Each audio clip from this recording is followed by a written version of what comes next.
This is a reading of A Philosophy of Freedom by Rudolf Steiner, entitled in this edition, Intuitive Thinking as a Spiritual Path. This is part one. I'm beginning with the preface to the revised edition of 1918.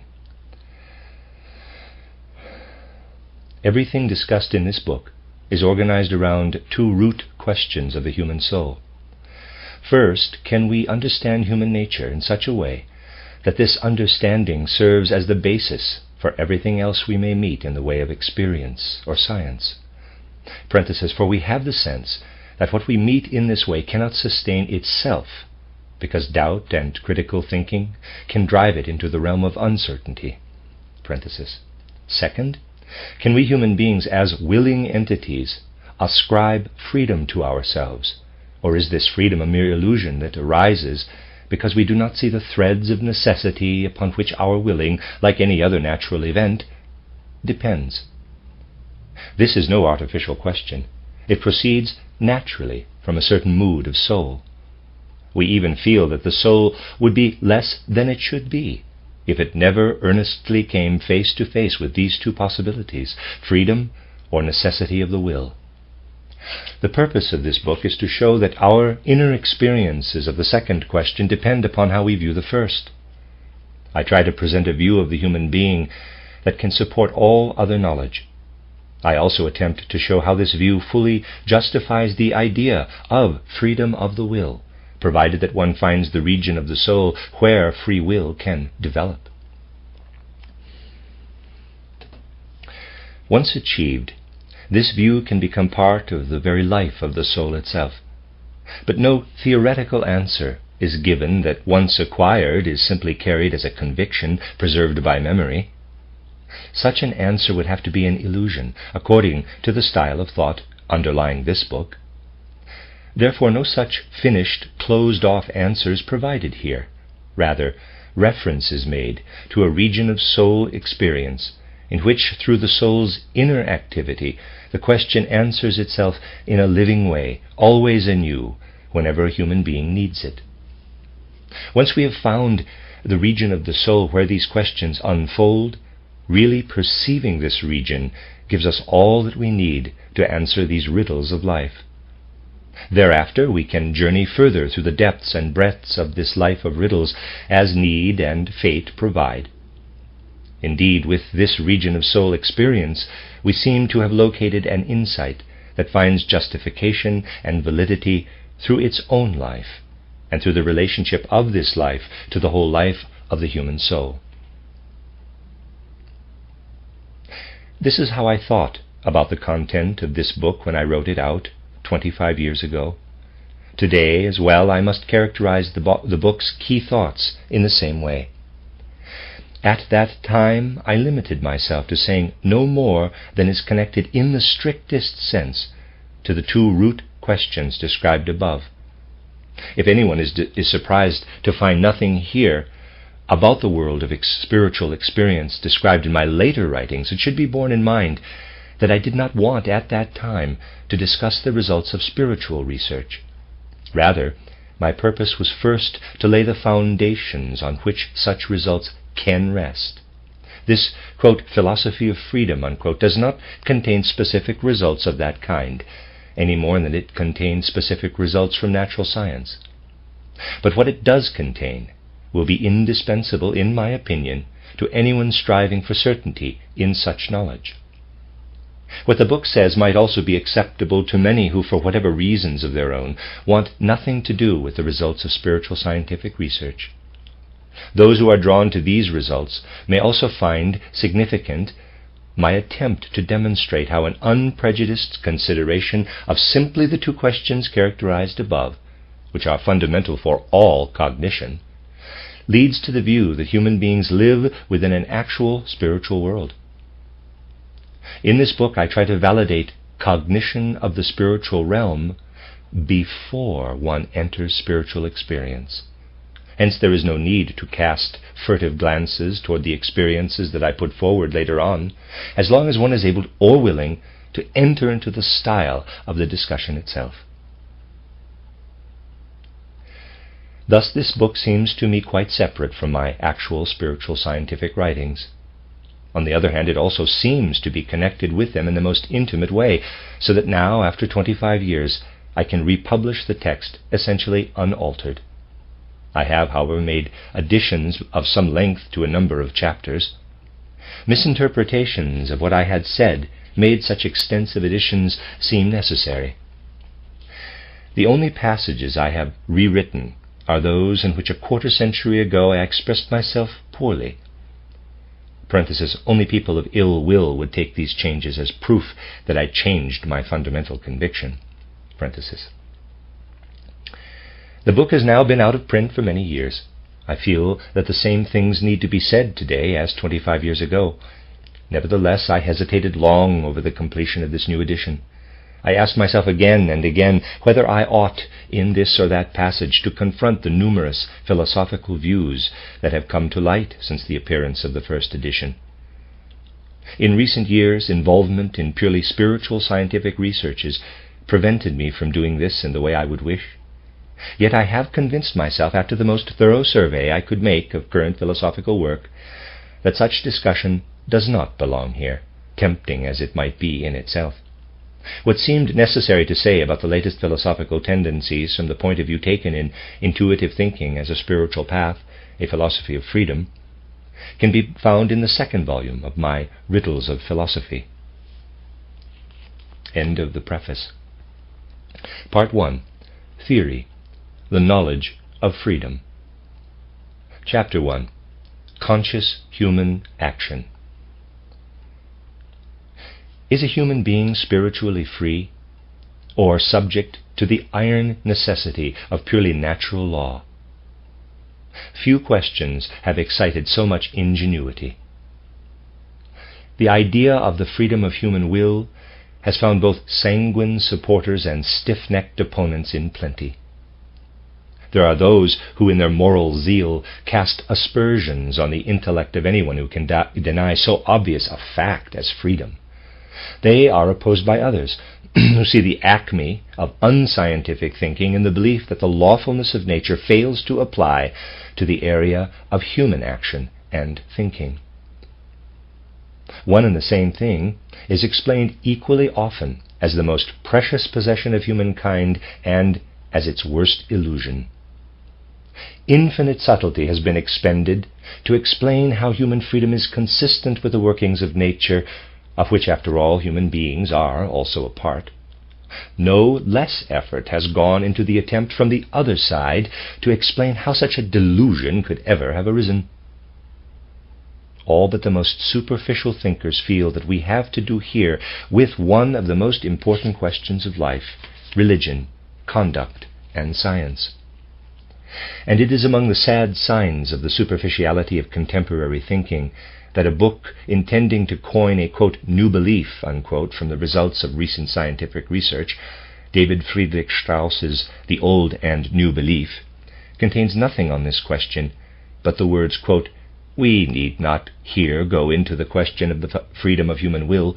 The supposed freedom of indifferent choice has been recognized as an empty phantom by every philosophy worthy of the name, while the moral valuation of human conduct and character remains untouched by the question," unquote.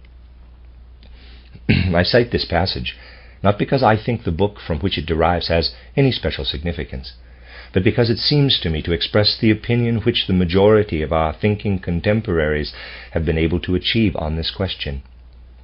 Today, everyone who can claim to have outgrown scientific kindergarten appears to know that freedom cannot consist in choosing arbitrarily between two possible actions.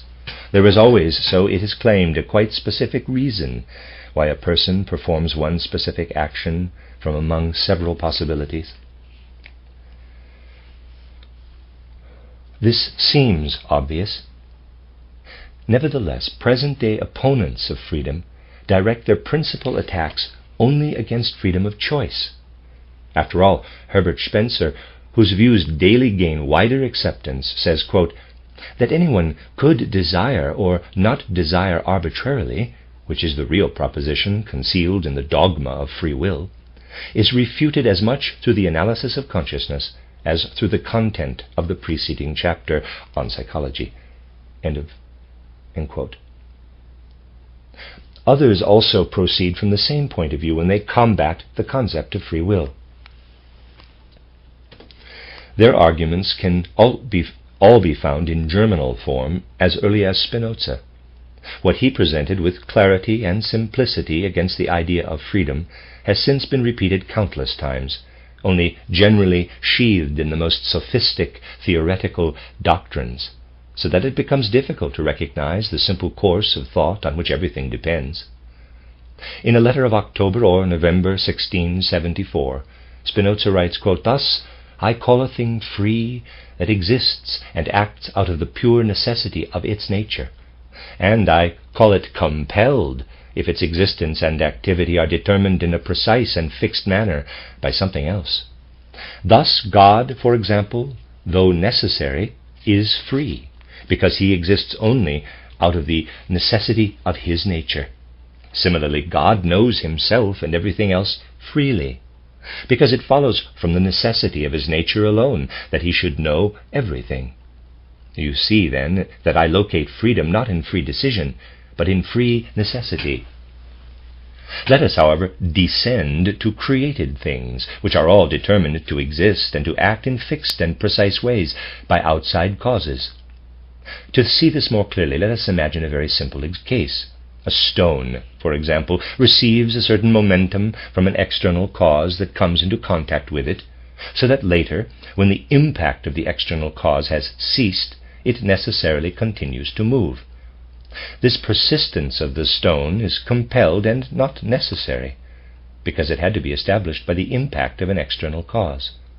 What applies here to the stone applies to everything else, no matter how complex and multifaceted. Everything is necessarily determined by an outside cause to exist and to act in a fixed and precise manner. Now, please assume that the stone, as it moves, thinks and knows that it is trying as much as it can to continue in motion. This stone, which is only conscious of its effort and by no means indifferent, will believe that it is quite free, and that it continues in its motion not because of an external cause, but only because it wills to do so. But this is that human freedom that all claim to possess, and that only consists in people being aware of their desires, but not knowing the causes by which they are determined. Thus, the child believes that it freely desires the milk, the angry boy that he freely demands revenge, and the coward flight. Again, drunkards believe it is a free decision to say what, when sober again, they will wish that they had not said. And since this prejudice is inborn in all humans, it is not easy to free oneself from it. For although experience teaches us sufficiently that people are least able to moderate their desires, and that moved by contradictory passions they see what is better and do what is worse, yet they still consider themselves free. And this because they desire some things less intensely, and because some desires can be easily inhibited through the recollection of something else that is familiar." End quote. Because this view is expressed clearly and definitely, it is easy to discover the fundamental error in it. Just as a stone necessarily carries out a specific movement in response to an impact, human beings are supposed to carry out an action by a similar necessity if impelled to it by any reason. Human beings imagine themselves to be the free originators of their actions only because they are aware of these actions. In so doing, however, they overlook the causes driving them, which they must obey unerringly. The error in this train of thought is easy to find. Spinoza, and all who think like him, overlook the human capacity to be aware not only of one's actions, but also of the causes by which one's actions are guided. No one can dispute that a child is unfree when it desires milk, as is a drunkard who says things and later regrets them. Both know nothing of the causes active in the depths of their organism that exercise irresistible control over them. But is it justifiable to lump together actions of this kind with those in which humans are conscious not only of their actions, but also of the reasons that motivate them? Are the actions of human beings really all of a single kind? Should the acts of a warrior on the battlefield, a scientist in the laboratory, a diplomat involved in complex negotiations, be set scientifically on the same level as that of a child when it desires milk? It is certainly true that the solution to a problem is best sought where it is simplest, but the lack of a capacity to discriminate has often brought about endless confusion. And there is, after all, a profound difference between knowing and not knowing why I do something. This seems self-evident. Yet the opponents of freedom never ask whether a motive that I know and see through compels me in the same sense as the organic process that causes a child to cry for milk. Edward von Hartmann, in his Phenomenology of Moral Consciousness, claims that human willing depends on two main factors, motive and character. If we consider all human beings as the same, or at least see their differences as negligible, then their will appears to be determined from without, namely by the circumstances they encounter. But if we consider that different human beings make an idea or mental picture into a motive only when their character is such that the idea in question gives rise to a desire, then human beings appear to be determined from within and not from without. But because we must ourselves make an idea that impinges from without into a motive of action in accordance with our character, we imagine that we are free, that is, independent of external motivation. But according to Edward von Hartmann, the truth is that, quote, even though we ourselves first raise ideas into motives, yet we do this not arbitrarily, but according to the necessity of our characterological organization, that is, we are anything but free. End quote. Here, too, no consideration is given to the difference between motives that I allow to affect me only after having permeated them with my consciousness, and those that I follow without having a clear knowledge of them. This leads immediately to the standpoint from which the matter will be considered here. Can the question of the freedom of our will be posed narrowly by itself? And if not, with what other questions must it necessarily be linked? If there is a difference between a conscious motive and an unconscious drive, then the conscious motive will bring with it an action that must be judged differently from an action done out of blind impulse. Our first question will concern this difference.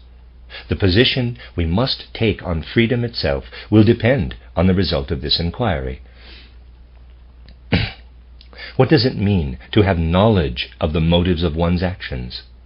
This question has been given too little attention, because we always tear in two the inseparable whole that is the human being. We distinguish between the doer and the knower, but we have nothing to say about one who matters most, the one who acts out of knowledge. People say that human beings are free when they obey reason alone and not animal desires. Or they say that freedom means being able to determine one's life and actions according to purposes and decisions. Nothing is gained by such claims, for the question is precisely whether reason, purposes, and decisions exercise control over human beings in the same way as animal desires.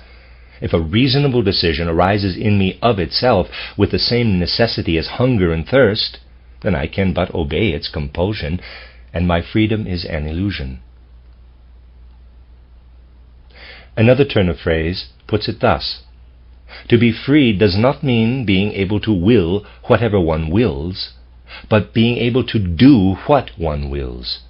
In his Atomistics of the Will, the poet-philosopher Robert Hemmerling expresses this idea incisively. Quote, human beings can certainly do what they will, but they cannot will what they will, since their willing is determined by motives. They cannot will what they will. Let us look at these words more closely. Do they contain any reasonable meaning? Must freedom of the will, then, consist in being able to will something without having grounds, without a motive? But what does willing mean other than having grounds to do or attempt this rather than that? To will something without grounds, without motive, would mean willing something without willing it. The concept of motivation is inseparably linked to the concept of the will. Without a determining motive, the will is an empty capacity. It only becomes active and real through the motive. Thus it is quite correct that the human will is not free, inasmuch as its direction is always determined by the strongest motive. But it is absurd, in contrast to this unfreedom, to speak of a conceivable freedom of the will that involves being able to will what one does not will." End quote. Even here, only motives in general are discussed, without considering the difference between conscious and unconscious motives. If a motive acts upon me and I am forced to follow it because it proves to be the strongest of its kind, then the thought of freedom ceases to have any meaning. Why should it matter to me whether I can do something or not if I am forced by the motive to do it?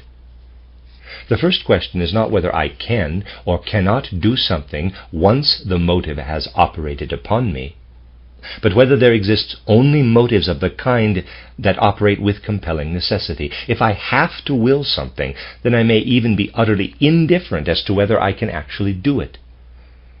If, because of my character and the circumstances prevailing in my environment, a motive were forced upon me that my thinking showed me was unreasonable, then I would even have to be glad if I could not do what I will. It is not a question of whether I can execute a decision once it is made, but of how the decision arises within me. What distinguishes humans from all other organic beings rests on rational thinking, activity we have in common with other organisms. Seeking analogies for human action in the animal kingdom does not help to clarify the concept of freedom. Modern natural science loves such analogies, and when science succeeds in finding among animals something similar to human action, it believes it has touched on the most important question of the science of humanity. Paul Ray's book, The Illusion of Free Will, offers one example of the misunderstandings to which this opinion leads.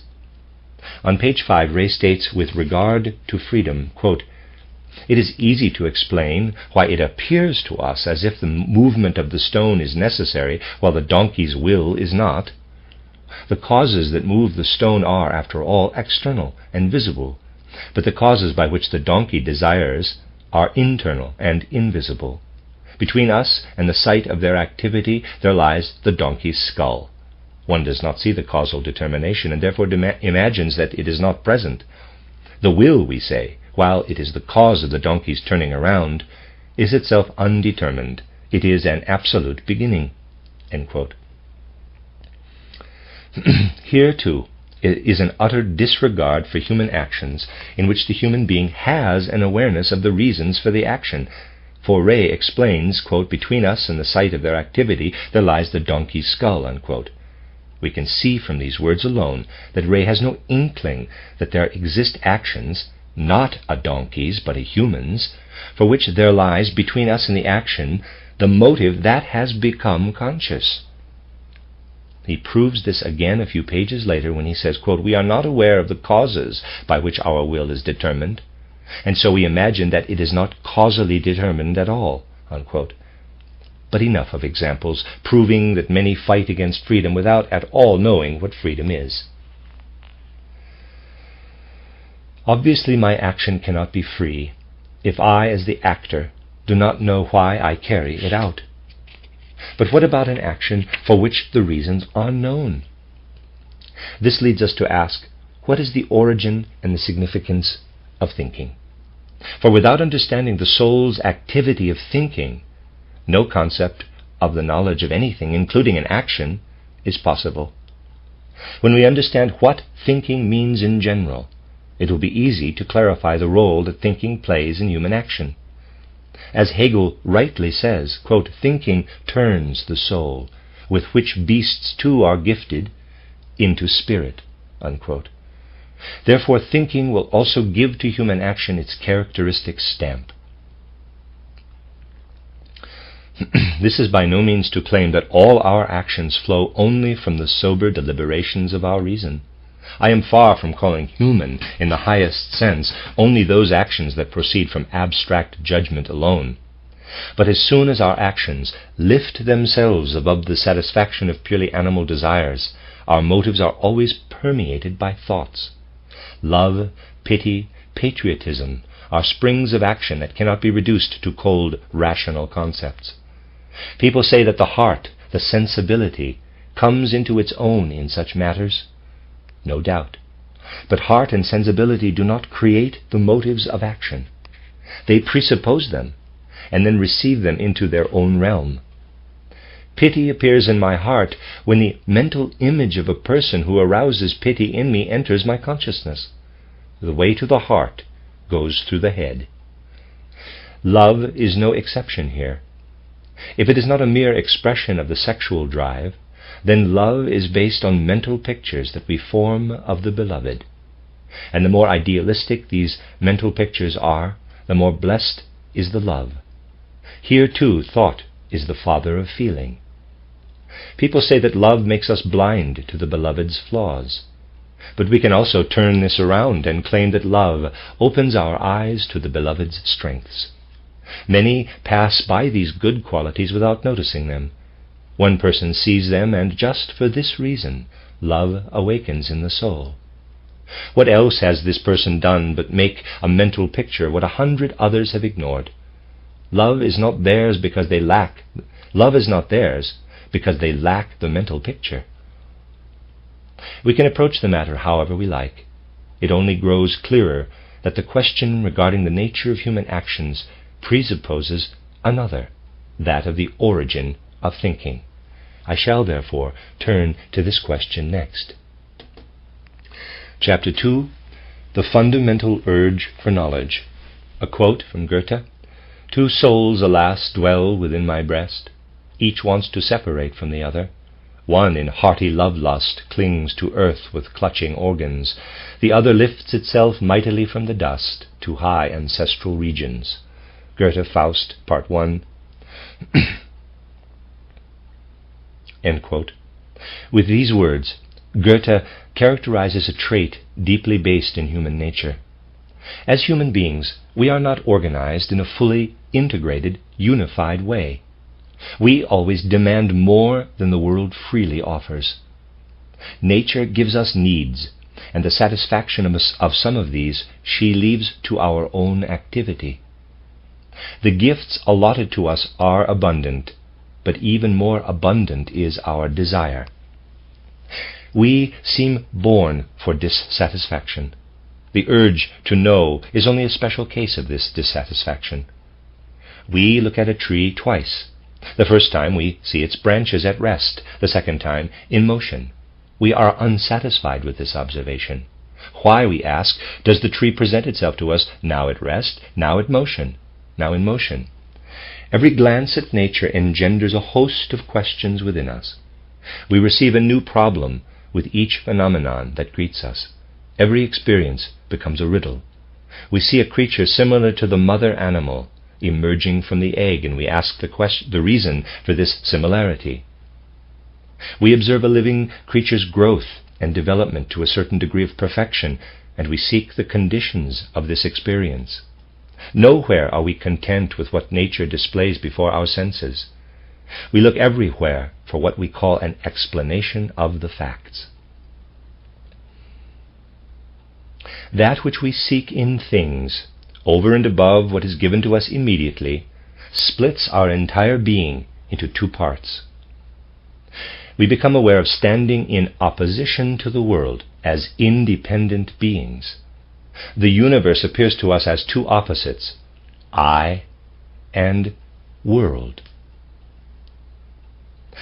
We set up this barrier between ourselves and the world as soon as consciousness lights up within us. But we never lose the feeling that we do belong to the world, that a link exists that connects us to it, that we are creatures not outside but within the universe. This feeling engenders an effort to bridge the opposition. And in the final analysis, the whole spiritual striving of humankind consists in bridging this opposition.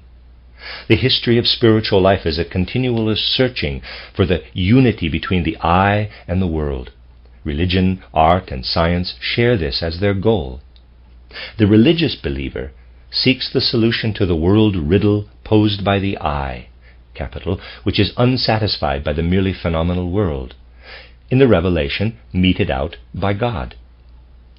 Artists try to incorporate the ideas of their I in various materials to reconcile what lives within them to the outer world. They too feel unsatisfied with the merely phenomenal world and seek to build into it the something more that their I, going above and beyond the world of phenomena, contains. Thinkers seek the laws of phenomena, striving to penetrate in thinking what they experience through observation. Only when we have made the world content into our thought content do we rediscover the connection from which we have sundered ourselves. We shall see later that this goal is reached only when the tasks of scientific research are understood much more profoundly than often occurs. The whole relation between the I and the world that I have portrayed here meets us on the stage of history, in the contrast between a unitary worldview, or monism, and a two-world theory, or dualism. Dualism directs its gaze solely to the separation that human consciousness effects between the I and the world. Its whole effort is a futile struggle to reconcile these opposites, which it may call spirit and matter, subject and object, or thinking and phenomenon. It feels that a bridge between the two worlds must exist, but it is incapable of finding it. When human beings experience themselves as I, they can do no other than think of this I as being on the side of spirit. When to this I then oppose the world, they ascribe to the latter. Let me read that again. When to this I they then oppose the world, they ascribe to the latter the perceptual world given to the senses, the material world. In this way, human beings locate themselves within the opposition of spirit and matter. They do so all the more because their own bodies belong to the material world. The I thus belongs to the spiritual as a part of it, while material things and processes, which are perceived by the senses, belong to the world. All the riddles, therefore, that have to do with spirit and matter must be rediscovered by human beings in the fundamental riddle of their own essential being. Monism directs its gaze exclusively to unity and seeks to deny or erase the opposites, present though these are. Neither monism nor dualism is satisfactory, for neither does justice to the facts. Dualism sees spirit, I, and matter, world, as two fundamentally different entities, and therefore it cannot understand how the two can affect one another. How could spirit know what is going on in matter, if matter's specific nature is altogether foreign to spirit? Or, given these conditions, how could spirit affect matter so that intentions translate into deeds?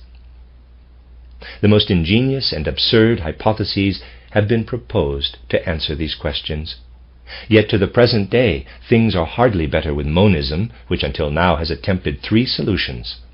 Either it denies spirit and becomes materialism, or it denies matter, seeking salvation through spiritualism, or else it claims that matter and spirit are inseparably united, even in the simplest entity, so that it should come as no surprise if these two forms of existence, which after all are never apart, appear together in human beings. Materialism can never offer a satisfactory explanation of the world, for every attempt at an explanation must begin with one's forming thoughts about phenomena. Thus materialism starts with the thought of matter or of material processes. In so doing, it already has two different kinds of facts on hand, the material world and thoughts about it. Materialism attempts to understand the latter by seeing them as a purely material process. It believes that thinking occurs in the brain in the same way as digestion occurs in the animal organism. Just as it ascribes mechanical and organic effects to matter, Materialism also assigns to matter the capacity, under certain circumstances, to think. But it forgets that all it has done is to shift the problem to another location. Materialists ascribe the capacity to think to matter rather than to themselves. And this brings them back to the starting point. How does matter manage to think about its own existence? Why does it not simply go on existing, perfectly content with itself? Materialism turns aside from the specific subject, our own I, and arrives at an unspecific, hazy configuration, matter. Here the same riddle comes up again. The materialist view can only displace the problem, not solve it. And what of the spiritualist view? Pure spiritualists deny matter any independent existence and conceive of it only as a product of spirit. If they apply this view to the riddle of their own human existence, they are driven into a corner. Over against the I, which may be placed on the side of spirit, there suddenly appears the sensory world. No spiritual point of view into it seems open. It has to be perceived and experienced by the I through material processes. As long as it tries to explain itself solely as a spiritual entity, the I cannot find such material processes within itself. What it works out for itself spiritually never contains the sense world. It is as if the I has to admit that the world remains closed to it unless it puts itself into an unspiritual relationship to the world. Similarly, when we decide to act, we must translate our intentions into reality with the help of material stuff and forces. We are thus referred back to the outer world. The most extreme spiritualist, or perhaps the thinker who, through his absolute idealism, presents himself as an extreme spiritualist, is Johann Gottlieb Fichte. Fichte attempted to derive the whole world structure from the I. What he in fact succeeded in creating was a magnificent thought picture of the world, but one without any experiential content. Just as it is impossible for the materialist to declare spirit out of existence, so the spiritualist cannot disavow the external material world. When we direct our cognition to the I, we initially perceive the activity of this I in the development of a world of ideas unfolded through thought. Because of this, those with a spiritualist worldview sometimes feel themselves tempted, in regard to their own human essence, to acknowledge nothing of the spirit except this world of ideas. In such cases, spiritualism becomes one-sided idealism. It does not arrive at the point of seeking a spiritual world through a world of ideas. It sees the spiritual world in the idea world itself. Its worldview is forced to remain fixed, as if spellbound, within the activity of the I itself. A curious variant of idealism is the view of Friedrich Albert Lang, as represented in his widely read History of Materialism. Lang takes the position that materialism is quite right when it explains all world phenomena, including our thinking, as products of purely material processes, while, conversely, matter and its processes are themselves a product of thinking. Quote, "The senses give us effects of things, not faithful pictures, let alone the things themselves. But these mere effects include the senses along with the brain and the molecular vibrations within it." Unquote. That is, our thinking is produced by material processes, and these are produced by the thinking of the I. Lang's philosophy is thus nothing but the conceptual version of the story of the brave Munchausen, who holds himself up in the air by his own pigtail. A third form of monism sees both essences, matter and spirit, as already united in the simplest entity, the atom. But here too nothing is achieved except that the question which actually originates in our consciousness is displaced to a certain arena. If it is an indivisible unity, how does a unitary entity manage to express itself in a twofold way? In regard to all these points of view, we must emphasize that the fundamental and primal opposition confronts us first in our own consciousness. It is we who separate ourselves from the native ground of nature and place ourselves as I in opposition to the world. Goethe gives this its classical expression in his essay Nature, even if his style initially appears quite unscientific. Quote, "We live in her, nature's, midst, and are strangers to her. She speaks with us continually, yet does not betray her secret to us." Unquote. But Goethe also knows the reverse aspect.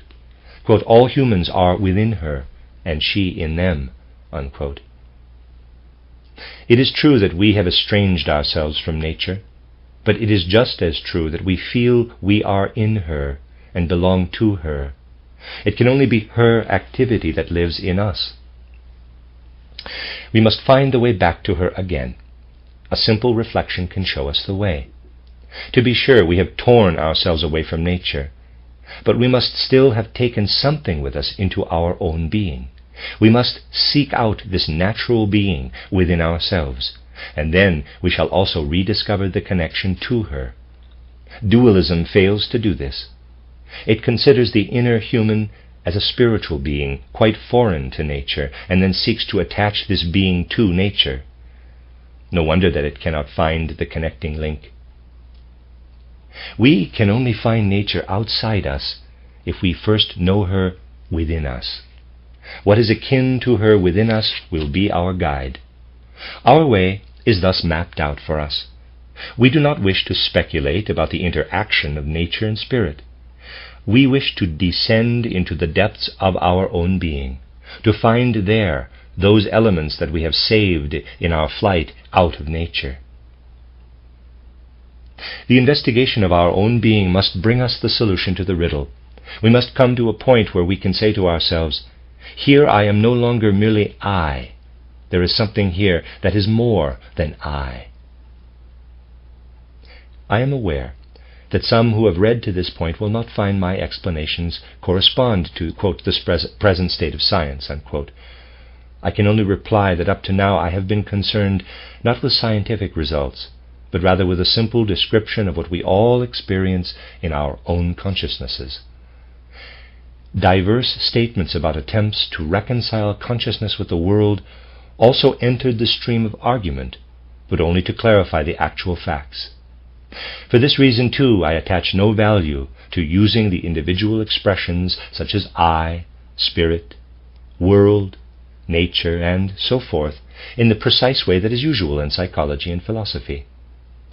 Everyday consciousness is unfamiliar with the sharp distinctions of science, and up to this point my intention has been to survey the facts of everyday life.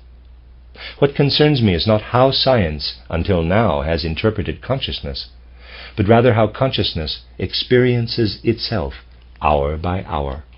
This is the end of the first recorded part. I will begin the second part with Chapter 3, Thinking in the Service of Understanding the World, which is on page 27 of the centennial edition of Intuitive Thinking as a Spiritual Path by Rudolf Steiner. Chapter 3, page 27. Thinking in Service of Understanding the World. When I observe how a billiard ball once struck transfers its movements to another, I remain completely without influence over the course of this process. The direction of motion and the velocity of the second ball are determined by the direction and velocity of the first. As long as I remain a mere observer, I can say something about the movement of the second ball only after it has actually begun. But the situation is different when I begin to think about the content of my observation.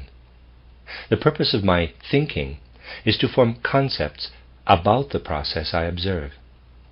I connect the concept of an elastic sphere with certain other concepts of mechanics and take into consideration the particular circumstances prevailing in the given case. Thus, to the process that plays itself out without my participation, I seek to add a second process, which goes on in the conceptual sphere. This sphere depends on me, as is evident in my being able to content myself with observation, renouncing any search for concepts if I have no need of them. But if this need is present, then I am satisfied only when I have brought concepts such as sphere, elasticity, movement, impact, velocity, etc., into a certain connection with each other. To this interconnection of concepts, the observed process then stands in a particular relation. Certainly the process that I observe completes itself independently of me. Just as certainly, however, the conceptual process cannot play itself out without my participation. Whether my activity is really an expression of my independent essence, or whether contemporary physiologists are right in saying that I cannot think as I wish, but rather have to think as the thoughts and thought connections currently in my consciousness determine, this will be the subject of later discussion. For the time being, we wish merely to establish that with regard to the objects and processes given us without our participation, we feel compelled continually to seek concepts and conceptual connections that stand in a certain relationship to those objects and processes. For the moment we shall leave aside the question of whether this activity is really our activity, or whether we carry it out in accord with unalterable necessity. Certainly it is unquestionable that it initially appears as our own.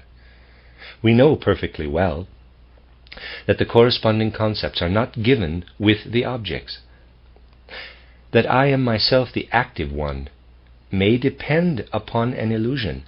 Nevertheless, that is how immediate observation portrays the matter. Therefore the question is, what do we gain by finding the conceptual counterpart to an event? There is a profound difference for me between the way in which the parts of an event relate to one another before and after the discovery of the corresponding concepts. Mere observation can follow the parts of a given event in succession, but their connection remains obscure until concepts are brought in to help. I see the first billiard ball move toward the second in a certain direction and with a certain velocity. I must wait to see what will happen upon impact, and even then I can only follow what happens with my eyes. Let us suppose that at the moment of impact someone conceals from me the area where the process goes on. As a mere observer, I am then without knowledge of what happens next. The situation is different if, before the process is concealed from me, I discover the concepts corresponding to the constellation of relationships.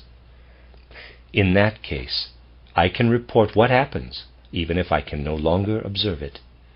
By itself, a process or object that is merely observed suggests nothing about its connection to other processes or objects. The connection only becomes evident if observation is linked to thinking. Insofar as we are conscious of it, observation and thinking are the 2 points of departure for all human spiritual striving. The workings of both common human understanding and the most complicated scientific investigations rest on these 2 pillars of our spirit. Philosophers have proceeded from various primal oppositions, such as idea and reality, subject and object, appearance and thing in itself, I and not I, idea and will, concept and matter, force and substance, conscious and unconscious. But it can easily be shown that the contrast between observation and thinking precedes all of these as the most important antithesis for human beings. No matter what principle we wish to establish, we must either show that we have observed it somewhere, or we must express it in the form of a clear thought that anyone can rethink. When philosophers begin to speak about their first principles, they must put things in conceptual form, and therefore they must make use of thinking. Thus, indirectly, they admit that their activity presupposes thinking. Nothing is being said yet about whether thinking or something else is the chief element of world evolution, but it is clear from the start that without thinking, philosophers can gain no knowledge of such an element. Thinking might play a minor role in the origin of world phenomena, but in the origin of a view of those phenomena it surely plays a major role. As for observation, we need it because of the way we are organized. Our thinking about a horse and the object horse are two things that arise separately for us, and the object is accessible to us only through observation. Merely staring at a horse does not enable us to produce the concept horse, and neither will mere thinking bring forth the corresponding object. Chronologically, observation even precedes thinking, for we can become aware of thinking too only through observation. At the beginning of this chapter, when we showed how thinking lights up in the face of an event and goes beyond what it finds given without its assistance, this was essentially the description of an observation. It is through observation that we first become aware of anything entering the circle of our experience. The content of sensations, perceptions, views, feelings, acts of will, dream and fantasy constructions, representations, concepts and ideas, illusions and hallucinations, the content of all of these is given to us through observation. Thinking differs essentially as an object of observation from all other things. The observation of a table or a tree occurs for me as soon as the objects enter the horizon of my experience. But I do not observe my thinking about the objects at the same time as I observe them. I observe the table and I carry out my thinking about the table, but I do not observe that thinking in the same moment as my observation of the table. If I want to observe, along with the table, my thinking about the table, I must first take up a standpoint outside my own activity. While observation of objects and processes and thinking about them are both everyday situations that fill my ongoing life, the observation of thinking is a kind of exceptional state. We must take this fact properly into account if we are to determine the relationship of thinking to all other contents of observation. We must be clear that when we observe thinking, we are applying to thinking a procedure that is normal when we consider all the rest of our world content, but that is not normally applied to thinking itself. Someone could object that what I have noted here about thinking applies equally to feeling and other spiritual activities. The feeling of pleasure, for example, is also kindled by an object, and I observe the object but not the feeling of pleasure. This objection is based on an error. Pleasure does not at all stand in the same relation to its object as the concept formed by thinking does. I am definitely aware that the concept of a thing is formed by my activity, while pleasure is created in me by an object in the same way as, for example, a falling stone causes a change in an object on which it falls. For observation, pleasure is given in exactly the same way as the process that occasions it. The same is not true for concepts. I can ask why a specific process creates the feeling of pleasure in me, but I certainly cannot ask why a process creates a specific number of concepts in me. To do so would simply be meaningless. Thinking about a process has nothing to do with an effect on me. I learn nothing at all about myself by knowing the concepts corresponding to the observed change that a hurled stone causes in a pane of glass. But I learn a great deal about my personality if I know the feeling that a specific process awakens within me. If I say of an observed object, "This is a rose," then I express nothing at all about myself.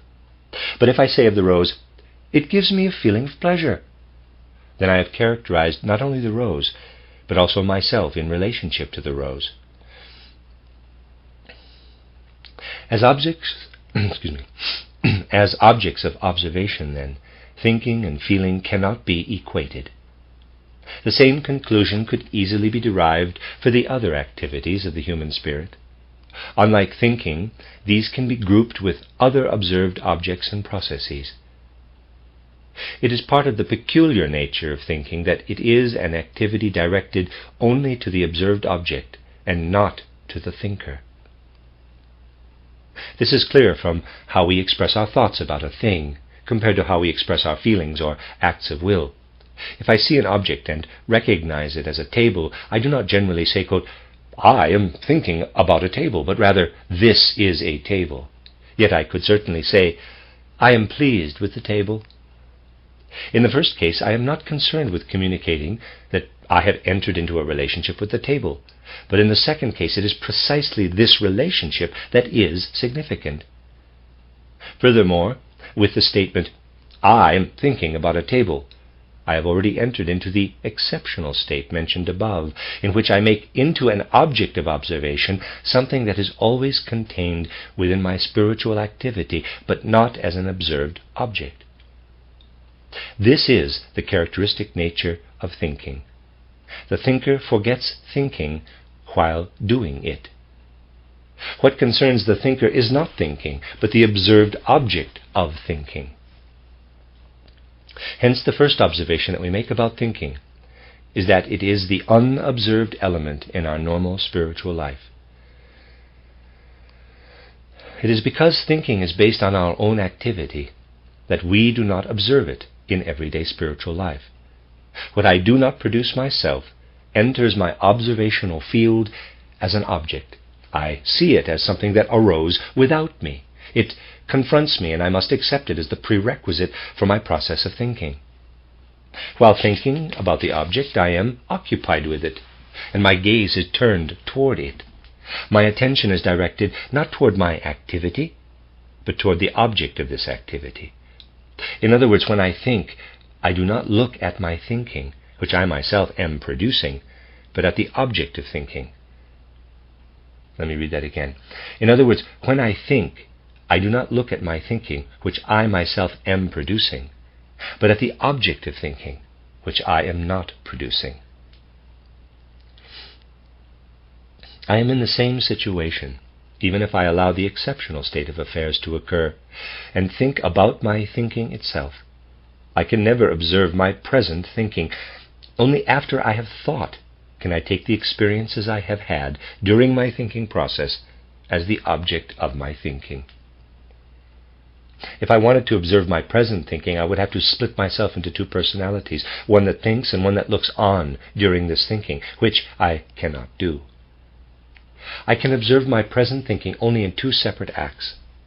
The thinking to be observed is never the one currently active, but a different one.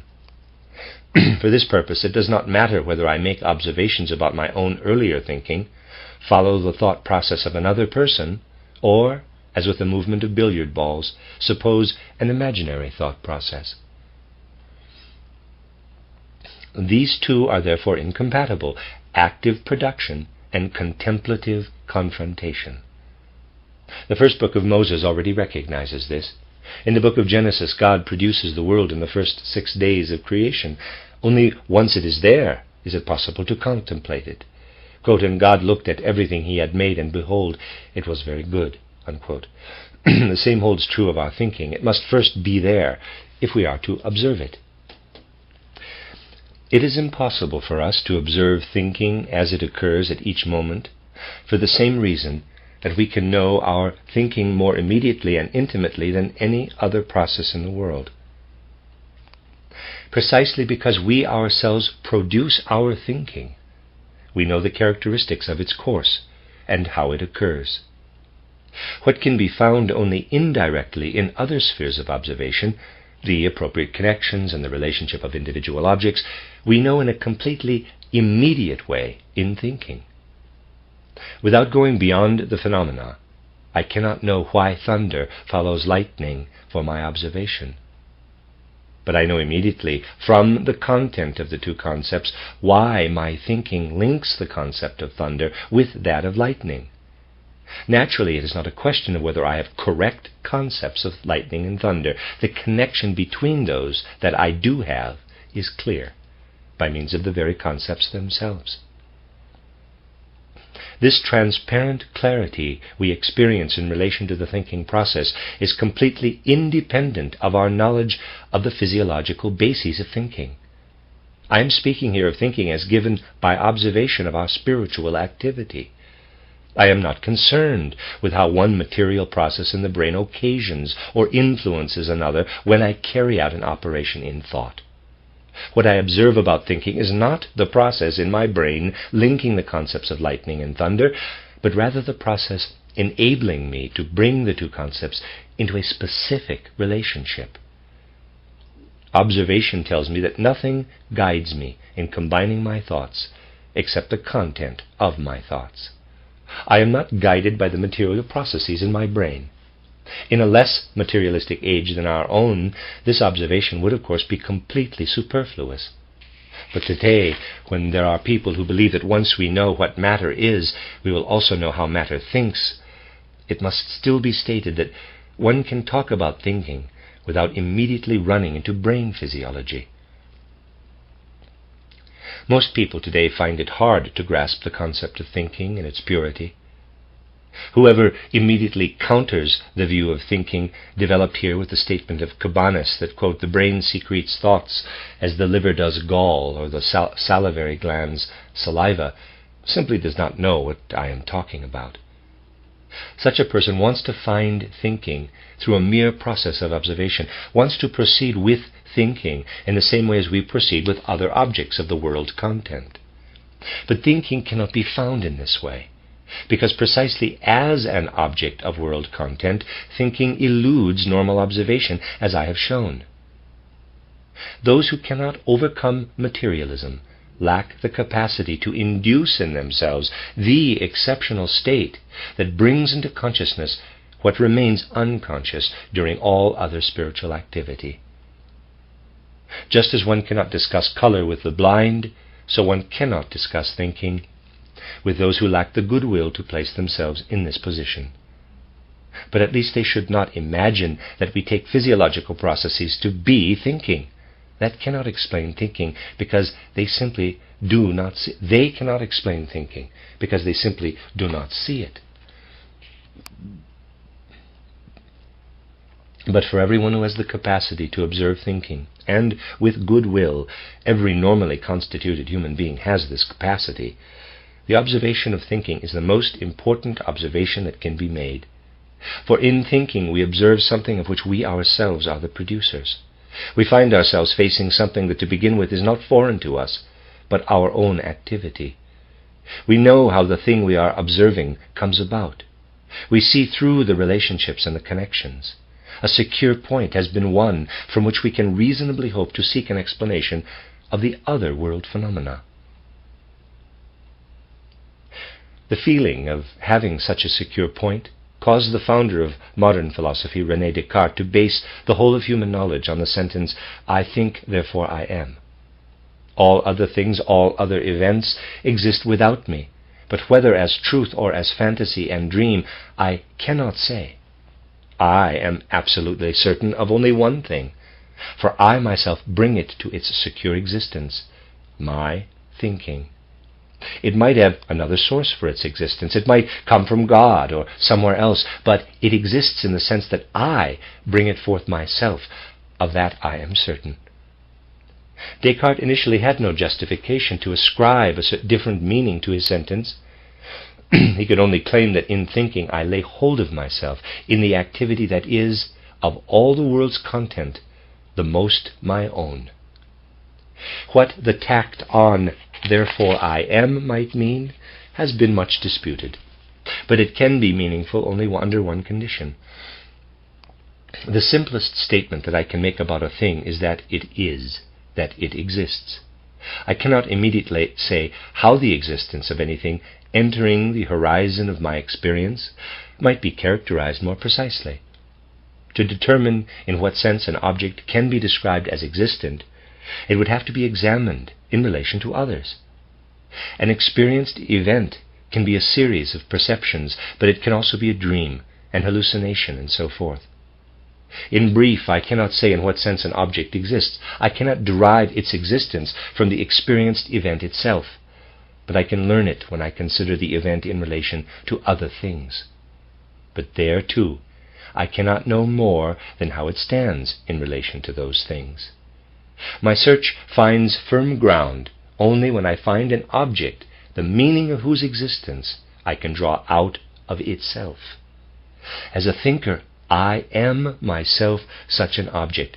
I endow my existence with the definite self-reposing content of thinking activity. From there, I can now proceed to ask whether other things exist in the same or in a different sense. When we make thinking into an object of observation, we add to the rest of the observed world content something that normally escapes our attention. But we do not change the way in which we relate to it, which is the same as to other things. We increase the number of the objects of our observation, but not our method of observing. As we observe other things, a process that is overlooked intermingles in world events, in which I now include the act of observation itself. Something is present that differs from all other events and is not taken into consideration. But when I observe my thinking, no such unconsidered element is present. For what now hovers in the background is itself only, once again, thinking. The observed object is qualitatively the same as the activity that directs itself toward it. And this is again a special characteristic of thinking. When we make thinking into an object of observation, we are not compelled to do so with the aid of something that is qualitatively different to it. We can remain within the same element. If I weave into my thinking an object that is given without my participation, I go beyond my observation, and the question will arise, what gives me the right to do so? Why don't I simply allow the object to work upon me? How is it possible for my thinking to have a relationship to the object? These are questions that all who think about their own thought processes must ask themselves. But they fall away when we think about thinking itself, when we add nothing foreign to thinking and thus need not excuse ourselves for such an addition. Schelling says, quote, "To know nature is to create nature," unquote. Anyone who takes these words of the bold natural philosopher literally must renounce forever all knowledge of nature. For nature is simply there, and to create it a second time, one would have to know the principles according to which it arose. One would first have to look at the conditions for the existence of nature as it is, in order to apply these to the nature one wished to create. But this, in quotes, looking, would have to precede any creating. But this looking, which would have to precede any creating, would be to know nature already, even if, after successfully looking, one did not then go on to create. The only kind of nature that one could create without previously knowing it would be a nature that did not yet exist. What is impossible with nature, creation before cognition, we achieve with thinking. If we waited before thinking until we already understood it, then we would never get to that point. We must think resolutely ahead in order later to arrive by observation at a knowledge of what we have done. We ourselves create the object for the observation of thinking. The presence of all other objects has been taken care of without our participation. Someone could oppose my proposition that we must think before we can observe thinking with the proposition that we also have to digest before we can observe the process of digestion. That objection would be similar to the one Pascal made to Descartes, claiming that one could also say, quote, "I go for a walk, therefore I am," unquote. Certainly I must also go ahead and digest before I have studied the physiological process of digestion. But this could only be compared with the contemplation of thinking if afterward I did not contemplate digestion in thinking, but wanted to eat and digest it. It is, after all, not without reason that digesting cannot become the object of digesting, but thinking can very well become the object of thinking. Without a doubt, in thinking we hold a corner of the world process, where we must be present if anything is to occur. And this is exactly the point at issue. This is exactly why things stand over against me so puzzlingly, because I am so uninvolved in their creation. I simply find them present. But in the case of thinking, I know how it is done. This is why, for the contemplation of the whole world process, there is no more primal starting point than thinking. I will mention a widespread error regarding thinking. It consists in saying that thinking as it is in itself is nowhere given to us. The thinking that links the observations of our experience, interweaving them with a conceptual network, is said to be not at all the same as that which we afterward scoop out of the objects and make into the object of our contemplation. What we first weave unconsciously into things is said to be something completely different from what we then extract from them consciously. Let me read that again. What we first weave unconsciously into things is said to be something completely different from what we then extract from them consciously.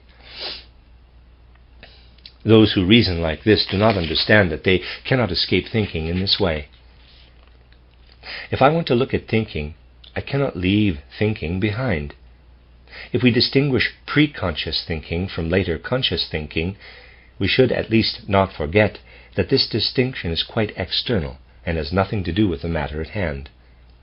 I in no way make a thing into something else by contemplating it in thinking.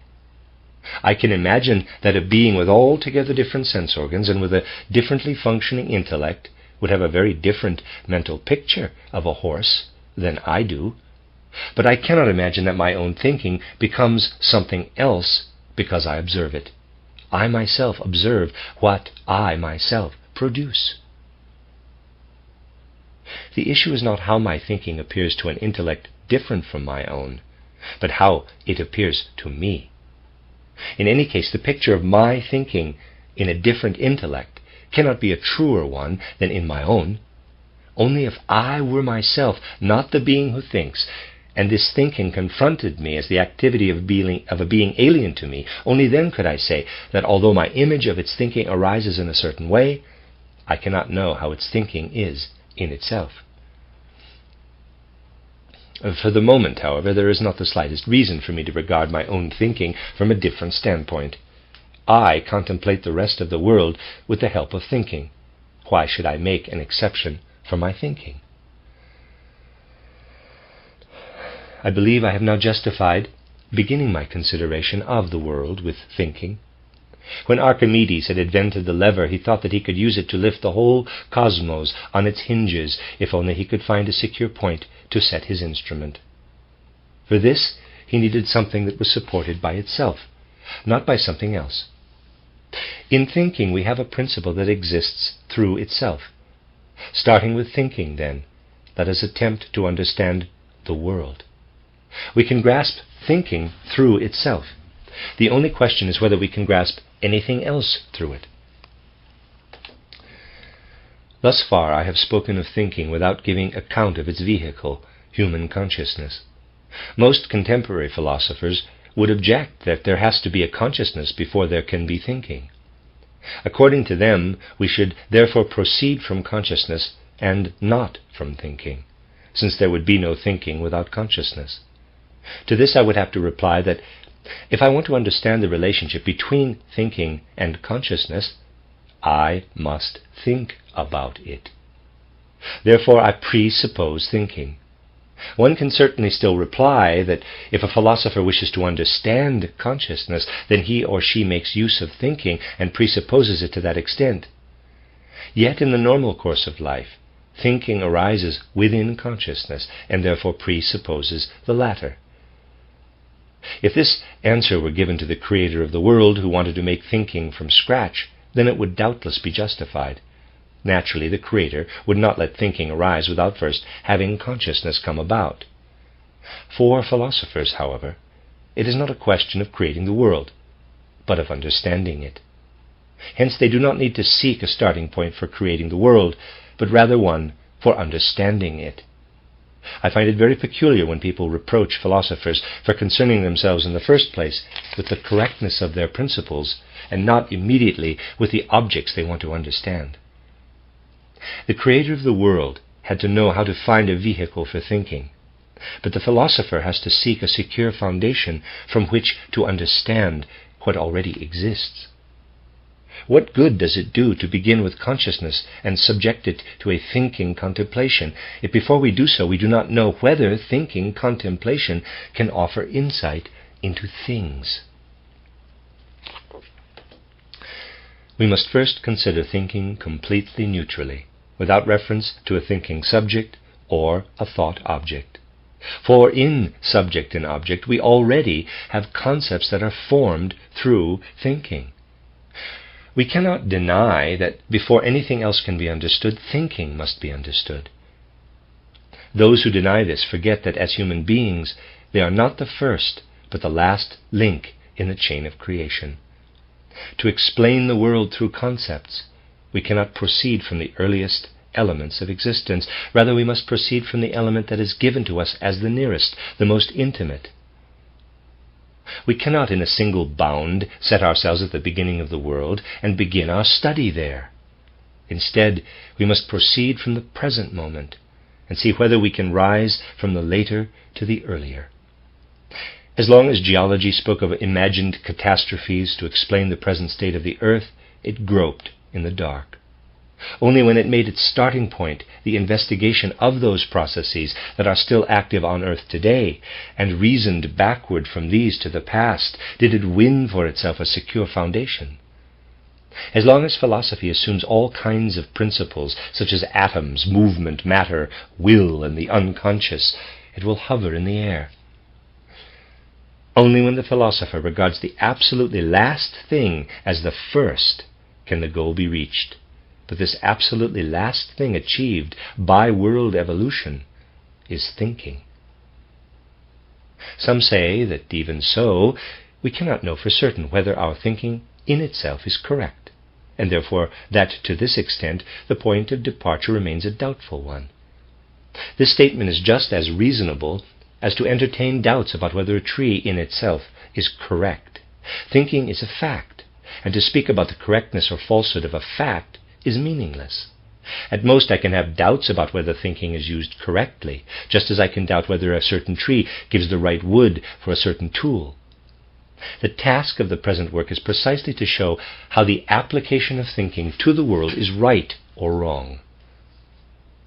I can understand someone doubting that thinking can know something of the world, but it is incomprehensible to me that anyone could doubt the intrinsic correctness of thinking itself. That's the end of the chapter. There is an addendum to the new edition 1918. The preceding discussion points to the significant difference between thinking and all other activities of the soul, a fact that reveals itself to truly unprejudiced observation. Anyone who does not strive for such unprejudiced observation will be tempted to make such objections as, quote, "When I think about a rose, this thinking expresses only a relationship of my eye to the rose, just as it does when I feel the beauty of the rose.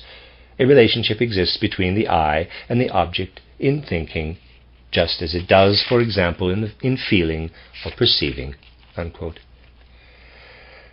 This objection fails to take into account that it is only in the act of thinking that the I knows itself as one being with what is active in all aspects of the activity.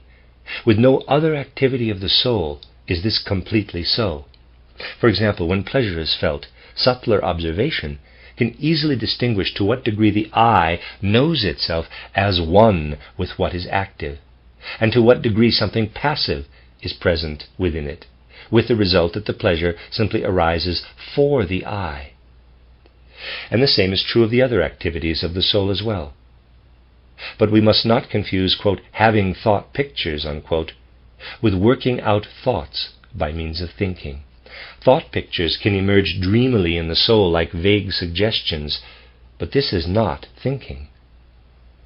To be sure, someone could now point out that if thinking is meant in this way, then there is willing hidden in the thinking, so that not just thinking, but also the willing of thinking is involved. This would only justify our saying that real thinking must always be willed. Yet this is irrelevant to our previous characterization of thinking. It may be that the essence of thinking requires that it always be willed. But the point is that in this case nothing is willed that in its execution does not appear to the eye as wholly its own self-supervised activity. We must even acknowledge that it is precisely because of the essential nature of thinking put forward here that thinking appears to the observer as completely willed. Anyone who makes the effort really to see into all that is relevant to an assessment of thinking cannot but notice that the special characteristic discussed here does indeed belong to this activity of the soul. A person whom the author of this book values very highly as a thinker has objected that one cannot speak of thinking as I have done here, because what we believe we observe as active thinking is only an appearance. This is Edward von Hartmann. And then Steiner again. In reality, one only observes the results of a non-conscious activity that lies at the basis of thinking. And only because this non-conscious activity is unobserved does the illusion arise that the thinking that we do observe exists in itself, as when we imagine ourselves to see movement in a rapid succession of electrical sparks. This objection, too, rests on an inexact view of the facts. It fails to take into account that it is the I, capital I, itself that, within thinking, observes its own activity. If it could be fooled, as we are by the rapid succession of electrical sparks, the I would have to be outside thinking. We could say instead that anyone who makes such a comparison deceives himself or herself mightily, a bit like one who claims that a light perceived to be in motion is relit by an unknown hand wherever it appears. No, whoever wishes to see in thinking something other than what is produced within the eye itself as surveyable activity must first become blind to the simple state of affairs available to observation, in order then to lay a hypothetical activity at the base of thinking. Those who do not blind themselves must recognize that whatever they think up in this way and add to thinking leads away from the essence of thinking. Unprejudiced observation shows that nothing can be attributed to the essence of thinking that is not found within thinking itself. One cannot arrive at anything that causes thinking if one leaves the realm of thinking behind. The end of chapter 3. And this is the second part of the recording. This is part 3 of the reading of A Philosophy of Freedom, the Centennial Edition, Intuitive Thinking as a Spiritual Path by Rudolf Steiner. I'm on chapter 4, The World as Percept. Concepts and ideas arise through thinking. Words cannot say what a concept is. Words can only make us notice that we have concepts. When we see a tree, our thinking reacts to our observation. A conceptual counterpart joins the object, and we consider the object and the conceptual counterpart as belonging together. When the object disappears from our field of observation, only the conceptual counterpart remains. The latter is the concept of the object. The wider our experience extends, the greater the sum of our concepts. But the concepts by no means stand apart from one another. They combine into a lawful whole. For example, the concept organism combines with others, such as lawful development and growth. Other concepts formed from individual things collapse wholly into a unity. Thus, all concepts that I form about lions combine into the general concept lion. In this way, individual concepts link together into a closed conceptual system in which each has its particular place. Ideas are not qualitatively different from concepts. They are only concepts with more content, more saturated, and more inclusive. I emphasize here that it is important to note at this point that my point of departure is thinking, not concepts or ideas, which must first be gained by thinking. Concepts and ideas already presuppose thinking. Therefore, what I have said about the nature of thinking, that it rests within itself and is determined by nothing, cannot simply be transferred to concepts. Parenthesis, I note this explicitly here, because this is where I differ from Hegel, who posits the concept as first and original. Parenthesis. Concepts cannot be won by observation. This can already be seen from the fact that children form concepts for the objects in their environment only slowly and gradually. Concepts are added onto observation. A popular contemporary philosopher, Herbert Spencer, portrays the spiritual process that we perform in response to observation as follows. If wandering through the field, quote, if wandering through the fields on a September's day, we hear a noise a few steps in front of us and see the grass in motion by the side of the ditch whence the noise seemed to proceed, then we will probably approach the place to find out what produced the noise and movement. At our approach there flutters in the ditch a partridge, and with this our curiosity is satisfied. We have what we call an explanation of the phenomena. Carefully examined, this explanation depends on the following. Because in life we have countless times experienced that a disturbance in the peaceful state of small bodies accompanies the movement of other bodies located among them, and because we have therefore generalized the relationships between such disturbances and such movements, we consider this particular disturbance explained as soon as we find that it represents an example of just this relationship. End quote. Examined more closely, however, the situation looks quite different than this description suggests. When I hear a noise, I first seek the concept that fits this observation. Someone who thinks no more of it simply hears the noise and leaves it at that. But by thinking about it, it becomes clear to me that I must regard the noise as an effect. Only when I combine the concept of effect with the perception of the noise am I inclined to go beyond the individual observation itself and seek a cause. The concept of effect evokes that of cause, and I then seek the causative object, which I find in the form of a partridge. But I can never gain the concepts of cause and effect by mere observation, no matter how many cases I may observe. Observation calls forth thinking, and it is only the latter that shows me how to link one isolated experience with another. When people demand of a, quote, strictly objective science, unquote, that it draw its content from observation alone, then they must at the same time demand that it renounce all thinking. For thinking by its very nature goes over and above what has been observed. This is the moment to move from thinking to the being who thinks. For it is through the thinker that thinking is linked to observation.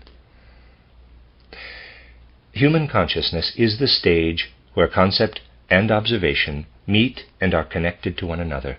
This is in fact what characterizes human consciousness. It is the mediator between thinking and observation. To the extent that human beings observe things, things appear as given. To the extent that human beings think, they experience themselves as active. They regard things as objects and themselves as thinking subjects. Because they direct their thinking to what they observe, they are conscious of objects. Because they direct their thinking to themselves, they are conscious of themselves. They have self-consciousness. Human consciousness must necessarily at the same time also be self-consciousness, because it is a thinking consciousness. For when thinking directs its gaze toward its own activity, it has before it as its object its very own being, that is, its subject. But we must not overlook that it is only with the help of thinking that we can define ourselves as subjects and contrast ourselves to objects, Therefore, thinking must never be regarded as a merely subjective activity. Thinking is beyond subject and object. It forms both of these concepts just as it does all others. Thus, when we as thinking subjects relate a concept to an object, we must not regard this relationship as something merely subjective. It is not the subject that introduces the relationship, but thinking. The subject does not think because it is a subject. Rather, it appears to itself as a subject because it can think. The activity that human beings exercise as thinking beings is therefore not merely subjective, but it is a kind of activity that is neither subjective nor objective. It goes beyond both these concepts. I should never say that my individual subject thinks. Rather, it lives by the grace of thinking. Thus, thinking is an element that leads me beyond myself and unites me with objects, but it separates me from them at the same time by setting me over against them as subject. Just this establishes the dual nature of the human being. We think, and our thinking embraces ourselves along with the rest of the world. But at the same time, we must also, by means of thinking, define ourselves as individuals standing over against things. Next, we must ask ourselves how the other element, which until now we have characterized merely as the object of observation, enters consciousness, where it encounters thinking. To answer this question, we must purge our field of observation of everything that thinking has already brought into it. For the content of our consciousness at any moment is always already permeated by concepts in the most varied way. We must imagine that a being with a fully developed human intelligence arises from nothing and confronts the world. What this being would be aware of before it brought thinking into action is the pure content of observation. The world would then reveal to this being only the pure, relationless aggregate of sensory objects, colors, sounds, sensations of pressure, warmth, taste, and smell, and then feelings of pleasure and unpleasure. This aggregate is the content of pure, thought-free observation. Over against it stands thinking, which is ready to unfurl its activity when a point of departure is found. Experience soon teaches that it is found. Thinking is able to draw threads from one element of observation to another. It joins specific concepts to these elements, and thus brings them into a relationship with each other. We have already seen how a noise we encounter is linked with another observation, in that we characterize the former as the effect of the latter. If we recall that the activity of thinking should never be considered subjective, we will not be tempted to believe that such relationships, which are established by thinking, have merely a subjective validity. It now becomes a question of discovering through thinking contemplation how the immediately given content of observation, the pure relationless aggregate of sensory objects, relates to our conscious subject. Because of shifting habits of speech, it seems necessary for me to come to an agreement with my reader on the use of a word that I must employ from now on. The word is percept. I will use the word percept to refer to the immediate objects of sensation mentioned above, insofar as the conscious subject knows these objects through observation. Thus, it is not the process of observation, but the object of observation that I designate with this name. I have not chosen to use the term sensation, because sensation has a specific meaning in physiology that is narrower than that of my concept of the percept. I can easily characterize a feeling within myself as a percept, but not as a sensation in the physiological sense. By its becoming percept for me, I gain knowledge even of my feeling. And because we gain knowledge of our thinking too, through observation, we can even call thinking, as it first appears to our consciousness, a percept. The naive person considers percepts as they first appear to be things that have an existence quite independent of the human being in question. If we see a tree, we initially believe that the tree in the form that we see it, with its various colors, etc., is standing there in the spot to which our gaze is directed. From this naive standpoint, if we see the sun appear in the morning as a disk on the horizon and then follow the progress of this disk, we believe that all of this exists and occurs just as we observe it. We cling fast to this belief until we meet other percepts that contradict the first.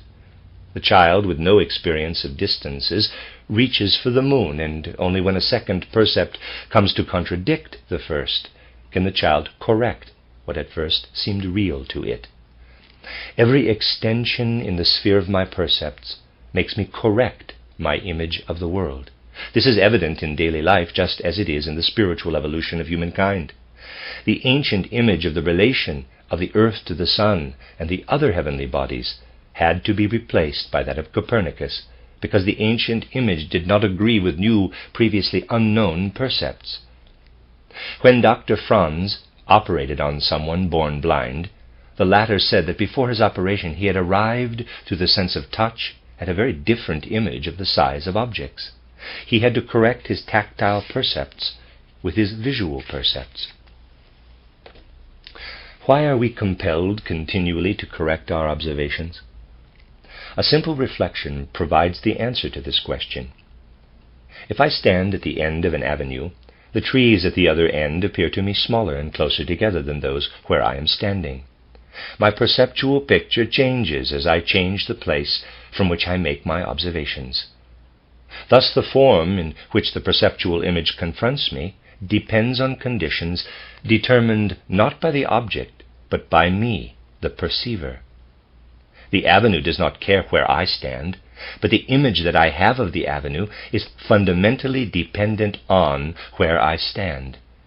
In the same way, it makes no difference to the sun and the solar system that human beings regard them just from the earth. But the perceptual image of the heavens that presents itself to human beings is determined by their living on the earth. This dependence on the perceptual image on our place of observation is the easiest kind of dependence to understand. The issue becomes more difficult when we realize the dependence of our perceptual world on our bodily and spiritual organization. The physicist shows that vibrations of the air are present in the space where we hear a sound, and that even the body in which we seek the source of the sound displays a vibrating movement in its parts. But we become aware of this movement as sound only if we have a normally constructed ear. Without this, the whole world would be forever silent for us. Physiology teaches us that there are some people who perceive nothing of the magnificent splendor of color surrounding us. Their perceptual picture shows only nuances of dark and light. Others fail to perceive only a specific color, such as red. Their image of the world lacks this hue, and is therefore actually different from that of the average human being. I should like to call the dependence of my perceptual image on my place of observation a quote-unquote mathematical one, and its dependence on my organization a quote qualitative one. The relative sizes and distances of my percepts are determined through the former, the mathematical relationship, their quality through the latter, qualitative. That I see a red surface as red, this qualitative determination depends on the organization of my eye, EYE. Initially, then, our perceptual images are subjective. This recognition of the subjective character of our percepts can easily lead us to doubt whether anything objective underlies them at all. If we know that a percept, for example the color red or a particular sound, is only possible thanks to the structure of our organism, then we can easily come to believe that the percept does not exist outside our subjectivity, and that apart from the act of perceiving, whose object it is, it has no kind of existence. This view found its classic expression in George Berkeley, who believed that as soon as we become aware of the importance of the subject for percepts, we can no longer believe in a world that exists apart from the conscious spirit. Quote, "Some truths are so near and so obvious to the mind that man need only open his eyes to see them. Such I take this important truth to be, to wit, that all the choir of heaven and furniture of the earth, in a word, all those bodies which compose the mighty frame of the world, have not any subsistence without a mind, that their being is to be perceived or known, that consequently, so long as they are not actually perceived by me, or do not exist in my mind, or that of any other created spirit, they must either have no existence at all, or else subsist in the mind of some eternal spirit." End quote. From this point of view, nothing remains of the percept if we exclude the process of its being perceived. There is no color when none is seen, no sound when none is heard. Outside the act of perception, categories such as extension, form, and movement exist just as little as color and sound. Nowhere do we see extension or form alone. Rather, we always see these in conjunction with color or other qualities indisputably dependent on our subjectivity. If the latter disappear from our perception, then so must the former, which are bound to them. To the objection that even if figure, color, sound, and so forth do not exist outside the act of perception, there must still be things that exist without consciousness and are similar to the conscious perceptual images, the Berkeleyan response would be to say that a color can only be similar to a color, a figure similar to a figure. Our percepts can be similar only to our percepts, not to any other kind of thing. Even what we call an object is nothing but then a group of percepts connected in a certain way. But if I take away from a table its form, extension, color, and so forth, in fact everything that is only my percept, then nothing more is left. This view, followed through logically, thus leads to the assertion that the objects of my perception are only present through me. They disappear with my perceiving, and have no meaning without it. Apart from my percepts, I know of no objects and can know of none. There is nothing to object to in this claim, as long as it remains merely a general consideration of how the percept is partly determined by the organization of the subject. The matter would appear fundamentally different, however, if we were in a position to describe the exact function of our perceiving in the origin of a percept. We would then know what happens to the percept during perceiving, and could also determine what aspect of the percept must already exist before it is perceived. With this, our investigation is directed away from the object of perception and toward its subject. I do not perceive only other things, I also perceive myself. In contrast to the perceptual images that continually come and go, I am what remains. This initially is the content of my percept of myself. When I have other percepts, the percept of the I, capital, can only always appear in my consciousness. However, when I am immersed in the perception of a given object, then for the time being I am conscious only of the latter. The percept of myself can be added to this.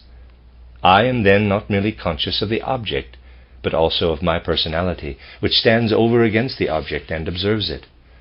I not only see a tree, I also know that I am the one who sees it. Moreover, I realize that something goes on in me while I observe the tree. If the tree disappears from my view, a remnant of this process remains in my consciousness, an image of the tree. As I was observing, this image united itself with myself. Myself is thereby enriched. Its content has received a new element into itself. I call this element my mental picture, Vorstellung, of the tree. There would be no need to speak of mental pictures if I did not experience them in the percept of myself. In that case, percepts would come and go. I would let them pass by. It is only because I perceive myself and notice that with every percept the content of myself also changes that I find myself compelled to connect the observation of the object with my own changed state, and to speak of my mental picture. I perceive mental pictures in myself, in the same way that I perceive colors, sounds, and so forth in other objects. From this point of view, I can now make a distinction, calling these other objects that stand over against me the outer world, while designating the content of my self-percept as the inner world. Failure to recognize the relation between the mental picture and the object has led to the greatest misunderstandings in modern philosophy. The perception of an inner change, the modification that my self undergoes, has been thrust into the foreground, and the object causing this modification has been lost sight of altogether. It has been said that we do not perceive objects, but only our mental pictures. I am not supposed to know anything of the object of my observation, the table in itself, but only of the change that occurs in myself while I perceive the table. This view must not be confused with the Berkeleyan view mentioned above. Berkeley asserts the subjective nature of my perceptual content, but he does not say that I can know only my mental pictures. He limits my knowledge to my mental pictures because he believes that there are no objects outside mental picturing. In this view, once I cease directing my gaze toward it, what I regard as a table no longer exists. Hence, for Berkeley, my percepts arise immediately from the power of God. I see a table because God calls forth this percept in me. Berkeley knows of no real beings other than God and human spirits. What we call the world is present only within spirits. What the naive human being calls the outer world, corporeal nature, does not exist for Berkeley. Berkeley's view stands in contrast to the currently prevailing Kantian view. This also limits our knowledge of the world to our mental pictures, but it does not do so because of the conviction that no things except these mental pictures can exist. Rather, the Kantian view believes us to be so organized that we can learn only of modifications in our own self, not of the things in themselves that cause them. From the circumstance that I know only my mental pictures, the Kantian view draws the conclusion not that there is no existence independent of these mental pictures, but only that the subject cannot directly receive such an existence into itself. This view then concludes that only through, quote, the medium of its subjective thoughts can it imagine, fantasize, think, cognize, or even perhaps fail to cognize, unquote, this existence. This Kantian view believes it is saying something absolutely certain, something that is immediately evident without any proof. Quote, the first fundamental proposition that the philosopher must bring to clear consciousness consists in the recognition that our knowledge does not initially extend beyond our mental pictures. Our mental pictures are the only things that we know directly, experience directly. And just because we experience them immediately, even the most radical doubt cannot tear from us our knowledge of them. By contrast, the knowledge that goes beyond our mental pictures, I use this expression in its widest sense so that it includes all psychical events, is not safe from doubt. Here, at the start of philosophizing, all knowledge that goes beyond mental pictures must be explicitly posited as open to doubt. End of quote. This is how Folkeldt's book, Immanuel Kant's Epistemology, begins. But what is presented in it, as if it were an immediate and self-evident truth, is really the result of the following kind of thought process. Quote, the naive human being believes that objects, just as we perceive them, also exist outside human consciousness. But physics, physiology, and psychology seem to teach that our organization is necessary for our perceptions, and that consequently we cannot know anything about things other than what our organization transmits to us. Hence our percepts are modifications of our organization, and not things in themselves. End quote. I think that's Steiner sort of speaking. Edward von Hartmann characterizes this train of thought as necessarily leading to the conviction that we can have direct knowledge only of our mental pictures. Because we find outside our organism vibrations of bodies and of the air that appear to us as sound, this view reasons that what we call sound is nothing more than a subjective reaction of our organization to these vibrations in the outer world. In the same way, color and warmth are all only modifications of our organism. According to this view, the percepts of warmth and color are evoked in us by the effects of processes in the outer world that are utterly different from our experience of warmth or color. When these processes stimulate the nerves in my skin, I have the subjective percept of warmth. When they stimulate the optic nerve, I perceive light and color. Light, color, and warmth are therefore what my sense nerves create as responses to outside stimuli. Even the sense of touch presents me not with objects of the external world, but only with my own states. Following modern physics, we might think that the body consists of infinitesimal particles, molecules, and that these molecules do not border one another immediately, but are a certain distance apart. Between them, then, is empty space. They affect one another through this space by means of forces of attraction and repulsion. When I bring my hand near a body, the molecules of my hand never touch those of the body immediately. There always remains a certain distance between body and hand. What I feel as the resistance of the body is nothing more than the effect of the repellent force that its molecules exist on my hand. I am completely outside the body in question, and merely perceive its effect on my organism. To complete these considerations, we have the teaching of the so-called specific sense energies proposed by J. Mueller. According to this theory, our senses have the peculiar quality that each sense responds to all external stimuli in only one specific fashion. If a stimulus is applied to the optic nerve, then the percept of light arises, whether the excitation occurs through what we call light, through mechanical pressure, or through an electrical current impinging on the nerve. On the other hand, the same external stimuli evoke different percepts in the different senses.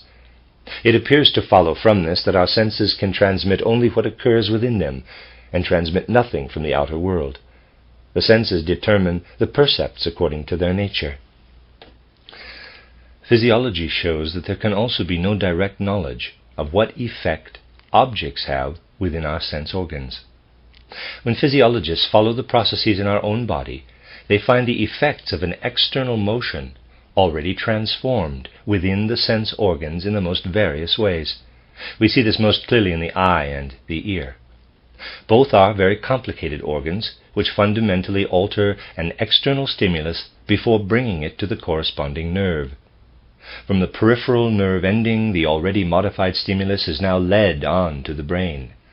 Here the central organs must in turn be stimulated. From this the conclusion is drawn that the external process undergoes a series of transformations before coming to consciousness. What goes on in the brain is connected to the external process through so many intermediate processes that we cannot imagine any similarity between them. What the brain then finally transmits to the soul are neither external processes nor processes in the sense organs, but only processes within the brain. Yet even these the soul does not perceive directly. What we ultimately have in consciousness are not brain processes at all, but sensations. My sensation of red has no similarity to the process occurring in the brain when I sense redness.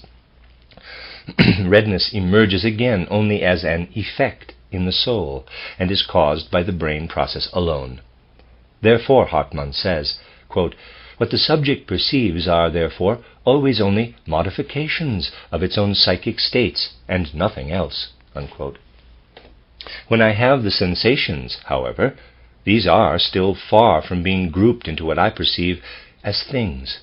After all, only individual sensations can be transmitted to me through the brain. Sensations of hardness and softness are transmitted to me through the sense of touch, color and light through the sense of sight. Yet these are united in one and the same object. Such union, then, can only be effected by the soul itself.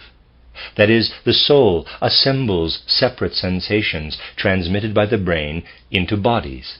My brain conveys to me separately and by altogether different pathways sensations of sight, taste, and hearing that the soul then combines into the mental picture of a trumpet. This final stage of a process, the mental picture of the trumpet, is given to my consciousness as the very first. In it nothing may be found of what is outside me and originally made the impression on my senses. On the way to the brain and through the brain to the soul, the external object has been completely lost. It would be hard to find another edifice of thought in the history of human culture that has been constructed with more ingenuity and that nevertheless on closer scrutiny collapses into nothing. Let us look more closely at how this edifice has been built up. It begins with what is given to naive consciousness of the thing perceived. Then it shows that everything found there would be non-existent for us if we had no senses, no eye, no color. So color is not yet present in what affects the eye. It first arises through the interaction of the eye with the object, I-E-Y-E. The object then is colorless. But the color is not present in the I-E-Y-E either. In the eye there is a chemical or physical process that is first led through the nerve to the brain, where it sets off another process. This process is still not yet color. It is only through the brain process that the color is evoked in the soul. There, it still does not yet enter my consciousness, but is first transferred outward by the soul onto the body, a body. Finally, I believe I am perceiving it there. We have come full circle. We have become conscious of a colored body. That comes first. Now the thought operation begins. If I had no eyes, the body would be colorless for me. Therefore, I cannot attribute color to the body. I go looking for it. I look for it in the eye, in vain. In the nerve, also in vain. In the brain, again, in vain. Finally, I look for it in the soul. There I find it, to be sure, but unconnected with the body. I find the colored body only where I began. The circle has been closed. I recognize as the product of my soul what the naive human being imagines as externally present in space. As long as we keep to this, everything seems to fit beautifully. But we must begin again, at the beginning. After all, so far I have been dealing with an entity, the external percept, of which, as a naive human being, I had an altogether false view. I believed that it had an objective permanence just as I perceived it. Now I notice that it disappears with my mental picturing, that it is only a modification of my own soul states. Do I still have the right to take it as a starting point for my reflections? Can I say that it has an effect on my soul? From now on I must treat the table itself, which I used to believe affected me and produced a mental picture of itself within me, as a mental picture. But then, to be consistent, my sense organs and the processes in them must also be only subjective. I have no right to speak of a real I, E-Y-E, only of my mental picture of the I. And it is the same with nerve conduction and brain processes, and no less so with the process in the soul itself by which things are supposedly built up out of the chaos of the various sensations. If I run through the elements of the act of cognition once again, assuming the correctness of that first circuit of thoughts, then the cognitive act reveals itself as a tissue of mental pictures that as such can have no effect on one another. I cannot say my mental picture of the object has an effect on my mental picture of the eye, and from this interaction there proceeds the mental picture of the color. Nor do I need to do so. For as soon as it is clear to me that even my sense organs and their activities, the processes of my nerves and soul, can be given only through perception, then the above train of thought reveals itself in its perfect impossibility. So much is correct then. I can have no percept without the corresponding sense organ, but neither can I have a sense organ without perception. I can pass from my percept of the table to the eye that sees it, or to the nerves in the skin that touch it, but what takes place within these I can learn once again only through perception. Then I soon notice that there is no trace of similarity between the process occurring in the eye and what I perceive as color. I cannot deny my color percept by pointing to the process in the eye that takes place during this perception. nor can I find the color in the nerve and brain processes.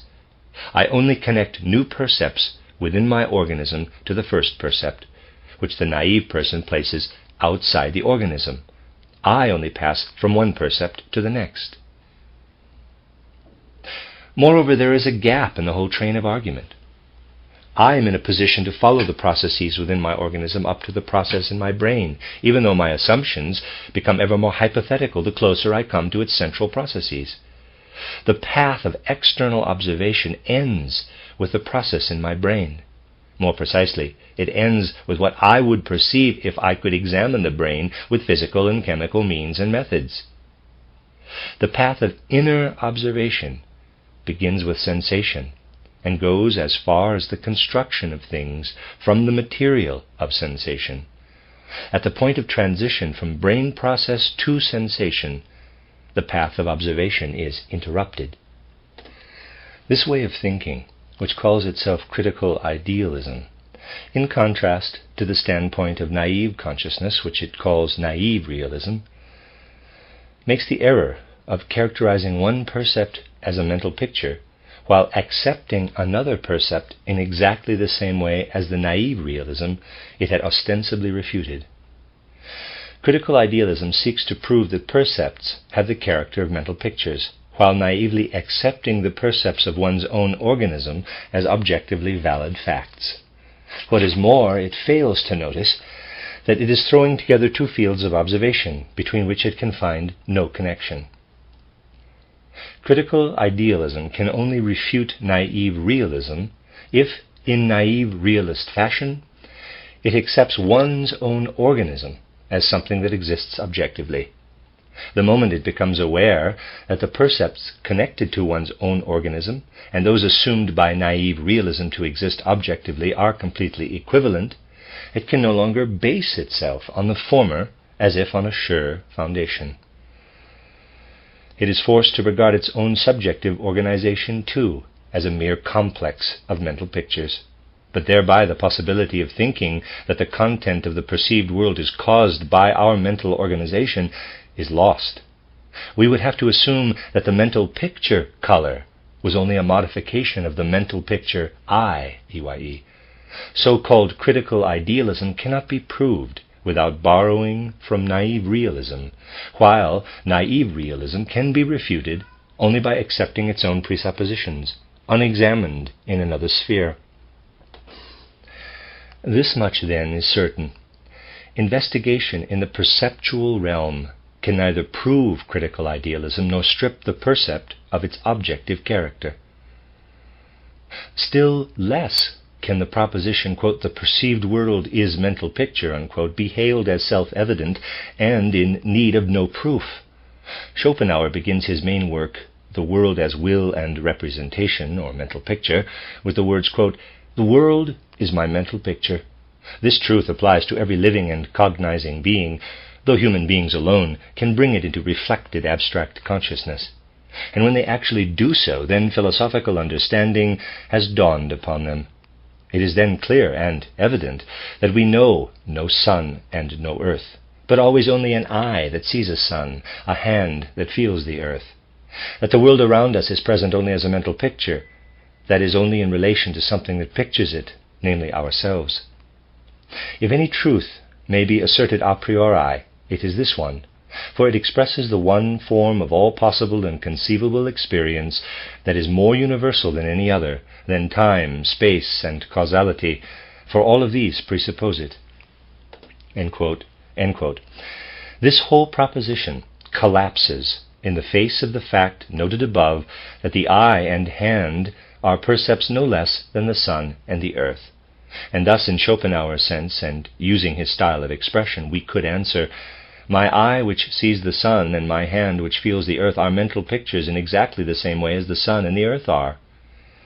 With this insight, and without further ado, it is clear that I cancel out Schopenhauer's proposition. For only my real eye and my real hand could have the mental pictures of sun and earth as their modifications, but my mental pictures of eye and hand could not. Yet critical idealism can speak only of these mental pictures. Critical idealism is completely unable to gain insight into the relationship of percepts and mental pictures. It cannot begin to make the distinction mentioned above, page 59, between what happens to the percept during the process of perceiving and what must already be present in it before it is perceived. To do this, we must take a different path. The end of chapter 4 and the end of this recorded session. We'll begin with chapter 5 in the next part, Knowing the World. This is part 4 of a reading of the Philosophy of Freedom, newly entitled Intuitive Thinking as a Spiritual Path by Rudolf Steiner. I'm on chapter 5, the beginning of chapter 5, Knowing the World. It follows from our considerations so far that we cannot prove our percepts are mental pictures by investigating the content of our observations. Such proof is supposedly established by showing that if the perceptual process occurs as it is believed to do on the basis of naive, realistic assumptions about the psychological and physiological constitution of the individual, we have to do not with things in themselves, but only with mental pictures of things. However, if naive realism consistently pursued leads to results that represent the exact opposite of its assumptions, then those assumptions must be seen as unsuitable for founding a worldview and dropped. In any case, it is invalid to reject the assumptions and accept the consequences, as the critical idealists do, who base their claim that the world is my mental picture on the above line of argument. Edward von Hartmann gives a detailed presentation of this line of argument in The Fundamental Problems of Epistemology. The correctness of critical idealism is one thing. The power of its proofs to convince us is another. How things stand with the former will emerge later in our discussion, but the power of its proofs to convince is zero.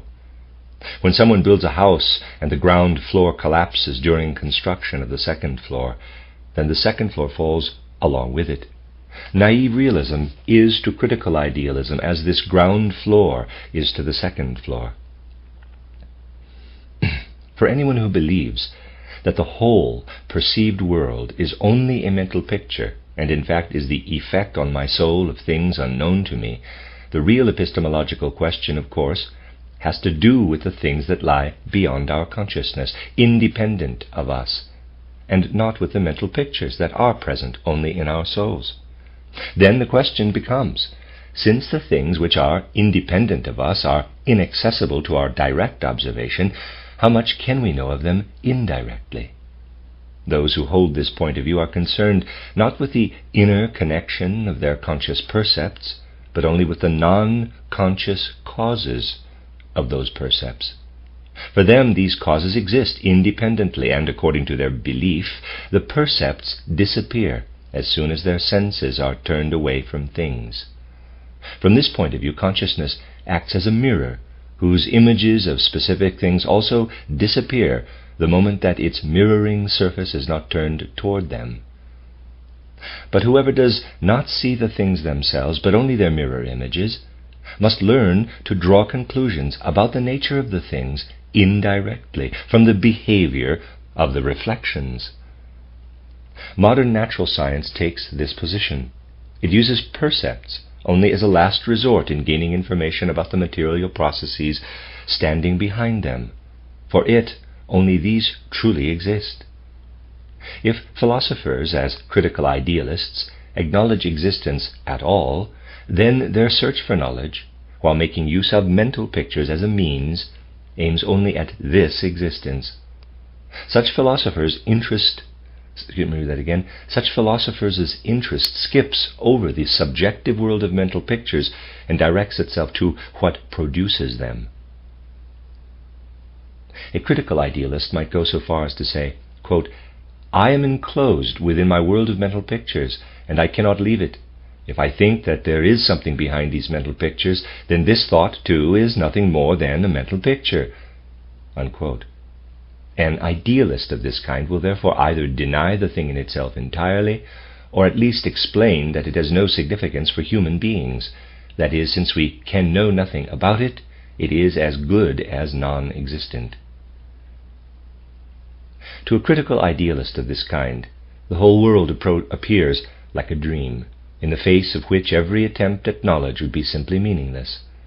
In this view, there can be only two kinds of people: biased ones who take their own dreamy fabrications for real things, and wise ones who see through the nothingness of this dream world and gradually lose all desire to bother themselves further about it. From this vantage point, even one's own personality can become a mere dream image. Just as one's own dream image appears among other dream images in sleep, so the mental picture of one's own capital I joins the mental pictures of the external world. Therefore, our consciousness does not contain our real I, but only the mental picture of our I. For those who deny that there are things or that we can know anything of them must also deny the existence or at least the knowledge of their own personality. Critical idealism thus arrives at the statement, quote, "All reality is transformed into a wonderful dream, without there being a life that is dreamed about, or a spirit that is doing the dreaming. A dream that coheres in a dream of itself," end quote. And that's from Johann Gottlieb Fichte. For those who believe they know immediate life is a dream, it does not matter whether they suspect that nothing exists behind it, or whether they refer their mental pictures to real things. For them, life itself loses all scientific interest.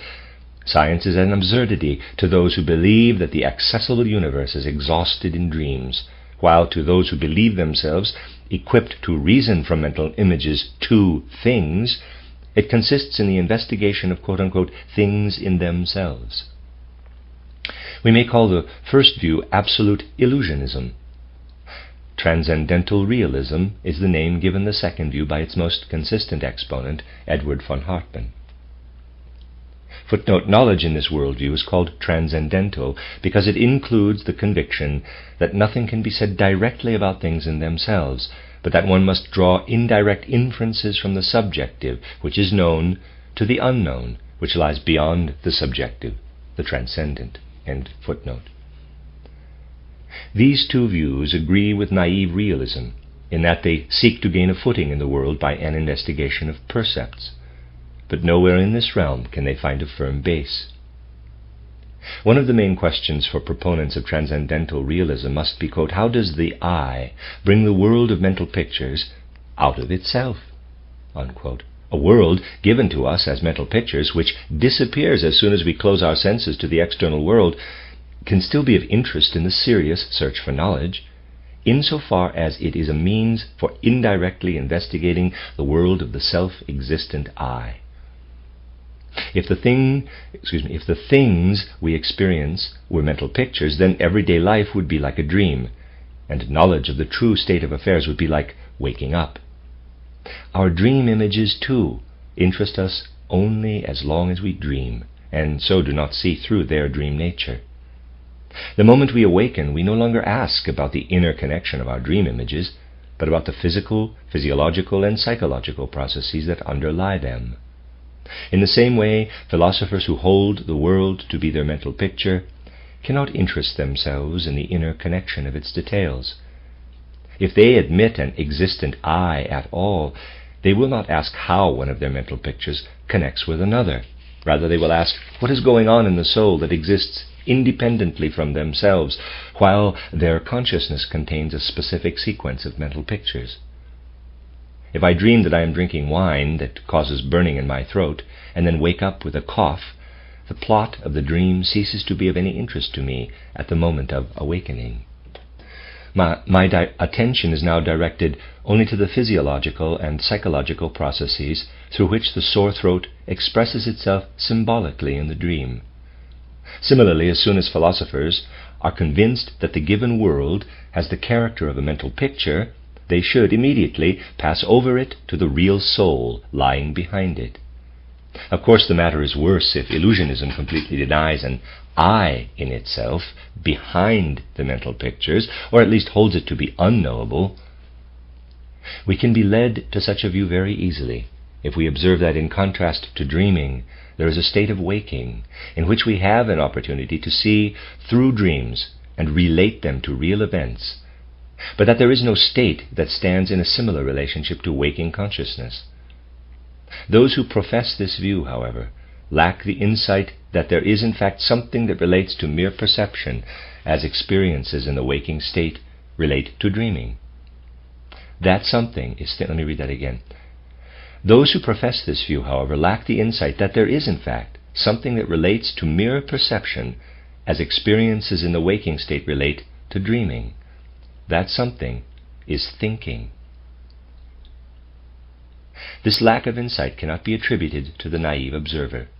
Such people give themselves over to life and consider things to be as real as they seem in experience. But the first step to be taken beyond this naive standpoint can only be to ask, quote, how does thinking relate to perception? Unquote. Regardless of whether or not the percept, in the form given to me, persists before and after my mental picturing, it is only with the aid of thinking that I can say anything about it. If I say that the world is my mental picture, then I have spoken the result of a process of thinking. And if my thinking is not applicable to the world, then that result is an error. Between the percept and any kind of statement about it, thinking inserts itself. I have already indicated the reason why thinking is generally overlooked during the contemplation of things. It is because we direct our attention only to the object of our thinking and not simultaneously to our thinking itself. Naive consciousness, therefore, treats thinking as something that has nothing to do with things and stands altogether apart from them, making its observations about the world. For naive consciousness, the picture of the phenomena of the world sketched by a thinker does not count as something integral to the things of the world, but as something that exists only in the human head. The world is complete even without this picture. The world is complete and finished with all its substances and forces, and human beings make a picture of this finished world. To those who think like this, we need only ask, quote, by what right do you declare the world to be finished without thinking? Does not the world bring forth thinking in human heads with the same necessity as it brings forth blossoms on the plant? Plant a seed in the earth, it puts forth roots and stem, it unfolds into leaves and blossoms. Set the plant before you, it links itself to a specific concept in your soul. Why does this concept belong to the plant any less than leaves and blossoms do? You might reply that leaves and blossoms are present without a perceiving subject, while the concept appears only when a human being confronts the plant. Very well. But blossoms and leaves arise in the plant only when there is earth, in which the seed can be laid, and light and air, in which leaves and blossoms can unfold. Just so, the concept of the plant arises when thinking consciousness approaches the plant. End quote. It is quite arbitrary to consider as a totality, a whole, the sum of what we experience of a thing through perception alone, and to regard what results from a thinking contemplation as something appended that has nothing to do with the thing itself. If I am given a rosebud today, then the picture that offers itself to my perception is limited to the present moment. But if I put the bud in water, then I will get a completely different picture of my object tomorrow. And if I can keep my eyes turned toward the rosebud, then I shall see today's state change continuously into tomorrow's, through countless intermediate stages.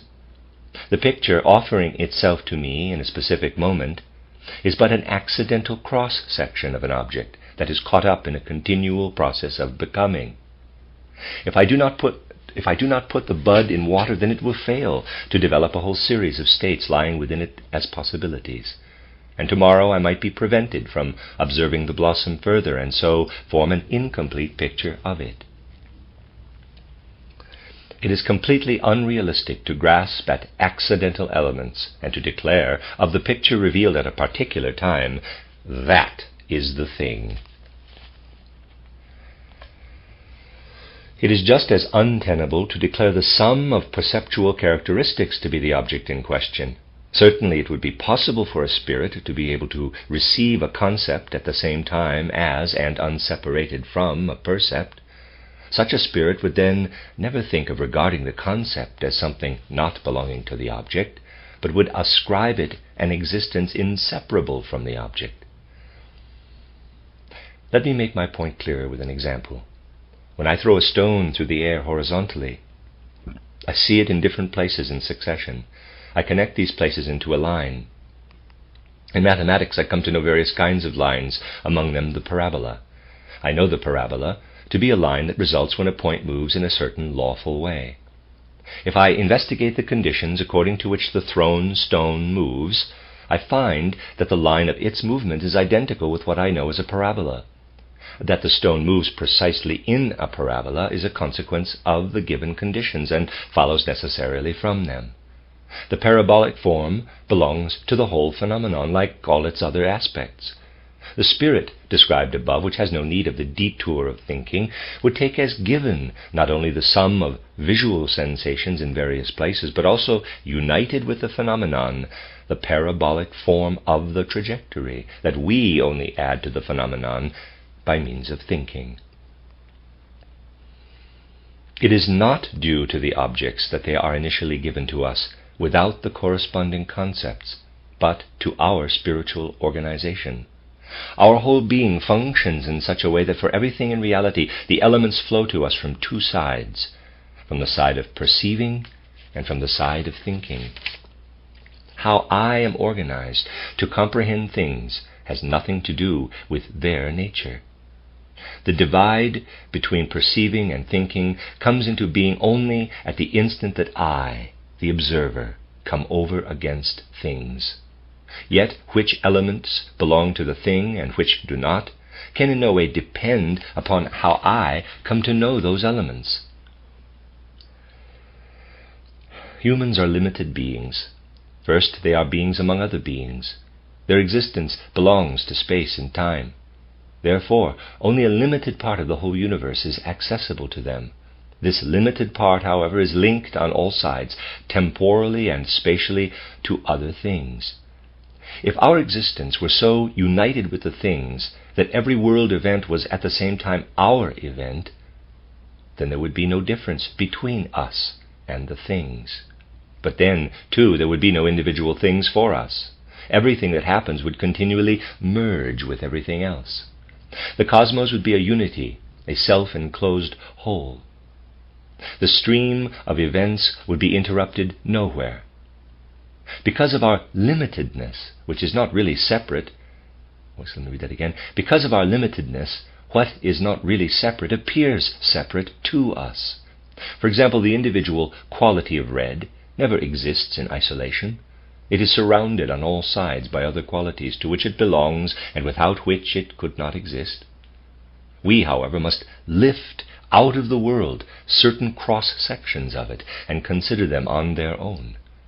From a many-hued whole, our I, EYE, can comprehend only a succession of individual colors.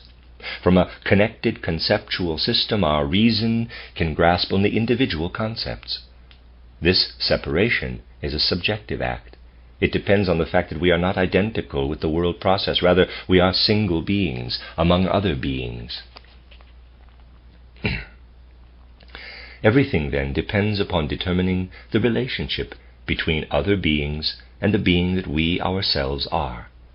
This determination must be distinguished from merely becoming aware of ourself. The latter relies upon perceiving, as does awareness of every other thing. Perceiving myself reveals to me a number of qualities that I combine into the whole of my personality, just as I combine the qualities yellow, metallically gleaming, hard, etc., into the unity gold. Self-perception does not lead me outside the realm of what belongs to me. Such self-perceiving must be distinguished from self-definition through thinking. Just as in thinking I integrate a single percept from the external world into the context of the world, so likewise through thinking I also integrate the percepts of myself into the world process. My self-perceiving encloses me within certain limits, but my thinking has nothing to do with those limits. In this sense, I am a twofold creature. I am enclosed within the realm that I perceive as that of my personality, but I am also the bearer of an activity that determines my limited existence from a higher sphere. Our thinking, unlike our sensing and feeling, is not individual, it is universal. Only because it is related to the individual's feeling and sensing does it receive an individual stamp in each separate human being. Human beings differentiate themselves from one another through these particular colorations of universal thinking. There is only one concept, triangle. It makes no difference to the content of this concept whether it is grasped by A or B, by this or that human carrier of consciousness, but each bearer of consciousness will grasp it in an individual way. A common prejudice that is hard to overcome stands opposed to this thought. This prejudice cannot rise to the insight that the concept of the triangle grasped by me is the same as that grasped by my neighbor. Naive human beings consider themselves the builders of their concepts. Therefore, they believe that every person has individual concepts. It is a fundamental requirement of philosophical thinking to overcome this prejudice. The single unitary concept of the triangle does not become many by being thought by many thinkers, for the thinking of many thinkers is itself a unity. In thinking, we are given the element that unites our particular individuality with the whole of the cosmos. When we sense, feel, and also perceive, we are separate. When we think, we are the all-one being that penetrates all. This is the deeper basis of our dual nature. Within us we see an absolute force come into existence, a force that is universal. Yet we do not come to know it as it streams forth from the center of the world, but only at a point on the periphery. If we came to know it as it streamed forth from the center of the world, then we would know the whole riddle of the world at the instant we came to consciousness. Since we stand at a point on the periphery, however, and find our own existence enclosed within certain limits, we must find out about the realm situated outside our own being, with the help of thinking that extends into us from universal world existence. The urge for knowledge arises in us because thinking in us reaches out beyond our separateness and relates itself to universal world existence. Beings without thinking do not have this urge. If other things confront them, no questions arise. Other things remain external to such beings. For thinking beings, a concept arises from the encounter with an external thing. The concept is that part of the thing that we do not receive from without, but from within. Knowledge, cognition, is meant to accomplish the balance or union of the two elements, inner and outer. A percept, then, is not something finished or closed off. It is one side of the total reality. The other side is the concept. The act of knowing, cognition, is the synthesis of percept and concept. Only percept and concept together make up the whole thing. The preceding discussion demonstrates that it is meaningless to look for any common element among the world's individual entities other than the conceptual content presented by thinking. Any attempt to find a world unity other than this self-consistent conceptual content which we gain by thinking contemplation of our percepts must fail. For us, neither a human, personal God, nor force, nor matter, nor even the idea-less will, Schopenhauer, can be considered the universal element of the world. All these entities belong merely to a limited area of our observation. We perceive a humanly limited personality only in ourselves, force and matter only in external things. As for the will, it can be seen only as an expression of our limited personality's activity. Schopenhauer wants to avoid making abstract thinking the bearer of the universal world element, and instead seeks something that presents itself to him immediately as real. This philosopher believes that we misjudge the world if we see it as external. Here's a long quote from Schopenhauer's book, The World as Will and Representation. Indeed, The sought-after significance of the world confronting me merely as my mental picture, or the transition from it as a mere mental picture of the cognizing subject to what it may be beyond to... Let me read that again. Indeed, the sought-after significance of the world confronting me merely as my mental picture, or the transition from it as a mere mental picture of the cognizing subject to what it may be beyond this, would never be discoverable if the investigator himself were nothing other than the purely cognizing subject, parenthesis, a winged cherub without a body, quote, parenthesis, but he too is rooted in that world, finds himself within it as an individual. That is, his cognition, which supports and determines the whole world as mental picture, is mediated throughout by a body whose affections are, as shown above, the intellect's starting point for contemplation of that world. For the purely cognizing subject as such, this body is a mental picture like any other, an object among objects. Its movements, its actions are known to him no differently from the changes in all other observable objects, and would be just as strange and incomprehensible to him if their meaning were not deciphered for him in a completely different way. For the subject of cognizing, which appears as an individual through its identity with the body, this body is given in two quite distinct ways. First, as mental picture for the intellect's contemplation, as object among objects, and subject to their laws, but at the same time in a quite different way, namely as that which is known immediately to everyone by the word will. Every true act of his will is instantly and unfailingly a movement of his body as well. He cannot really will the act without at the same time perceiving that it appears as movement of the body. The act of will and the action of the body are not two different, objectively known states, linked by the tie of causality. Their relationship is not one of cause and effect. Rather, they are one and the same thing, but given in two altogether different ways, once quite immediately and once for the intellect's contemplation. End of long quote. With this analysis, Schopenhauer feels justified in locating the quote-unquote objectivity of the will in the body. He believes that one can feel a reality, the thing in itself in concreto, immediately in the actions of the body. Against this analysis, we must point out that the actions of our body only come to our awareness through self-percepts, and as such have no advantage over other percepts. If we wish to know their essence, then we can only do so through thinking observation, that is, by organizing them within the conceptual system of our concepts and ideas. The view that thinking is abstract without any concrete content, that it offers at most a conceptual mirror, image of world unity, but not this unity itself, is very deeply rooted in naive human consciousness. Whoever believes this has never become clear about what a percept without a concept really is. Let us consider the world of percepts by itself. It appears as a mere juxtaposition in space, a mere succession in time, an aggregate of unconnected details. None of the things that enter and exit from the perceptual stage appears to have anything to do with any other.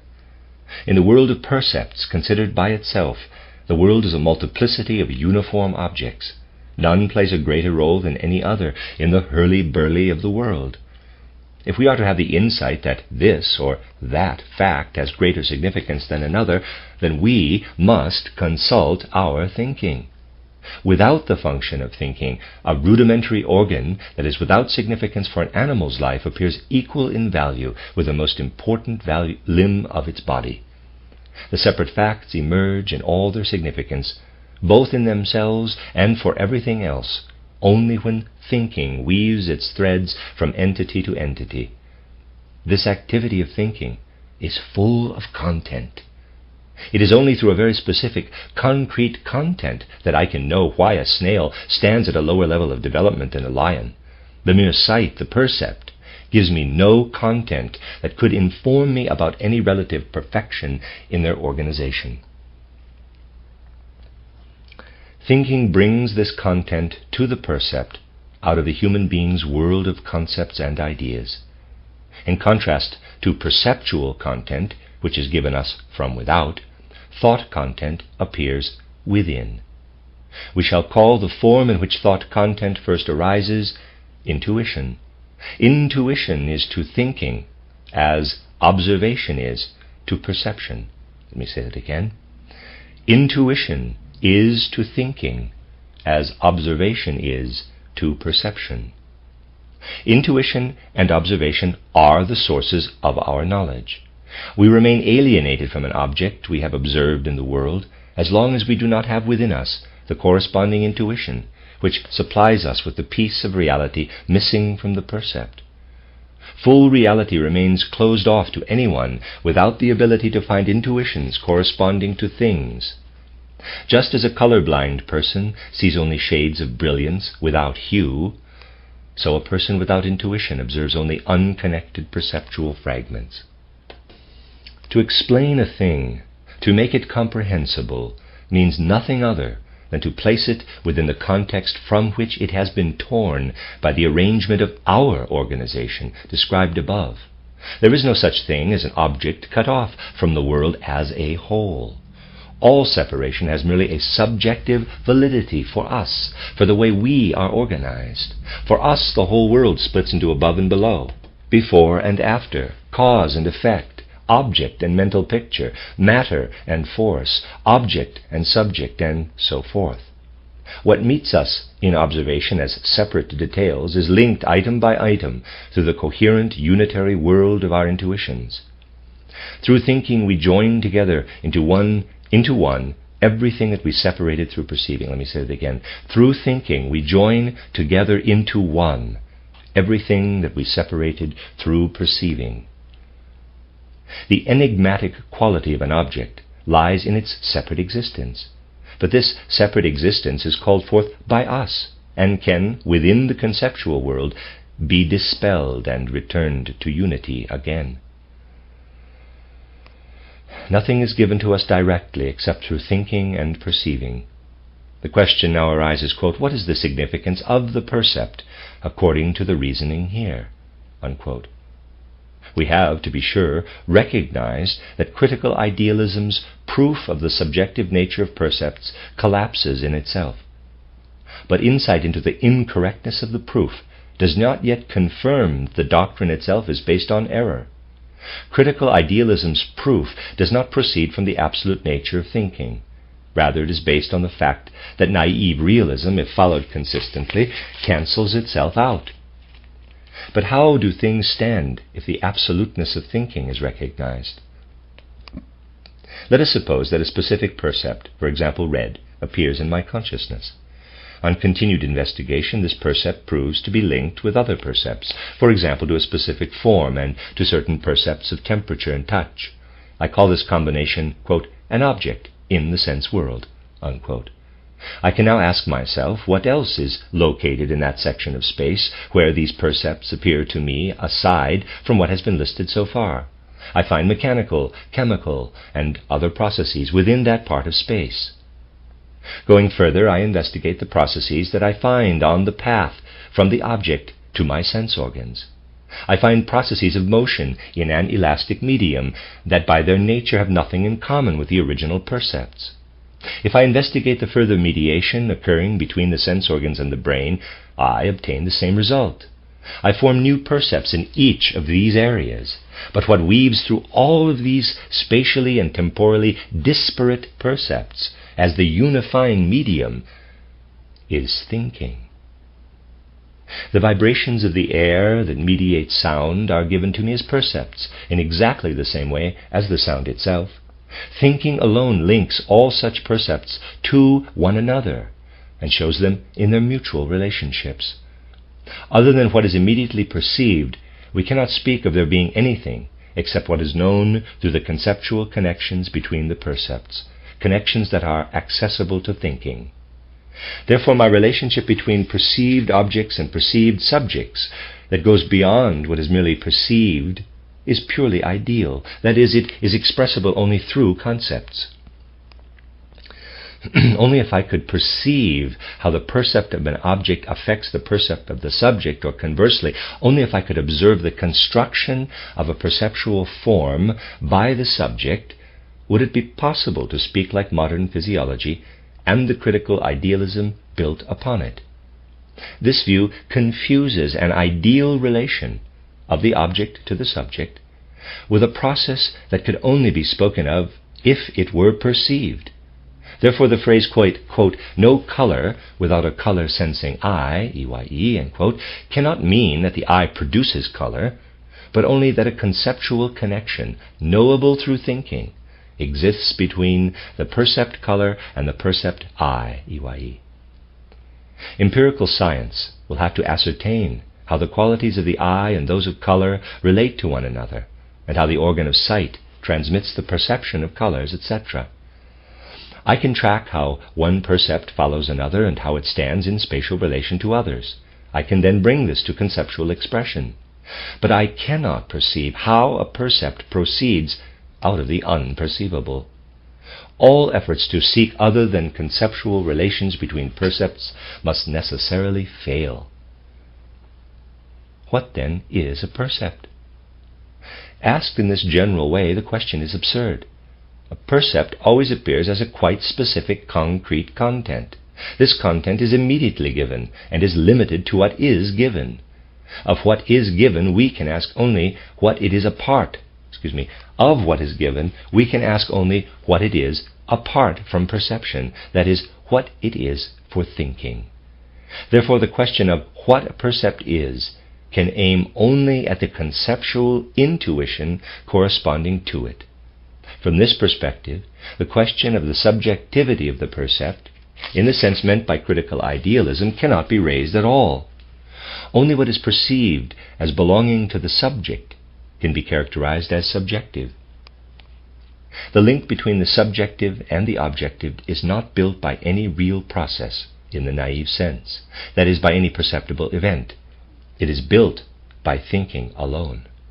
For this reason, what seems to lie outside the perceived subject is objective for us. The percept of myself as subject remains perceivable for me when the table now before me has vanished from my observational field. But observation of the table has evoked in me an alteration that also remains. I retain the capacity to create an image of the table again later. This capacity to produce an image remains united with me. Psychology calls this image a memory picture.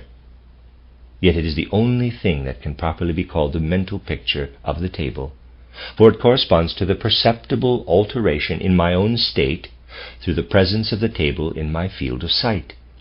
It does not, in fact, signify a change in some quote-unquote I in itself, capital I, standing behind the perceived subject, but rather a change in the perceptible subject itself. The mental picture is thus a subjective percept, in contrast to the objective percept of a thing lying within the perceptual horizon. The confusion of subjective percepts with objective percepts leads in idealism to the misunderstanding that the world is my mental picture. We must now define the concept of mental picture more narrowly. What we have put forward about it so far is not its concept, but merely points the way toward finding the mental picture within our perceptual field. The exact concept of the mental picture will then make it possible for us also to achieve a satisfactory understanding of the relationship between the mental picture and its object.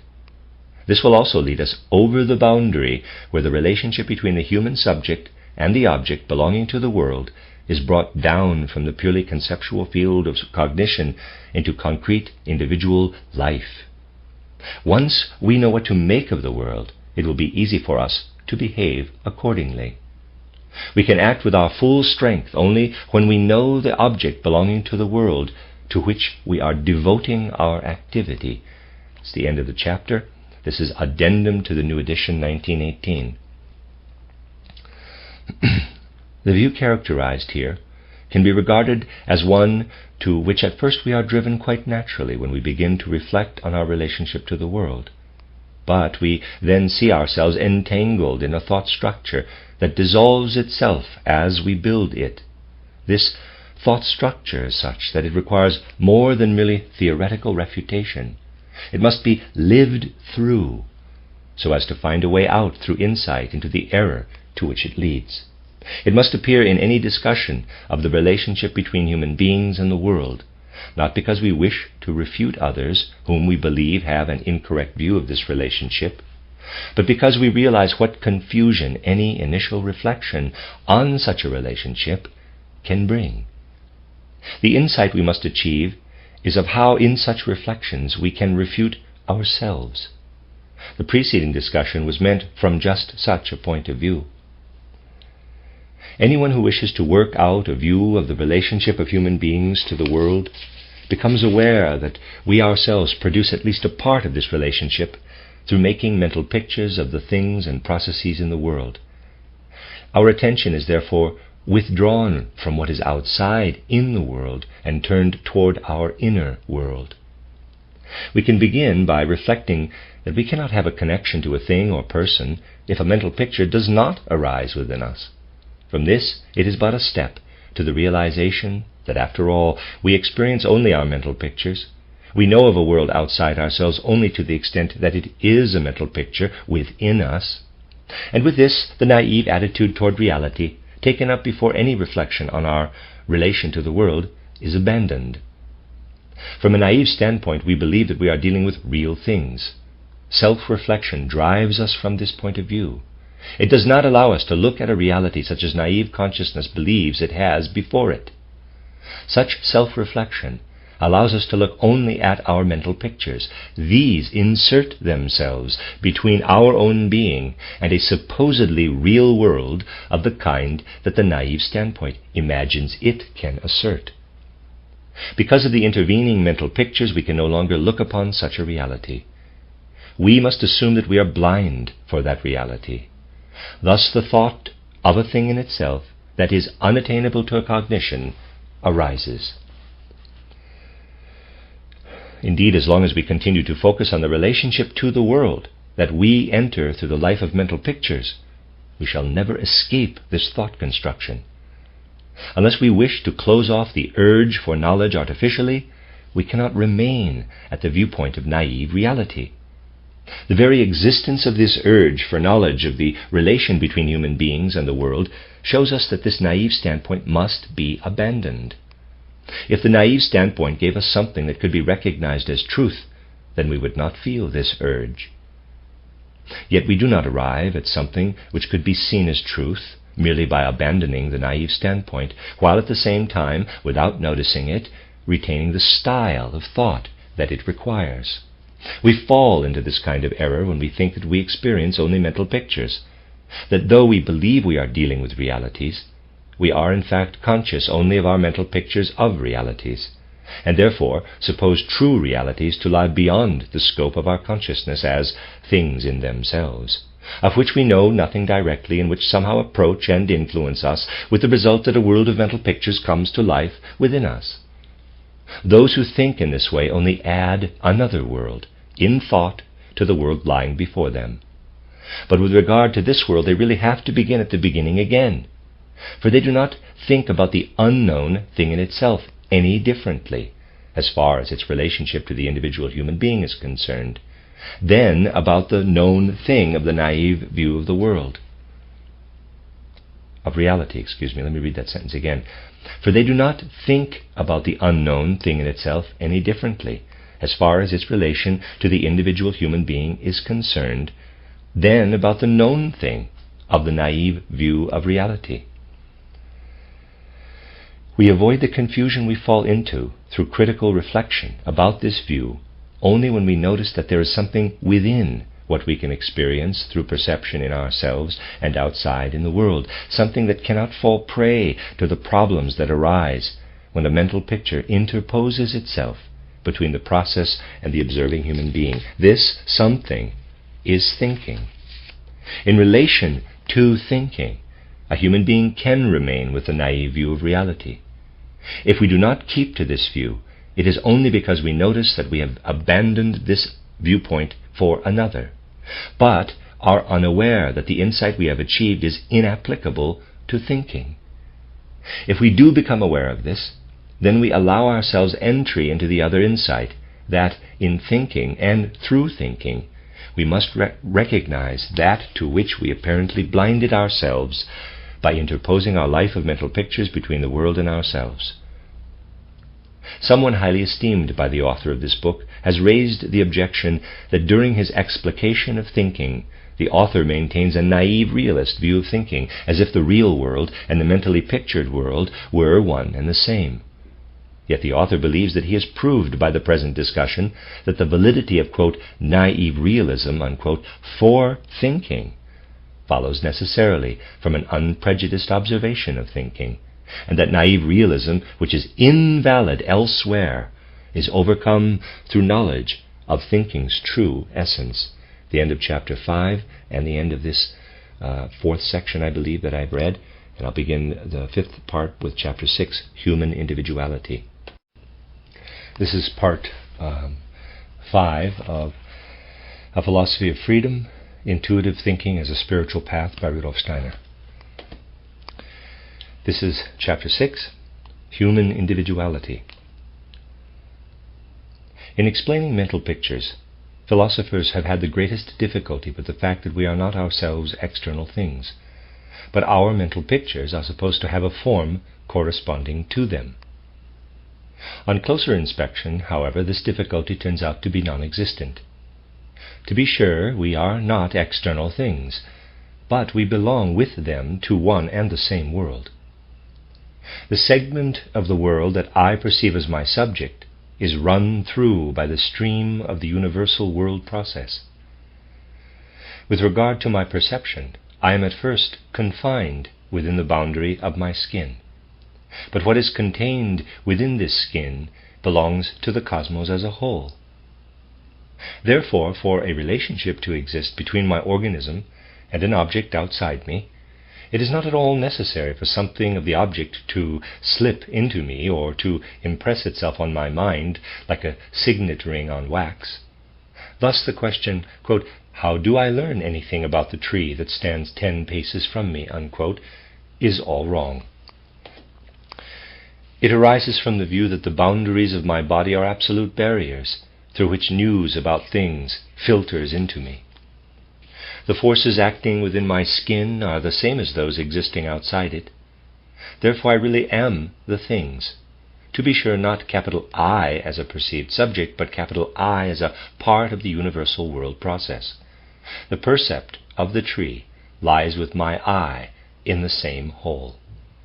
The universal world process calls forth equally the percept of the tree there and the concept of my capital I here.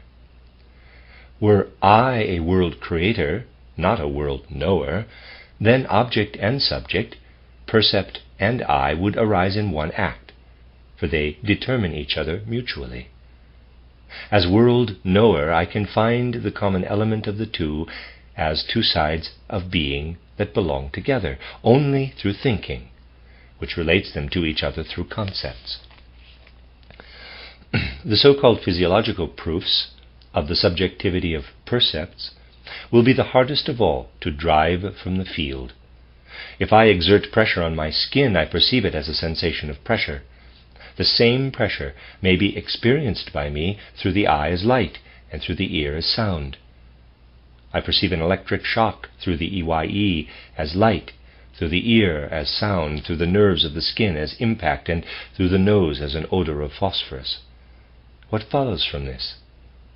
Only that I perceive an electric shock or pressure, and then a quality of light, or a sound, or a certain smell, and so forth. If there were no I, EYE, there would be no percept of light accompanying the percept of mechanical change in the environment. Without an ear, no percept of sound, etc. What right have we to say that without organs of perception the whole process would not exist? Those who conclude from the fact that an electrical process in the eye evokes light, that what we sense as light is, outside our organism, only a mechanical process of motion, forget that they are merely passing from one percept to another, and not at all to something outside perception. Just as we can say that the eye perceives a mechanical process of motion in its environment as light, so we could just as well claim that any systematic change in an object is perceived by us as a process of motion. If I draw 12 pictures of a horse on the circumference of a rotating disc in exactly the positions that its body assumes in the course of a gallop, then I can, by rotating the disc, evoke the illusion of movement. I need only look through an opening in such a way that I see the successive positions of the horse at appropriate intervals. Then I see not 12 pictures of a horse, but the image of a single horse galloping. Thus the physiological fact mentioned above can throw no light on the relation of percepts to mental pictures. We must find our way by some other means. The moment a percept emerges on the horizon of my observation, thinking too is activated in me. An element of my thought system, a specific intuition, a concept, unites with the percept. Then, when the percept disappears from my field of vision, what remains? What remains is my intuition, with its relationship to the specific percept that formed in the moment of perceiving. How vividly I can then later represent this relationship to myself depends upon how my spiritual and bodily organism is functioning. A mental picture is nothing but an intuition related to a specific percept. It is a concept, once linked to a percept, for which the relation to that percept has remained. My concept of a lion is not formed out of my percepts of lions, yet my mental picture of a lion is certainly formed by means of perception. I can convey the concept of a lion to those who have never seen a lion, but without their own perceiving, I will not succeed in conveying a vivid mental picture. A mental picture, then, is an individualized concept. We can now understand how mental pictures can represent the things of reality for us. The full reality of a thing is revealed to us in the moment of observation, out of the merging of a concept and a percept. Through a percept, the concept receives an individualized form, a relationship to that specific percept. The concept survives in us in this individual form, with its characteristic relationship to the percept, and forms the mental picture of the corresponding thing.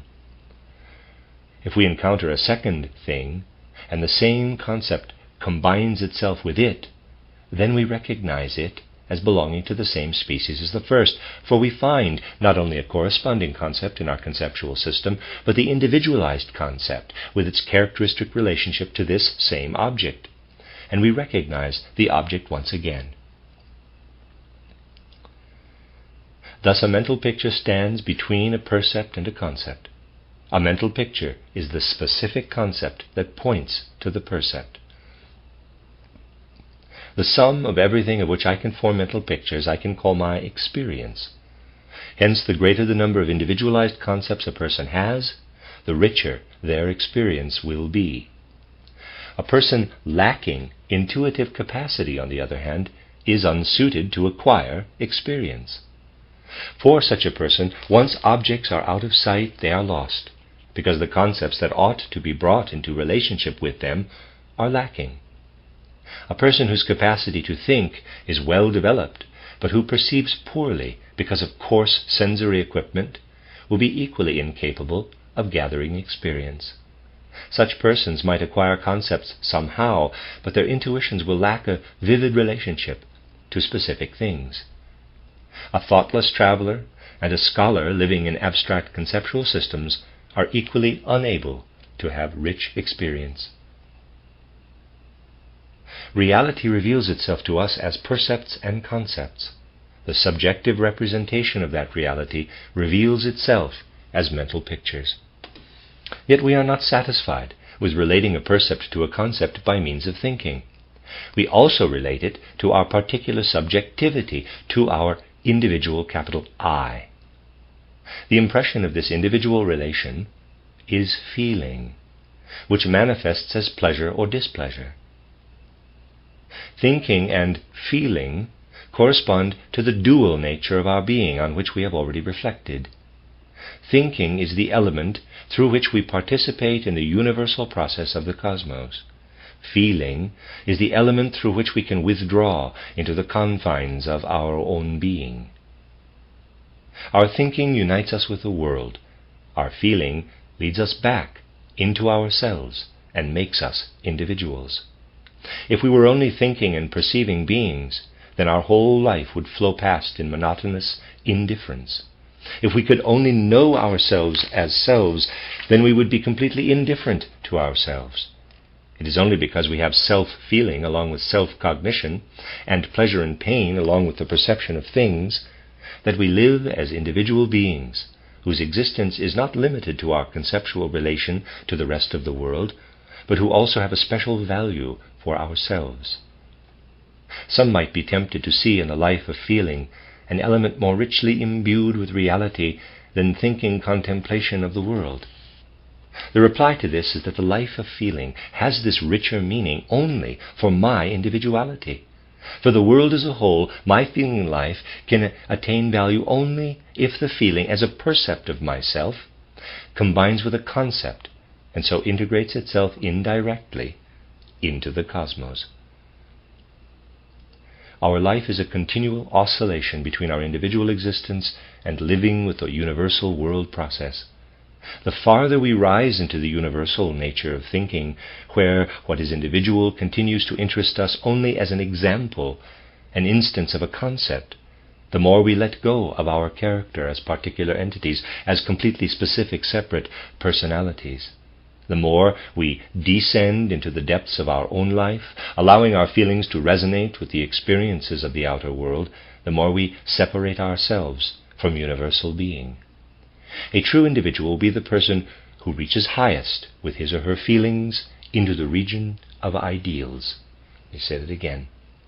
A true individual will be the person who reaches highest with his or her feelings into the region of ideals.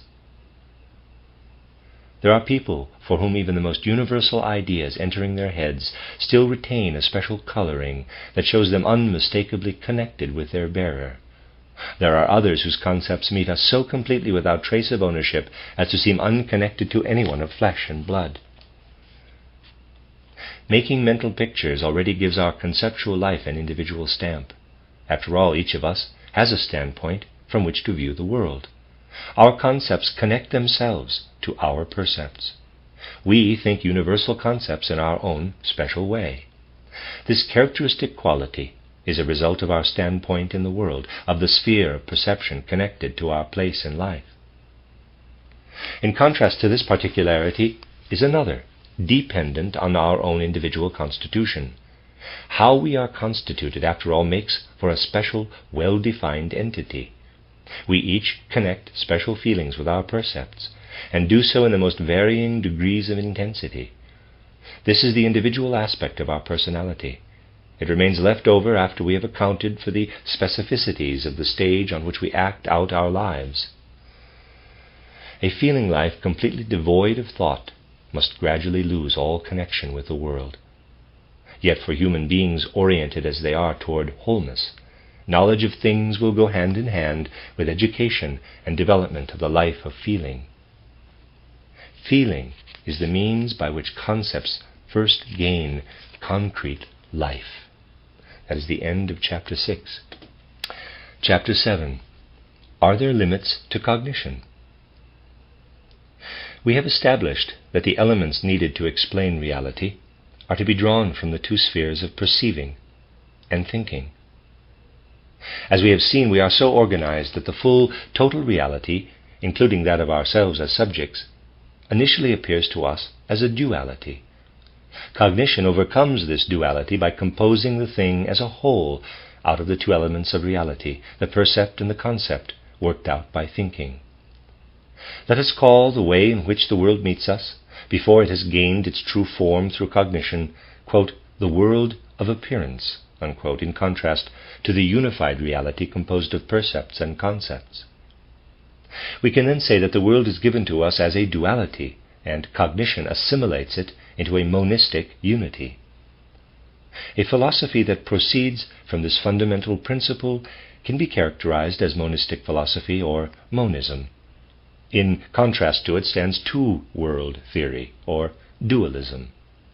The latter does not, for example, assume that there are two sides to a unitary reality that are separated merely by our organization, but that there are two worlds that are absolutely distinct from one another.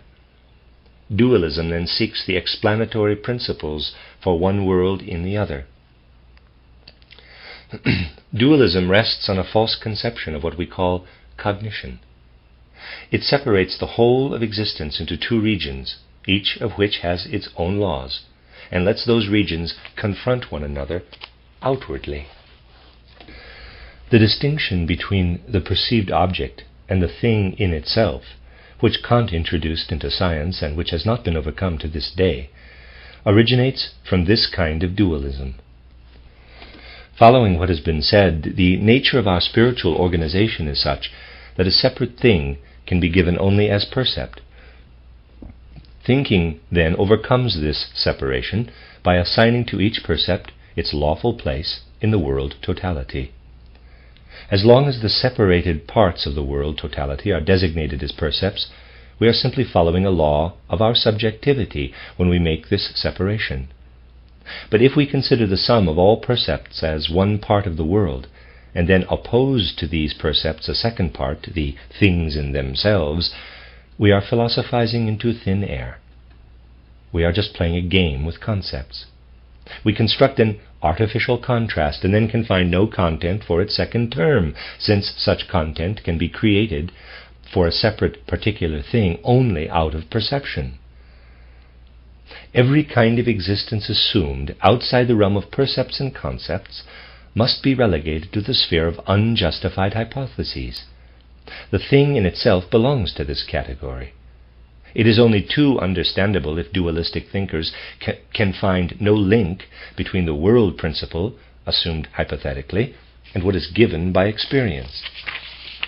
We can give content to this hypothetical world principle only by borrowing content from the world of experience, and then deceiving ourselves about this fact. Otherwise it remains a concept devoid of content, and has only the form of a concept. At this point, dualistic thinkers usually maintain that the content of the concept is inaccessible to our cognition. We can know only that such content exists. We cannot know what exists. In either case, overcoming dualism is impossible. Even if we import a few abstract elements from the world of experience into the concept of the thing in itself, it still remains impossible to trace back the rich, concrete life of experience to a few qualities that themselves are only borrowed from perception. Dubois-Reymond thinks that unperceivable atoms of matter create sensation and feeling by their position and movement. He uses this to arrive at the conclusion that we can never have a satisfying explanation of how matter in motion creates sensation and feeling. Thus he writes, quote, "It is completely and forever incomprehensible that a number of atoms of carbon, hydrogen, nitrogen, oxygen, etc. should be other than indifferent as to how they are lying and moving, how they lay and moved, and how they will lie and move. There is no way to understand from their interaction how consciousness could arise." End of footnote from Dubois-Reymond's book on the limits to knowledge of nature. Dubois-Reymond's argument is characteristic of this whole orientation of thought. Position and motion are separated out from the rich world of percepts. They are then transferred to the notional world of atoms.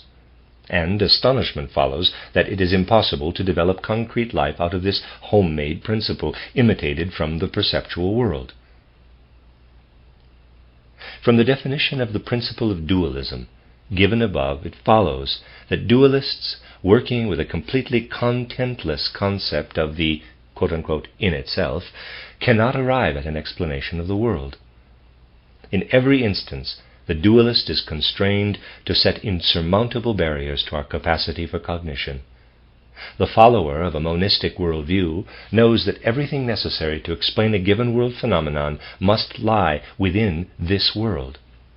What prevents us from achieving such an explanation can be only accidental temporal or spatial limits, or deficiencies in our organization, deficiencies not in human organization in general, but only in our own particular organization.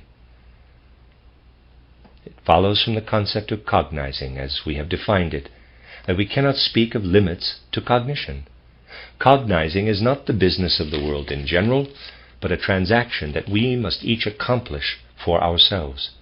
Things demand no explanation. They exist and work on one another according to laws that thinking can discover. They exist in indivisible unity with these laws. Our I-hood, capital I, then confronts them, initially comprehending in them only what we have described as the percept. But within this I-hood also lies the power to find the other part of reality. Cognitive satisfaction is attained only when the I has united for itself both the elements of reality that are indivisibly connected in the world, for then the I has reached reality once again. The preconditions for cognizing exist through and for the capital I. The I itself poses the questions of cognition. In fact, it draws them from the element of thinking, which is completely clear and transparent within itself. If we ask ourselves questions that we cannot answer, their content cannot be clear and distinct in every aspect. It is not the world that poses questions to us. We pose them to ourselves. I can easily imagine that I would be quite incapable of answering a question that I happened to find written down somewhere if I did not know the sphere from which its content came. Our cognition involves questions that emerge for us because a conceptual sphere pointing to the totality of the world confronts a perceptual sphere conditioned by place, time, and subjective organization. Our task is to balance these two spheres, both of which we know well. This has nothing to do with a limit to cognition. At a particular time, this or that might remain unexplained because the place of our vantage point in life prevents us from perceiving the things in question. But what is not found today may be found tomorrow. The limits determined in this way are only temporary, and they can be overcome by progress in perception and thinking. Dualism mistakenly transfers the contrast between objects and subjects, which has meaning only within the perceptual realm, to purely imagined entities outside this realm. But things separated in the perceptual field are separate only as long as the perceiver refrains from thinking. For thinking suspends all separation and reveals it to be merely subjective.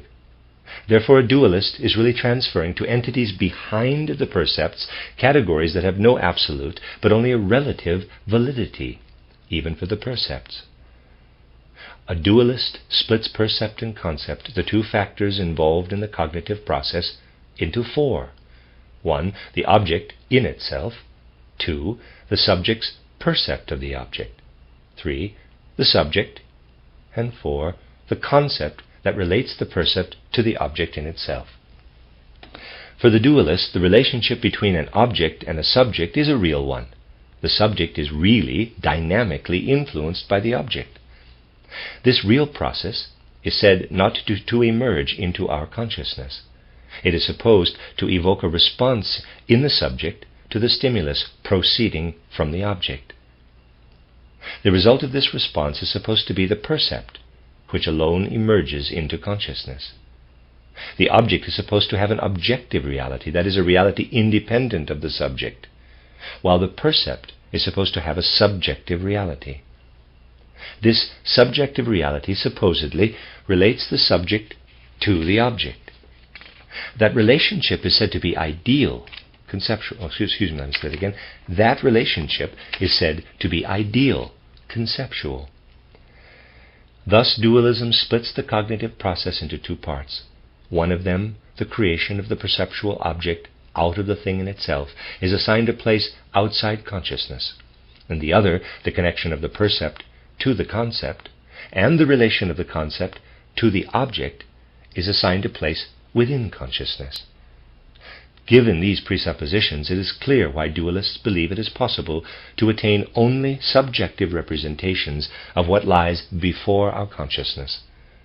For dualists of this kind, the objective, real process in the subject, through which the percept arises, and all the more so the objective relationships of things in themselves, are not directly knowable.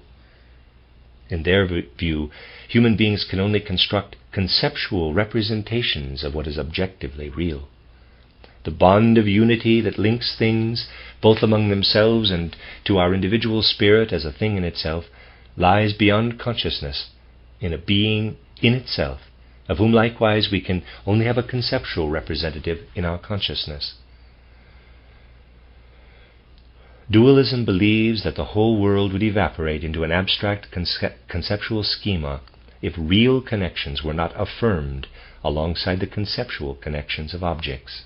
In other words, the conceptual principles, discoverable through thinking, appear too airy to dualists, and so they look for additional real principles by which to support them. Let us look more closely at these real principles.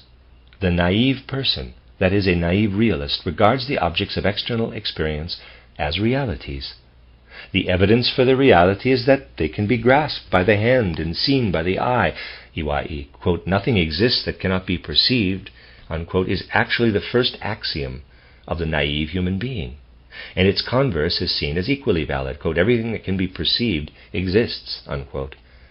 The best proof of this assertion is the naive human belief in immortality and in spirits. The naive realist imagines the soul as fine, sense-perceptible matter, which under certain circumstances can even become visible to ordinary human beings, that is, the naive belief in ghosts. Compared to their quote-unquote real world, naive realists see everything else, such as the world of ideas, as unreal, as quote-unquote merely conceptual. What we add to objects through thinking are mere thoughts about things. Thought adds nothing real to our appercept.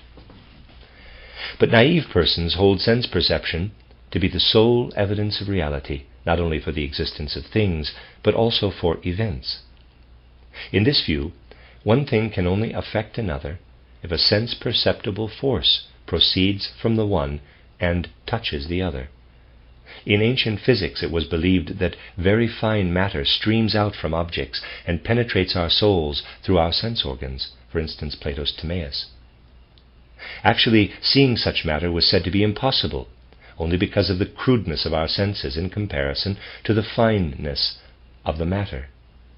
In principle, this kind of matter was accorded reality on the same grounds by which reality is accorded to the objects of the sense world, namely because of its mode of existence, which was thought of as analogous to that of sense-perceptible reality. For naive consciousness, the self-sufficient existence of what can be experienced through ideas is not considered to be real in the same way as what can be experienced through the senses. Until conviction of its reality is supplied by sense perception, and our object grasped in quote-unquote idea alone is a mere chimera. In brief, the naive person demands, in addition to the conceptual evidence of thinking, the real evidence of the senses. The basis for the development of primitive forms of belief in revelation lies in this naive human need. To naive consciousness, the God given through thinking always remains merely a quote-unquote thought God. Naive consciousness demands revelation through means accessible to sensory perception. God must appear bodily, and the testimony of thinking counts little. Rather, divinity must be confirmable by the senses through such things as the transformation of water into wine. The naive person imagines that cognition is itself a process analogous to sensory processes. Things make an impression on the soul, or they emit images that penetrate through to the senses, and so forth. What naive human beings can perceive with their senses is considered real, and what cannot be perceived in this way, God, the soul, cognition, etc., is imagined to be analogous to what is perceived.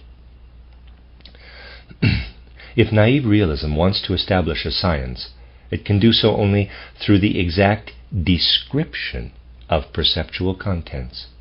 For naive realism, concepts are only means to this end.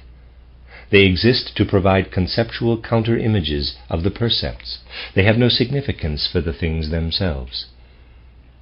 For the naive realist, only individual tulips that are seen or that can be seen count as real. The idea of a tulip counts only as an abstraction, as an unreal thought image that the soul assembles from characteristics common to all tulips. Naive realism, with its fundamental principle of the reality of everything perceived, is contradicted by experience, which teaches us that the content of perception is transient. The tulip that I see is real today. A year hence it will have vanished into nothingness. What lasts is the species of tulip. But for naive realism, this species is only an idea, not a reality.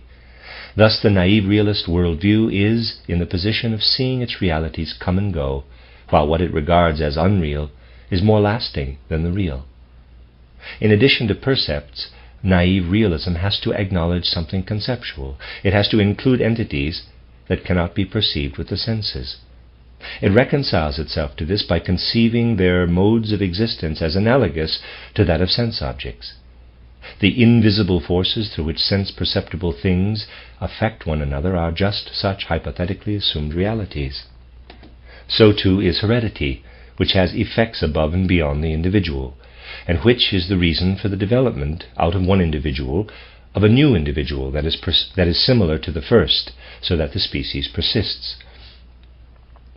The life principle permeating the organic body is another such assumed reality. So is the soul, for which naive consciousness always forms a concept analogous to sense realities. And so, finally, is the naive human's divine being. This divine being is thought to act in a fashion that exactly corresponds to the perceptible ways in which human beings act, that is, anthropomorphically. Modern physics traces sense impressions back to processes in the smallest parts of the body, and in an infinitely fine substance, the ether, or something similar. For example, what we sense as warmth is the movement of the parts within the space occupied by the body that is the source of warmth. Here too, something imperceptible is thought of by analogy to what is perceptible. The sensory analogue of the concept body might be, in this sense, the interior of an enclosed space, in which elastic spheres move in every direction, hitting one another, bouncing off the walls, and so forth. Without such assumptions, the world of naive realism disintegrates into an incoherent aggregate of percepts, without mutual relationships, and constituting no unity. But it is clear that naive realism can arrive at its assumptions only through inconsistency. If it remains true to its fundamental proposition that only the perceived is real, then it may not assume something real where it perceives nothing. From the standpoint of naive realism, those imperceptible forces operating out of perceptible things are actually unjustified hypotheses. Because such a theory knows of no other realities, it equips its hypothetical forces with perceptual content. It attributes a form of existence, perceptual existence, to a realm where sense perception, the sole means of making an assertion about this form of existence, is lacking. This self-contradictory worldview leads to metaphysical realism. Alongside perceptible reality, metaphysical realism constructs another, imperceptible reality that it conceives as analogous to the first. Therefore, metaphysical realism is necessarily dualistic. Wherever metaphysical realism notices a relationship between perceptible things, approaching something through movement, something objective entering consciousness, etc., it posits a reality. Yet the relationship it notices cannot be perceived. It can only be expressed through thinking. This conceptual relationship is arbitrarily made into something akin to the perceptible. For this line of thinking, then, the real world is composed of perceptual objects that emerge and disappear in eternal flux, and of imperceptible forces that produce the perceptual objects and endure. Metaphysical realism is a contradictory mixture of naive realism and idealism. Its hypothetical forces are imperceptible entities with perceptible qualities. Beyond that region of the world for whose form of existence a means of cognition is present in perception, it is determined to acknowledge still another region, for which this means is inadequate, and which can be ascertained only by thinking. Metaphysical realism, however, cannot at the same time decide to recognize that the form of existence transmitted by thinking, the concept or idea, is an equally valid factor with perception. To avoid the contradiction of imperceptible percepts, we must admit that the relationships between percepts as transmitted through thinking can have no other form of existence for us than that of concepts. If we reject the invalid components of metaphysical realism, the world presents itself as the sum of percepts and their conceptual ideal relations. Thus, metaphysical realism arrives at a worldview that requires as a matter of principle that we are able to perceive percepts, while it requires us to be able to think the relations among percepts. Beside the world of percepts and concepts, this metaphysical realism can validate no third region of the world for which both principles, the so-called principle of the real and the principle of the ideal, are simultaneously valid. When metaphysical realism claims that along with the ideal relation between the perceptual object and its subject, there must exist a real relationship between the thing in itself of the percept and the thing in itself of the perceptible subject, the so-called individual spirit, then this claim rests on the false assumption of the existence of a process analogous to the processes of the sense world, but imperceptible. When metaphysical realism further states that we enter into a conscious ideal relationship with our perceptual world, but can enter into a dynamic relationship of forces only with the real world, it commits the same error again. We can speak of a relationship of forces only within the perceptual world, in the area of the sense of touch, but not outside this world. The worldview into which metaphysical realism merges, when it eliminates its contradictory elements, can be called monism, because it combines one-sided realism with idealism into a higher unity. For naive realism, the real world is a sum of perceptual objects. For metaphysical realism, imperceptible forces, as well as percepts, attain reality. Monism replaces these forces with the conceptual connections achieved through thinking. But these connections are the laws of nature. A natural law, after all, is nothing other than a conceptual expression for the connection between certain percepts. Monism never has to seek for explanatory principles of reality outside percepts and concepts. Monism realizes that in the whole realm of reality there is never occasion to do so. It sees the perceptual world, as it appears immediately to our perceiving, as something half real. It finds full reality in the union of that world with the conceptual world. The metaphysical realist may object to the monist. Quote, as far as your organism is concerned, it may be that your cognition is perfect in itself, that it lacks nothing. But you do not know how the world would be reflected in an intelligence organized differently from your own. Unquote. To this monism will respond, quote, if there are non-human intelligences whose percepts have a form different from our own, what has meaning for me is still only what reaches me through my perceiving and concepts. Unquote.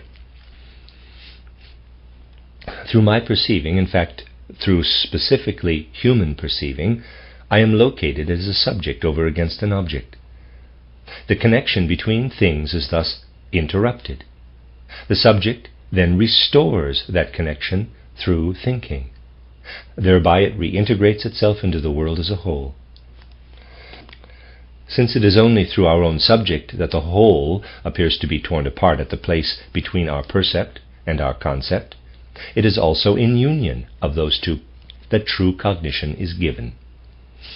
For beings with a different perceptual world, for example beings with double the number of sense organs, the connection would appear interrupted at a different place, and its reunion would accordingly have to take a form specific to those beings. The question of limits to cognition exists only for naive and metaphysical realism, both of which see in the soul's content only a conceptual representation of the world. For them, what exists outside the subject is something absolute, something self-existent, and the content of the subject is a picture of this absolute, standing completely apart from it. The completeness of the cognition depends on the degree of similarity between the picture and the absolute object. A being with fewer senses than human beings have will perceive less of the world. One with more senses will perceive more. The former will therefore have less complete knowledge than the latter. For monism, things are otherwise. The organization of the perceiving being determines where the connectedness of the world will seem torn apart into subject and object. The object is not absolute, merely relative to the particular subject. By the same token, the opposition can be bridged only in the specific way appropriate to human subjects. As soon as the capital I, which is separated from the world in perceiving, reintegrates itself into the connectedness of the world through its thinking contemplation, then all further questioning ceases, since it was only a result of the separation. A differently constituted being would have a differently constituted cognition. Our own cognition is sufficient to answer the questions posed by our own nature. Metaphysical realism must ask, how is what is given to us as perception given? How is the subject affected? For monism, the percept is determined by the subject, but at the same time the subject has the means in thinking to cancel out what it is itself determined. Metaphysical realists face a further difficulty when they seek to explain the similarity of the world pictures of different human individuals. They have to ask themselves, quote, how is it that the world picture that I construct out of my subjectively determined percepts and concepts is equivalent to those that other human individuals construct from the same two factors that are subjective to them? From my own subjective world picture, how can I draw any conclusions about that of another human being? Unquote. Because people manage to get along with one another in practice, the metaphysical realist believes it possible to infer the similarity of their subjective world pictures. From the similarity of these world pictures, a further inference is then drawn regarding the similarity of the individual spirits, the I capital, in itself, underlying the separate human perceptual subjects. This kind of conclusion infers from a sum of effects the character of their underlying causes. After a sufficient number of cases, we believe that we understand the situation enough to know how the inferred causes will operate in other cases. We call such an inference an inductive inference. If further observation yields something unexpected, we will find ourselves forced to modify its results, because the character of the result is, after all, determined only by the individual form of our observations. Yet, according to the metaphysical realist, this conditional knowledge of causes is perfectly sufficient for practical life. Inductive inference is the methodological foundation of modern metaphysical realism. Once people believed that from concepts they could evolve something that was no longer a concept.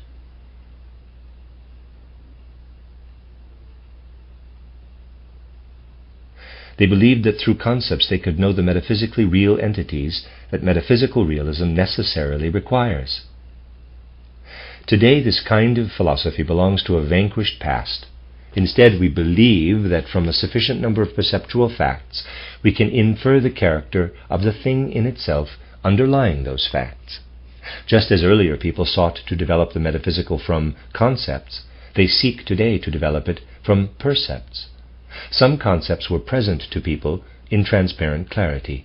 They believed that they could deduce the metaphysical from them, too, with absolute certainty.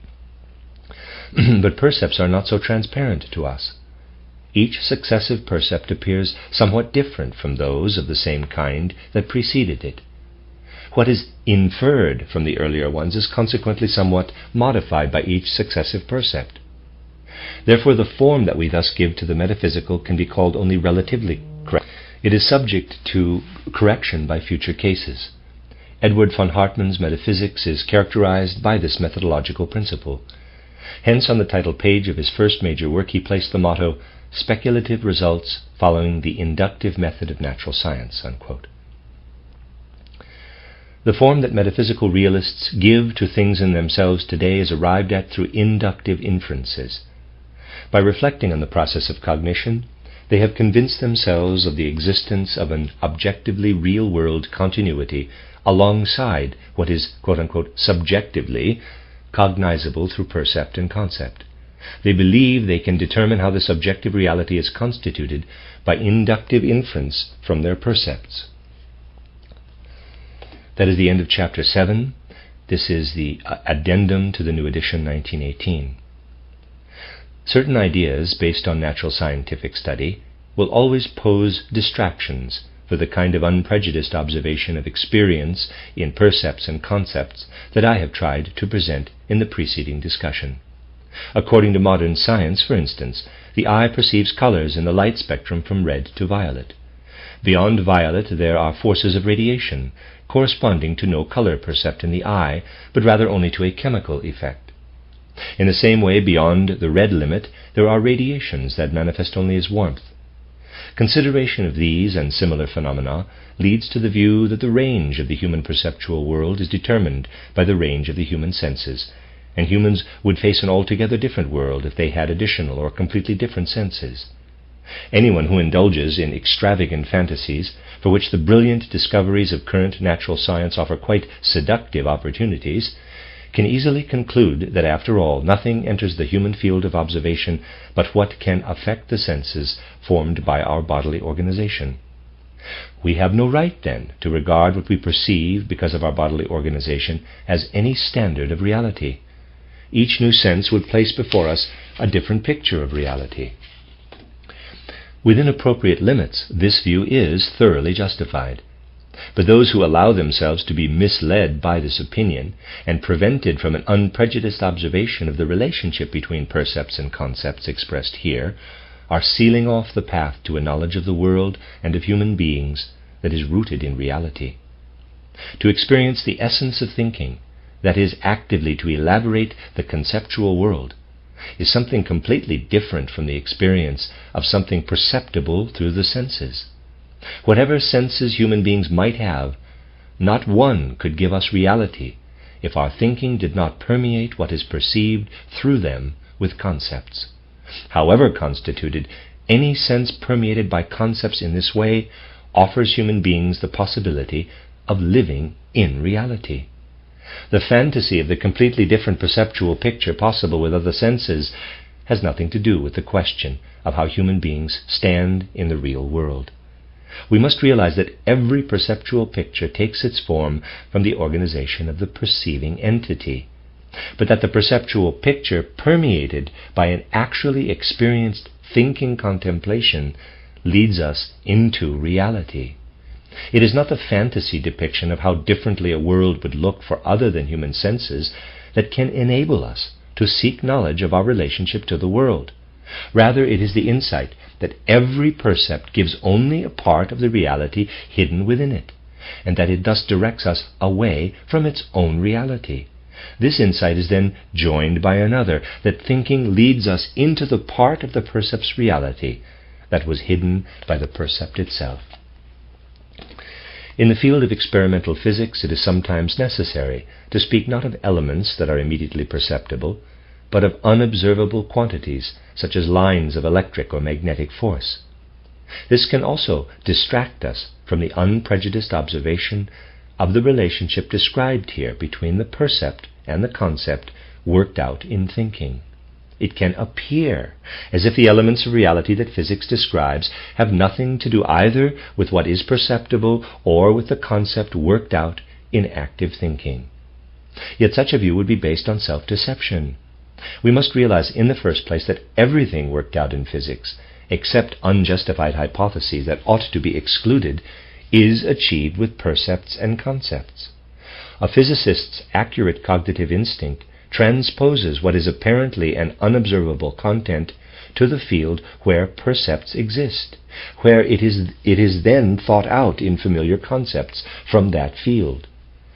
The strengths of electric or magnetic fields, for example, are not obtained through an essentially different cognitive process than that which operates between percepts and concepts. An increase or alteration in the human senses would result in a different perceptual picture, an enrichment or alteration of human experience. But real knowledge must be achieved even in regard to this experience by the interaction of concept and percept. The deepening of cognition depends on the forces of intuition that live in thinking. See, for example, page 88. In the experience of thinking, such intuition can immerse itself either more or less deeply in reality. The extension of the perceptual picture can stimulate this immersion and so, indirectly, promote it. Yet this immersion in the depths, this attainment of reality, should never be confused with encountering a broader or narrower perceptual picture in which there is always only a half reality, as determined by the cognizing organism. Anyone not lost in abstractions will realize how relevant it is for our knowledge of human nature that physics has to infer elements in the perceptual field to which no sense is attuned as directly as for color or sound.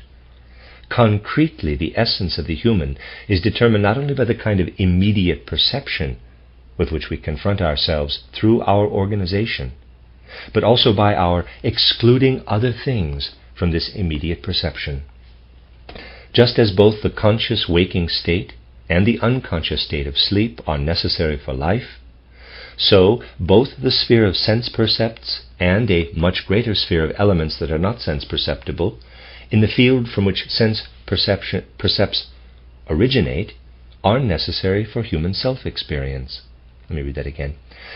Just as both the conscious waking state and the unconscious state of sleep are necessary for life, so both the sphere of sense percepts and a much greater sphere of elements that are not sense perceptible, in the field from which sense percepts originate, are necessary for human self-experience.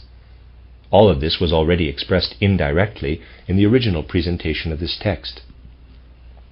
I add this extension of its content here because I have found that many readers have not read it with sufficient precision. It should also be kept in mind that the idea of the percept as developed in this text must not be confused with that of external sense perception, which is only a special case of it. Readers will see from what has been said, but still more so from what will be said later, that everything both sensory and spiritual that meets a human being is here taken to be a percept, until it is grasped by the actively elaborated concept. Senses of the kind normally meant by the word are not necessary to have percepts of soul or spirit. One could object that such an extension of normal linguistic usage is illegitimate, but it is absolutely necessary unless we want our cognitive growth in certain areas to be held in chains by linguistic custom. Anyone who speaks of perception only as sense perception will not arrive at a concept appropriate for knowledge, even knowledge of this same sense perception. Sometimes we must extend a concept so that it can have an appropriate meaning in a narrower field.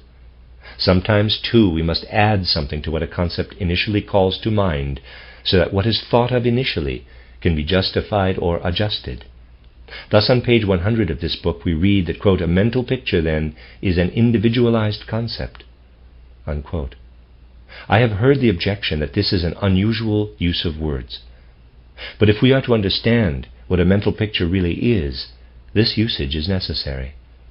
What would become of the progress of knowledge if everyone who has to adjust concepts meets with the objection, quote, "That is an unusual use of words," unquote. End of addendum. End of this reading section. This is part 6 from A Philosophy of Freedom, Intuitive Thinking as a Spiritual Path by Rudolf Steiner.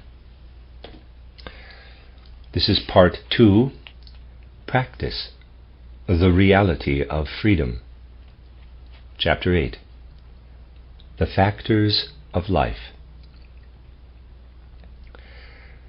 Let us recapitulate what we have gained through the previous chapters. The world comes to meet me as a multiplicity, a sum of separate details. As a human being, I am myself one of these details, an entity among other entities.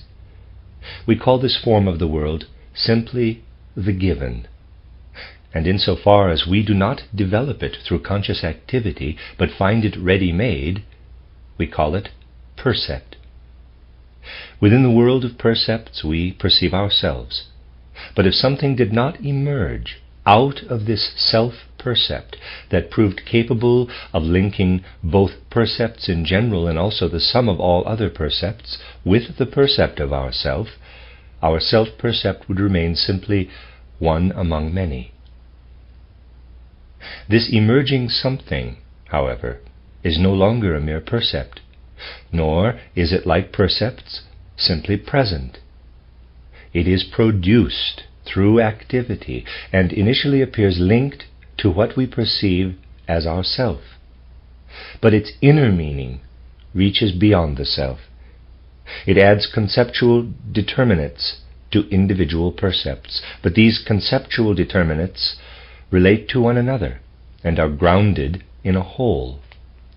It determines conceptually what is achieved through self-perception conceptually, just as it determines all other percepts. It places this as the subject, or capital I, over against objects. This something is thinking, and the conceptual determinates are concepts and ideas. Thus, thinking first expresses itself in the percept of the self, but it is not merely subjective, for the self characterizes itself as subject only with the help of thinking. Such self-reference in thought is one way that we determine our personality in life. Through it we lead a purely conceptual existence. Through it we feel ourselves as thinking beings. Were it unaccompanied by other ways of determining ourself, this determination of our personality would remain purely conceptual, logical. Then we would be beings whose lives were limited to establishing purely conceptual relationships among percepts, and between percepts and ourselves. Now, if we call the establishment of such a relationship in thought cognition, and the state of the self achieved through it knowledge, then, if the assumption just mentioned applied, we would have to regard ourselves as merely cognizing or knowing beings. But this assumption does not hold. As we have seen, we do not relate percepts to ourselves only through concepts, but also through feeling. Therefore, we are not beings with merely conceptual content to our lives. The naive realist, in fact, sees in the feeling life a more real expression of the personality than in the purely conceptual element of knowledge. And if the matter is judged from that standpoint, this view is quite correct. At first, feeling is exactly similar on the subjective side to the percept on the objective side. Therefore, according to the fundamental proposition of naive realism, everything that can be perceived is real, feeling guarantees the reality of one's own personality.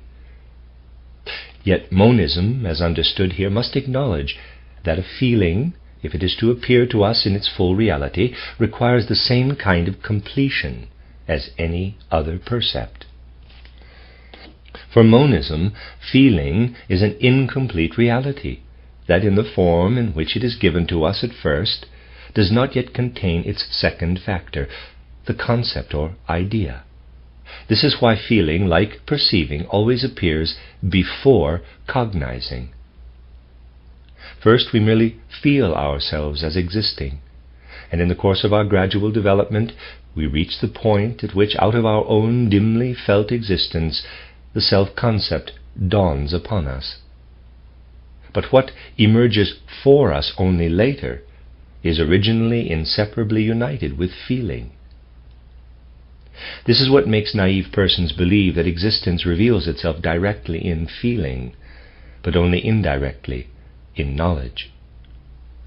Exercising the life of feeling will therefore seem more important to them than anything else. They believe themselves to have grasped the pattern of the universe only when they have received it into their feeling. They try to make feeling, not knowing, the means of cognition. Since feeling is something altogether individual, something equivalent to perception, Philosophers of feeling make something that has significance only within their own personality into the principle of the universe. They try to permeate the entire universe with their own selves. What monism, as described in this book, attempts to grasp conceptually, the philosophers of feeling seek to achieve with feeling. They see that kind of connection with things as more immediate. This tendency, the philosophy of feeling, is often called mysticism. A mystical view based solely on feeling errs in wanting to experience what it ought to know. It wants to make something that is individual feeling into something universal. Feeling is a purely individual act. It is a relationship of the outer world to our subject, insofar as that relationship finds expression in a purely subjective experience. There is yet another expression of the human personality. Through its thinking, the I, capital, participates in general universal life. Through thinking, it relates percepts to itself, and itself to percepts, in a purely conceptual way. In feeling, it experiences a relationship of the object to its subject. But in willing, the reverse is the case. In willing, too, we have a percept before us, namely that of the individual relation of ourself to what is objective. And whatever is not a purely conceptual factor in our will is just as much a mere object of perception as anything in the outer world. Yet here too naive realism believes that it has before it a far realer kind of existence than can be attained through thinking.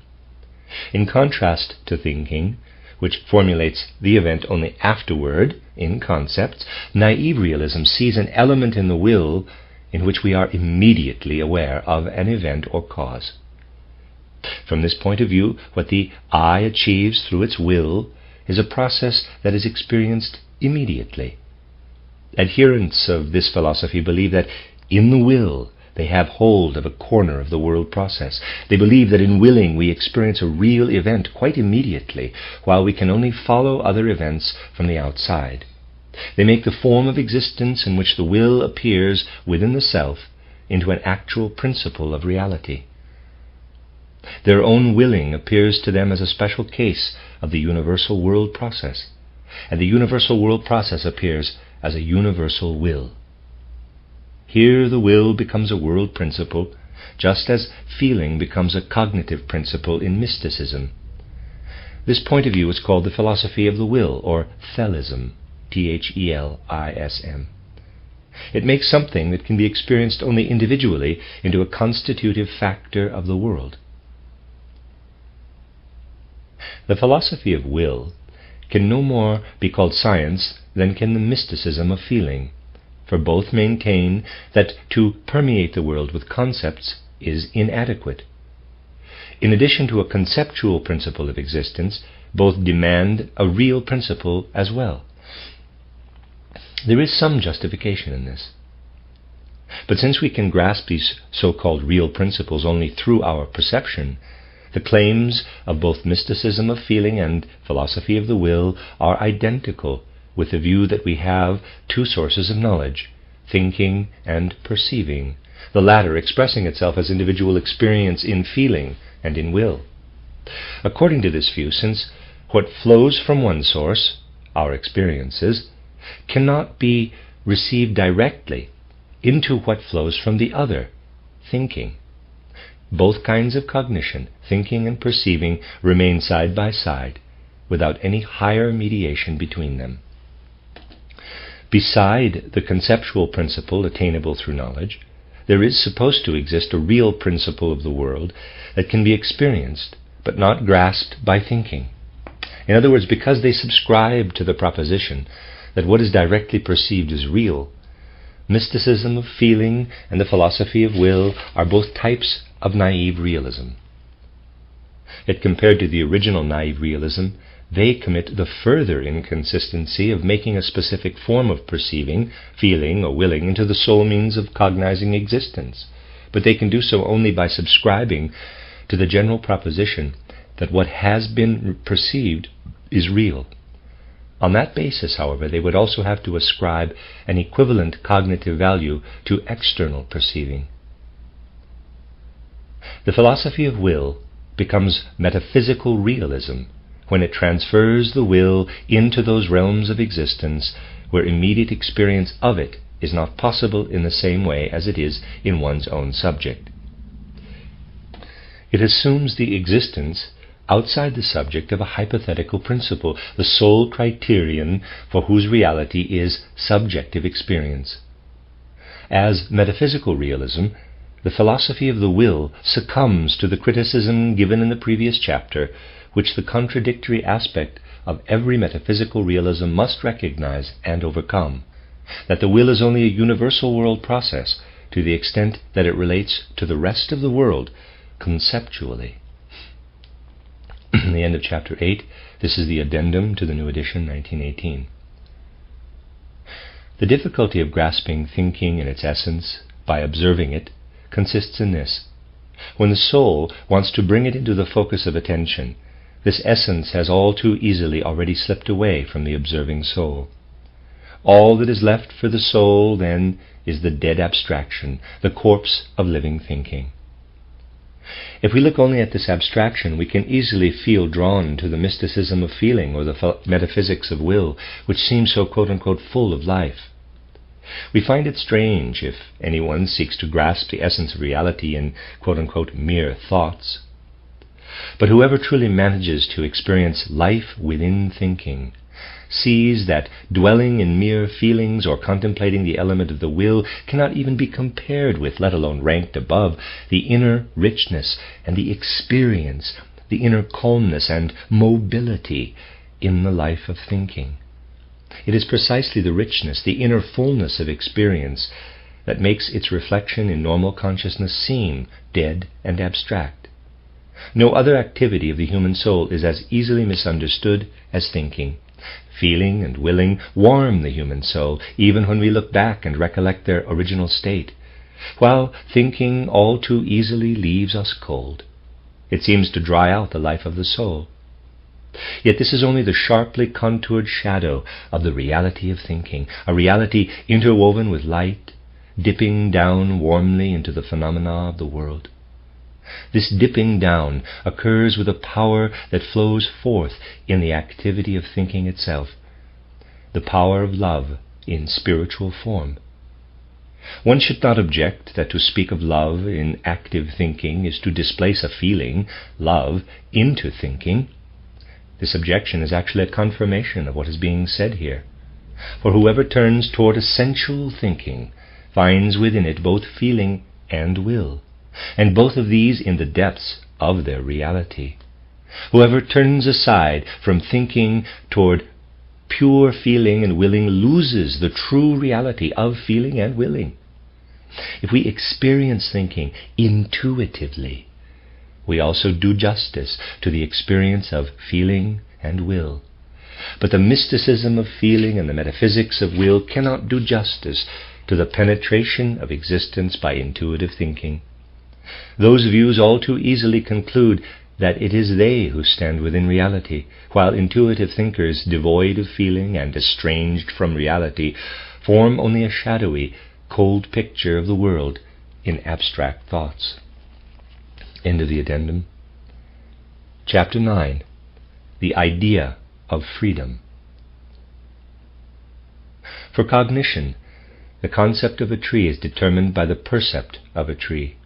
Faced with a specific percept, I can select only a very specific concept out of the general conceptual system. The connection between a concept and a percept is indirectly and objectively determined by thinking about the percept. The percept's connection with its concept is recognized after the act of perception, but their belonging together is determined by the situation itself. The process presents itself differently when we examine cognition itself, or the relationship between human beings and the world through cognition.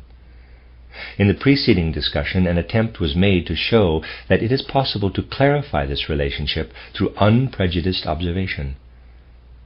A proper understanding of such observation leads to the insight that thinking can be beheld directly as a self-enclosed entity. Those who find it necessary to explain thinking as such by appealing to something else, such as physical processes in the brain or unconscious mental processes lying behind observed conscious thinking, misunderstand what the unprejudiced observation of thinking provides. To observe thinking is to live during the observation immediately within the weaving of a self-supporting spiritual entity. We could even say that whoever wants to grasp the essence of the spirit in the form in which it first presents itself to human beings can do so in the self-sustaining activity of thinking. In examining thinking itself, two things coincide that otherwise must always appear as separated: concepts and percepts. If we do not understand this, the concepts developed in response to percepts will seem to us to be shadowy copies of these percepts, while the percepts themselves will seem to present us with true reality. We will also build a metaphysical world for ourselves on the pattern of the perceived world.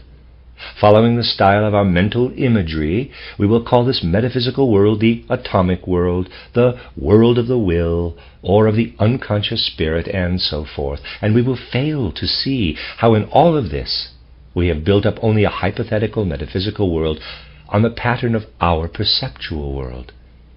But if we see what is really present in thinking, we will recognize that only one part of reality is present in the percept, and that we experience the other part, which belongs to it and is necessary for it to appear as full reality, in the permeation of the percept by thinking. We shall then see in what appears in consciousness as thinking not a shadowy copy of reality, but a spiritual essence that sustains itself. Of this spiritual essence, we can say that it becomes present to our consciousness through intuition. Intuition is the conscious experience within what is purely spiritual of a purely spiritual content. The essence of thinking can be grasped only through intuition. Only when by means of unprejudiced observation we have wrestled through to a recognition of this truth about the intuitive essence of thinking can we obtain a clear path to insight into the human organization of body and soul. We then recognize that this organization can have no effect on the essence of thinking, even though the facts initially seem to contradict this. In normal experience, human thinking appears only in and through the organization of body and soul. This organization makes itself felt so strongly in thinking that its true significance can only be seen by someone who has recognized that nothing of that organization plays a part in the essential nature of thinking. But such a person will also see what a peculiar kind of relationship exists between this human organization and thinking. For our organization has no effect on the essence of thinking, but rather retreats when the activity of thinking appears. Our organization suspends its own activity. It makes room, and in the space that has been made free, thinking appears. The effective essence in thinking has a double function. First, it represses the human organization's own activity, and second, it replaces that activity with itself. Even the first of these, the repression of the bodily organization, is a result of thinking activity, of the part of that activity that prepares the appearance of thinking. We can see from this in what sense thinking is reflected in the bodily organization. Once we see this, we will no longer be able to mistake the significance of that reflection and take it for thinking itself. If we walk over softened ground, our footsteps dig into the earth. We are not tempted to say that the footprints are driven upward from below by forces in the ground. We will not attribute to those forces any share in the origin of the footprints. Similarly, if we observe the essence of thinking without prejudice, we will not attribute any part of this essence to traces in the bodily organism that arise because thinking prepares its appearance by means of the body. Footnote: in writings subsequent to this one, the author has shown how the above view has been confirmed in psychology, physiology, etc. Here only what comes from the unprejudiced observation of thinking itself was to be addressed. End footnote. Here a significant question emerges. If the human organization plays no part in the essence of thinking, what significance does this organization play in the totality of the human being? The answer is that what happens in human organization as a result of thinking has nothing to do with the essence of thinking, but it does have something to do with the origin of I consciousness out of thinking. The real I, capital, certainly lies in thinking's own essence, but I consciousness does not. Anyone who observes thinking without prejudice sees this as the case. The I is to be found in thinking, but I consciousness appears because the traces of thinking activity are engraved in general consciousness as characterized above. Parenthesis, I consciousness, therefore, arises through the bodily organization. But let us not confuse this with the claim that I consciousness, once arisen, remains dependent on the bodily organization. Once arisen, it is taken up into thinking, and thereafter shares in thinking's spiritual being. Parenthesis.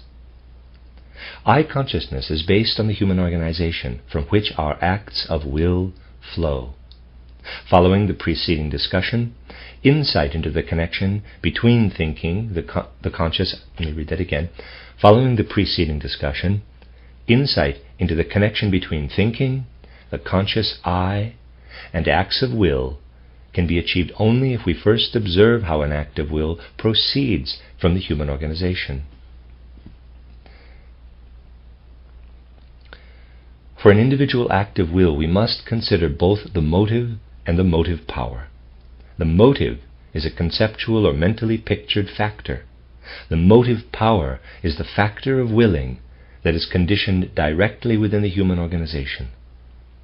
The conceptual factor, or motive, is the momentary determining principle of willing. The motive power is the abiding, determining principle of the individual. A motive can be a pure concept, or a concept with a specific relation to perceiving, that is a mental picture. By affecting a human individual and by determining that individual to act in a certain direction, general and individualized concepts, mental pictures, become motives of willing. Yet one and the same concept or one and the same mental picture has different effects on different individuals. The same concept or mental picture can cause different people to perform different acts. Willing, then, is not merely the result of the concept or mental picture, but also of the individual human makeup. We shall call this individual makeup, following Edward von Hartmann, the characterological disposition. The way in which concepts and mental pictures work upon someone's characterological disposition gives that person's life a specific moral or ethical stamp. Our characterological disposition is shaped by the more or less lasting content of our subjective life, in other words, by the content of our mental pictures and feelings. Whether or not a mental picture currently arising within me stimulates my willing depends on how it relates itself to the rest of my mental pictures, as well as to my idiosyncrasies of feeling. My store of mental pictures is determined, in turn, by the sum of concepts that have come into contact with percepts in the course of my individual life, that is, by the concepts that have become mental pictures. These again depend on my greater or lesser capacity for intuition, and on the range of my observations, that is, on the subjective and objective factors of my experiences, on my inner character, and on my life setting. My feeling life is especially important in determining my characterological disposition. Whether or not I make a particular mental picture or concept a motive for action depends upon whether it gives me joy or pain. These are the elements to be considered in an act of will. The immediate mental picture or concept becomes a motive and determines the goal or purpose of my willing. My characterological disposition determines whether or not I will direct my activity toward that goal. The mental picture of taking a walk during the next half hour determines the goal of my activity. This mental picture, however, is elevated into a motive of willing only if it encounters a suitable characterological disposition. That is, if in my life to date I have developed mental pictures of, for example, the usefulness of taking walks and the value of health, and further, if the mental picture of taking walks is linked in me with feelings of pleasure. Thus, we must distinguish between 1. The possible subjective dispositions that are suited to making specific mental pictures and concepts into motives, and 2. The possible mental pictures and concepts that are capable of influencing my characterological disposition so that an act of will results. The former represent the motive powers, the latter the goals of morality. By identifying the elements that compose an individual life, we can discover the motive powers of morality. The first level of individual life is perceiving, particularly the perceiving of the senses. In this region of individual life, perceiving is immediately, without any intervening feeling or concept, transformed into willing. The motive power under consideration here is simply called drive. Satisfaction of our lower, purely animal needs, hunger, sexual intercourse, etc., occurs in this way. The special characteristic of the life of the drives is the immediacy with which the individual percept activates our willing. This immediacy, originally belonging only to the lower sense life, can also be extended to the percepts of the higher senses. We react to the percept of some event in the external world without further reflection and without linking a special feeling to it, as occurs in conventional social behavior. We call the motive power here tact or moral taste. The more such an immediate reaction to a percept occurs, the more suited the person in question will be to act purely under the influence of tact. That is, tact becomes the characterological disposition. The second sphere of human life is feeling. Particular feelings accompany percepts of the external world. These feelings can become motive powers for action. If I see a hungry person, my compassion can form the motive power to act. Such feelings include shame, pride, sense of honor, humility, remorse, compassion, vengeance, gratitude, piety, loyalty, love, and duty. Footnote: a complete catalogue of the principles of morality from the standpoint of metaphysical realism can be found in Edward von Hartmann's Die Phänomenologie des sittlichen Bewusstseins. Footnote. Finally, the third level of life is thinking and mental picturing. Through mere reflection, a mental picture or concept can become a motive for action. Mental pictures become motives because in the course of life we constantly link certain goals of our will to percepts that recur repeatedly in more or less modified form. Therefore, people who are not without experience are always aware, along with certain percepts, of mental pictures of actions they themselves have performed or seen others perform in similar cases. These mental pictures float before them as defining patterns for all later decisions. They become part of their characterological disposition. We can call this motive power of the will practical experience. Practical experience merges gradually into purely tactful action. This happens when certain typical pictures of actions have become so firmly connected in our consciousness with mental pictures of certain situations in life that we may, in any given instance, skip over all deliberation based on experience and go immediately from the percept into willing. The highest stage of individual life is conceptual thinking, without reference to a specific perceptual content. We determine the content of a concept out of the conceptual sphere through pure intuition. Such a concept initially contains no reference to specific percepts. If we enter into willing under the influence of a concept referring to a percept, that is to say, a mental picture, then it is this percept that determines our willing through the detour of conceptual thinking. If we act under the influence of intuitions, then the motive power of our action is pure thinking. Since it is customary in philosophy to designate the capacity for pure thinking as quote-unquote reason, we are fully justified in calling the moral driving force characteristic of this stage practical reason. The clearest account of this motive force of the will has been given by Krahenbuhl. I count his essay on the topic among the most significant creations of contemporary philosophy, particularly of ethics. Footnote: Philosophische Monatshefte, Band 18, Heft 3, 1882, available as Krahenbuhl, Ethical Spiritual Activity in Kant, translated by Harold Jürgen, Spring Valley Mercury Press. Krahenbuhl was a Swiss scholar, teacher, journalist, seeker after truth, and lecturer on Platonic philosophy. He wrote, among others, on Schiller, Plato, Pestalozzi, the Gospel of St. John, and the History of Philosophy. End footnote. Krahenbuhl calls the motive power in question practical a priori, that is, an impulse to act flowing directly from my intuition. Clearly, such an impulse no longer belongs, strictly speaking, to the realm of characterological dispositions. For what is active here as the motive power is no longer something merely individual in me, but the conceptual and therefore universal content of my intuition. As soon as I recognize the justification for making this content the basis and starting point for an action, I enter into willing, regardless of whether the concept was already present in me beforehand or only entered my consciousness immediately before the action. That is, regardless of whether or not it was already present in me as disposition.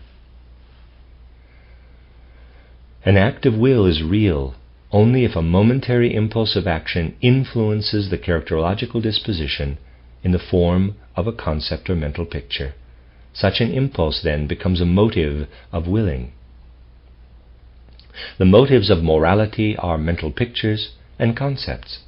There are ethicists who also see a motive of morality in feelings. They claim, for example, that the aim of moral action is to promote the greatest possible amount of pleasure in the acting individual.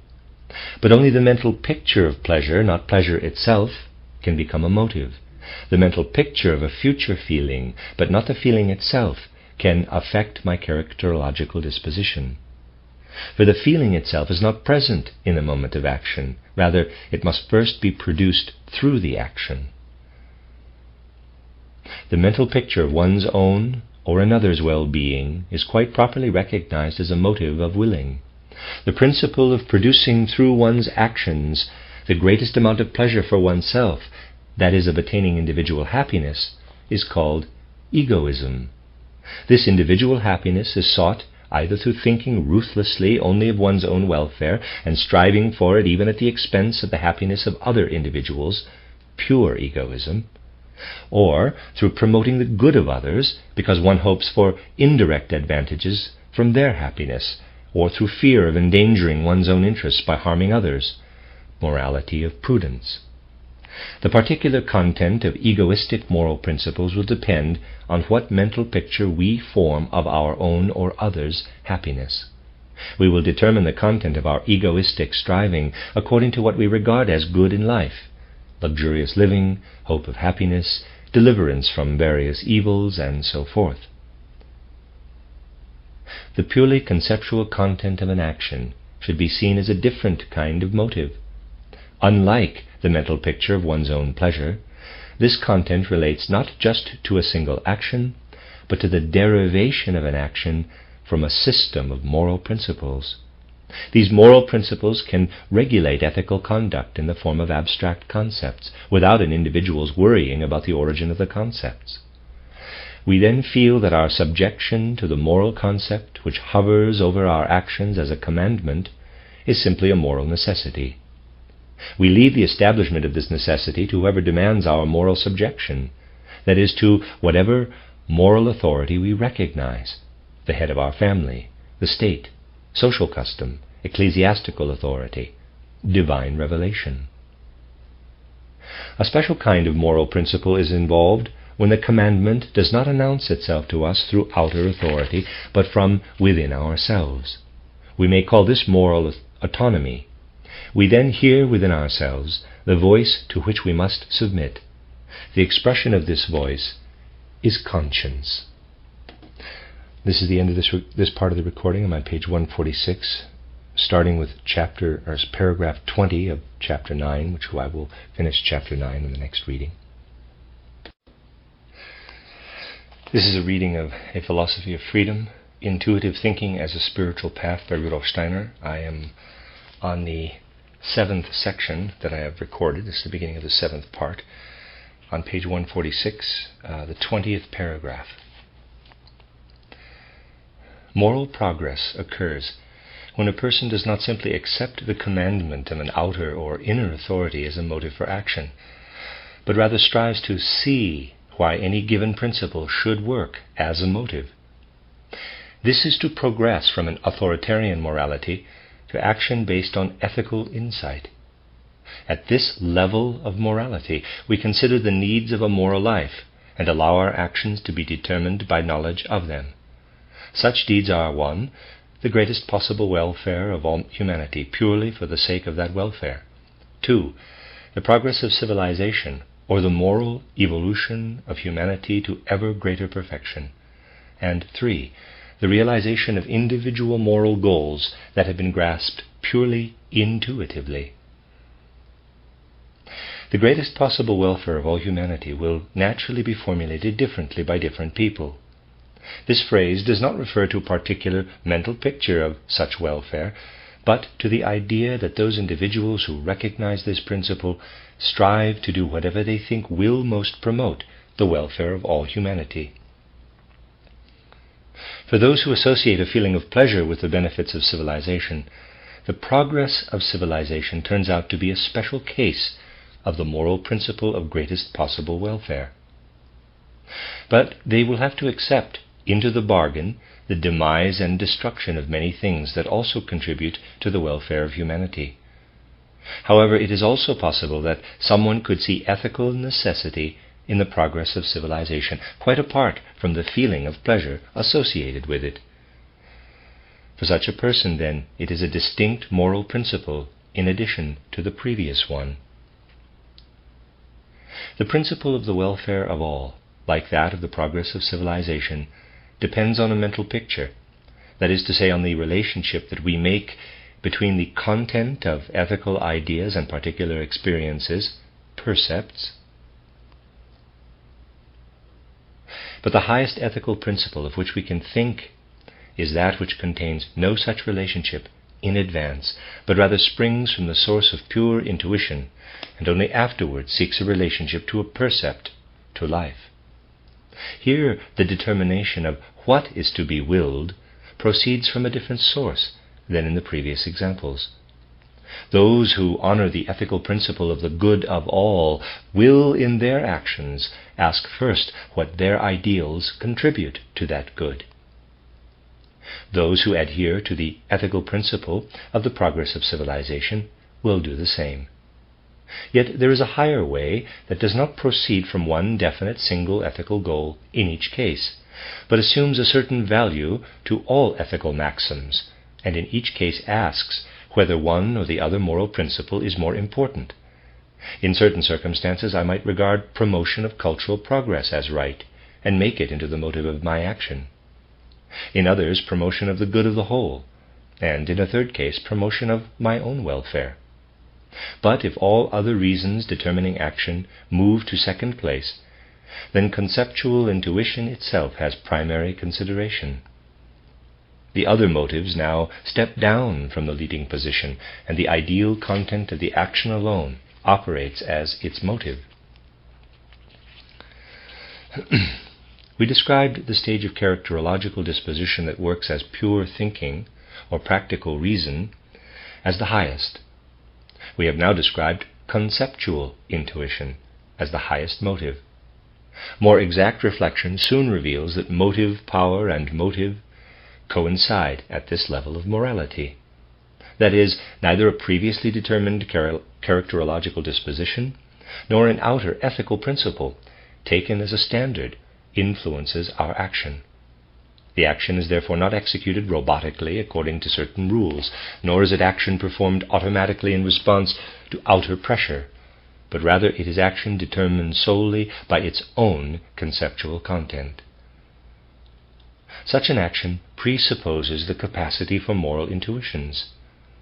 Whoever lacks the capacity to experience the particular ethical principle of each individual case will also never achieve truly individual willing. The exact opposite of this ethical principle is the Kantian. Act in such a way that the bases of your action are applicable to all human beings. This sentence is the death of all individual impulses of action. My standard cannot be how all humans would act, but rather what I am to do in the individual case. A superficial judgment might perhaps object to these arguments by saying, how can an action be formed individually for the particular case and the particular situation, and yet simultaneously be determined purely conceptually out of intuition? This objection rests on confusing the ethical motive with the perceptible content of an action. The latter can be a motive, and even is so, for example, in the case of the progress of civilization, in egoistic actions, etc. In actions based on purely ethical intuition, it is not the motive. Naturally, my capital I directs its gaze toward the perceptual content, but it does not allow itself to be determined by it. The content is used only to form a cognitive concept for oneself. The corresponding moral concept is not derived by the I from the object. The cognitive concept of a particular situation that I encounter is also a moral concept only when I come from the standpoint of a particular moral principle. If I wanted to base all my actions on the moral evolution of civilization, then I would have fixed marching orders. From every event that I perceive and that can possibly concern me, an ethical duty immediately arises, namely to do my part so that the event in question serves the evolution of civilization. In addition to the concept which reveals to me the context of an event or thing in natural law, the event or thing also has an ethical label with instructions addressed to me, the moral being, about how I should behave. Such a moral label is legitimate in its sphere, but on a higher level it coincides with the idea that reveals itself to me when I face a concrete situation. People vary in their capacity for intuition. For one person, ideas just bubble up, while another achieves them by much labor. The situations in which people live and which serve as the scene of their activity are no less varied. How I act will therefore depend on how my capacity for intuition works in relation to a particular situation. The sum of ideas active within us, the real content of our intuitions, constitutes what is individual in each of us, notwithstanding the universality of the world of ideas. To the extent that the intuitive content turns into action, it is the ethical content of the individual. Allowing this intuitive content to live itself out fully is the highest driving force of morality.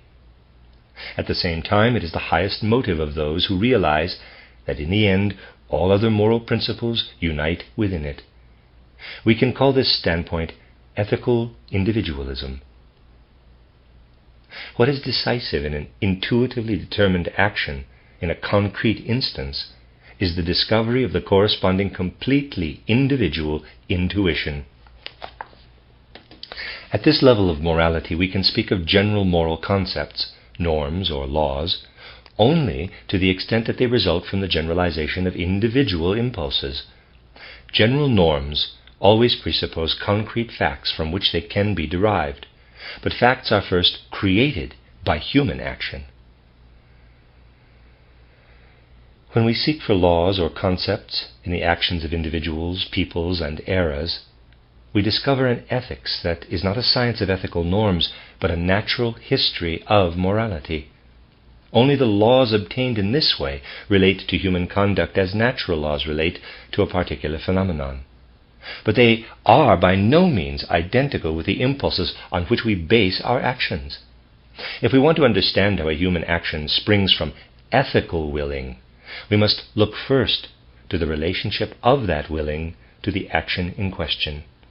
First, we must focus on actions for which this relationship is decisive. If I or another later reflect upon such an action, If I or another later reflect upon such an action, then we can discover which ethical principles are relevant. While I am acting, An ethical principle moves me to the extent that it can live within me intuitively. It is united with love for the goal that I wish to realize through my action. I do not consult any person or code with the question, should I perform this action? I perform the action as soon as I have grasped the idea. Only in this way is it my action. The actions of those who act only because they recognize particular ethical norms result from the principles present in their moral code. Let me read that again. The actions of those who act only because they recognize particular ethical norms result from the principles present in their moral code. They are mere executors, a higher form of robot. Toss an opportunity to act into their awareness, and right away the clockwork of their moral principles sets itself in motion and runs its course in a lawful fashion to produce a Christian, humane, or apparently selfless action, or one for the sake of the progress of civilization. Only when I follow my love for an object is it I myself who act. At this level of morality, I do not act because I acknowledge a lord over me, or an external authority, or a so-called inner voice. I acknowledge no outer principle for my action, because I have found within myself the basis of my acting, love for the action. I do not check rationally whether the action is good or evil. I do not because I love it. My action becomes good in my intuition, steeped in love. My action becomes quote-unquote good if my intuition, steeped in love, stands in the right way in the intuitively experienceable world continuum. It becomes bad if that is not the case. I do not ask myself, how would another person act in my situation? Rather, I act as I, this particular individuality, want or will. What directs me is not common usage, not general custom, not a universal human principle, and not an ethical norm, but my love for the deed. I feel no compulsion, neither the compulsion of nature which guides me in my drives, nor the compulsion of ethical commandments. I simply want to carry out what lies within me.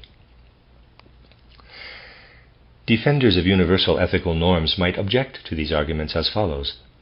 If all people strive merely to express themselves, and to do as they please, then there is no difference between a good action and a crime. Every bit of knavery within me has equal claim to expression with the intention to serve the universal good.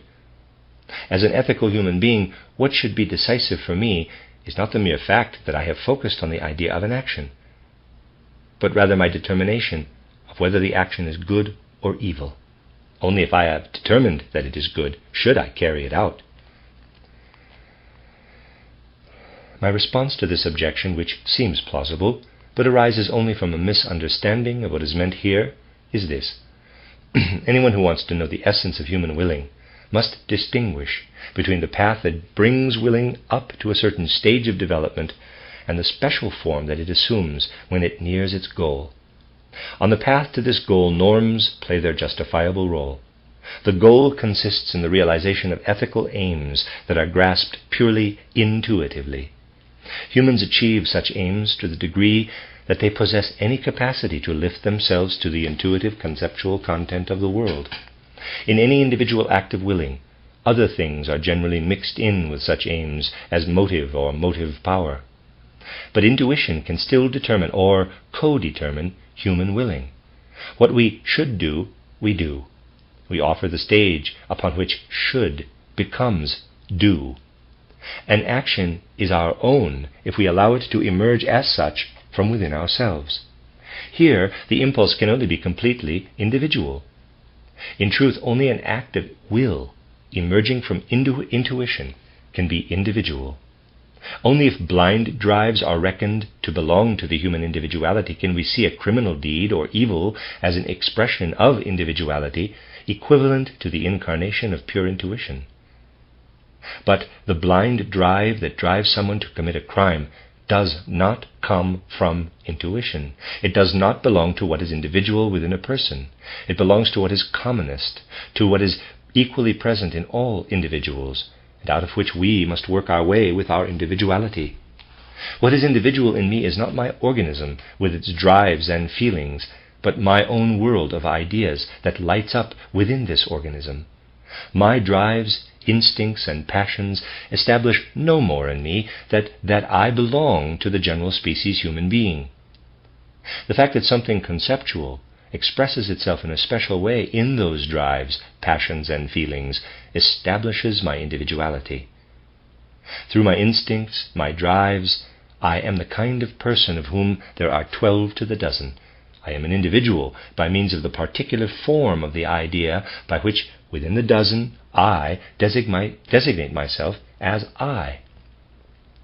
Only a being other than myself could distinguish me from others by differences in my animal nature. I distinguish myself from others by my thinking, that is, by actively grasping what expresses itself in my organism as conceptuality. Thus we cannot say that the action of a criminal proceeds from an idea. In fact, what is characteristic of criminal acts is precisely that they derive from non-conceptual elements within a human being. Insofar as an action proceeds from the conceptual part of my individual being, it is felt to be free. Every other portion of an action, whether it is performed under the compulsion of nature or according to the requirement of an ethical norm, is felt to be unfree. Humans are free to the extent that they are able to obey themselves at each instant of their lives. An ethical deed is only my deed if it can be called a free deed in this sense. We have examined under which conditions a willed act is felt to be free. What follows will show how this purely ethically understood idea of freedom realizes itself in human nature. To act out of freedom does not exclude moral laws, but rather includes them. Still, it stands on a higher level than action dictated by moral laws alone. Why should my actions serve the welfare of the whole any less if I have acted out of love than if I acted only because I feel a duty to serve the welfare of the whole? The simple concept of duty excludes freedom, because duty does not recognize individuality, but demands instead subjection of individuality to a general norm. Freedom of action is thinkable only from the standpoint of ethical individualism. But how is it possible for humans to live together socially if everyone is striving merely to express his or her own individuality? This objection is characteristic of misguided moralism, which imagines that a society of human beings is only possible if they are all united by a commonly determined ethical order. Such moralism fails to understand the unity of the world of ideas. It cannot conceive that the world of ideas that is active in me is none other than the one that is at work in my neighbor. To be sure, this unity is merely a result of experience in the world, but it must be so. For if it were to be recognized in any way other than observation, then general laws, rather than individual experience, would give the stamp of validity in that realm. Individuality is possible only if each individual being knows another being by individual observation alone. The difference between me and my neighbor consists not in our living in two completely distinct spiritual worlds, but in my neighbor's receiving intuitions other than my own out of the world of ideas common to us both. My neighbors want to live out their intuitions, I mine. If we all really draw from the idea and follow no external, physical or spiritual impulses, then we cannot but meet in the same striving, the same intentions. An ethical misunderstanding, a clash, is impossible among ethically free human beings. Only someone who is ethically unfree, who obeys natural drives or the conventional demands of duty, will thrust aside someone else who does not follow the same instincts and the same demands. To live in love of action and to let live in understanding of the other's will is the fundamental maxim of free human beings. They know no other should than the one with which their willing is intuitively in harmony. The capacity for ideas tells them how they are to will in any given case. If the basic source of compatibility did not lie within human nature, we could not implant it by any outward laws. Only because individuals are of one spirit can they live out their lives side by side. A free person lives in trust that the other free person belongs to the same spiritual world, and that they will concur with each other in their intentions. Those who are free demand no agreement from their fellows, but they expect it because it is inherent in human nature. This is not meant to indicate the necessity of this or that outer arrangement. Rather, it is meant to indicate the attitude, the state of the soul, with which a human being, experiencing himself or herself amidst esteemed fellow human beings, can best do justice to human dignity. There are many who will object. The concept of the free human being that you sketch is a chimera. It has been realized nowhere. We have to deal with real people, and the only morality to hope for in them comes when human beings obey an ethical commandment, when they formulate their ethical tasks as duty, and do not freely allow their inclinations and their love, and do not freely follow their inclinations and their love. I do not doubt this at all. Only a blind man could. But if this is supposed to be the final insight, then away with all hypocrisy about ethics. You should then simply say that as long as human nature is not free, it must be forced into action. From a certain standpoint, it is irrelevant whether unfreedom is enforced through physical means or through moral laws, whether humans are unfree because they obey their limitless sexual drive or because they are enchained by conventional morality. But let us not claim that people can correctly call their actions their own, if they are driven to them by a power other than themselves. Still, right in the midst of compulsion, certain human beings lift themselves up, free spirits, who in the welter of custom, legal stricture, religious practice, and so forth, find themselves. They are free, to the extent that they obey only themselves. They are unfree, to the extent that they subject themselves to something else. Who of us can say that they are really free in all their actions? But in each of us there dwells a deeper being in whom the free human comes to expression. Our life is made up of free and unfree actions. Yet we cannot think the concept of the human through to the end without arriving at the free spirit as the purest expression of human nature. Indeed, we are only truly human to the extent that we are free.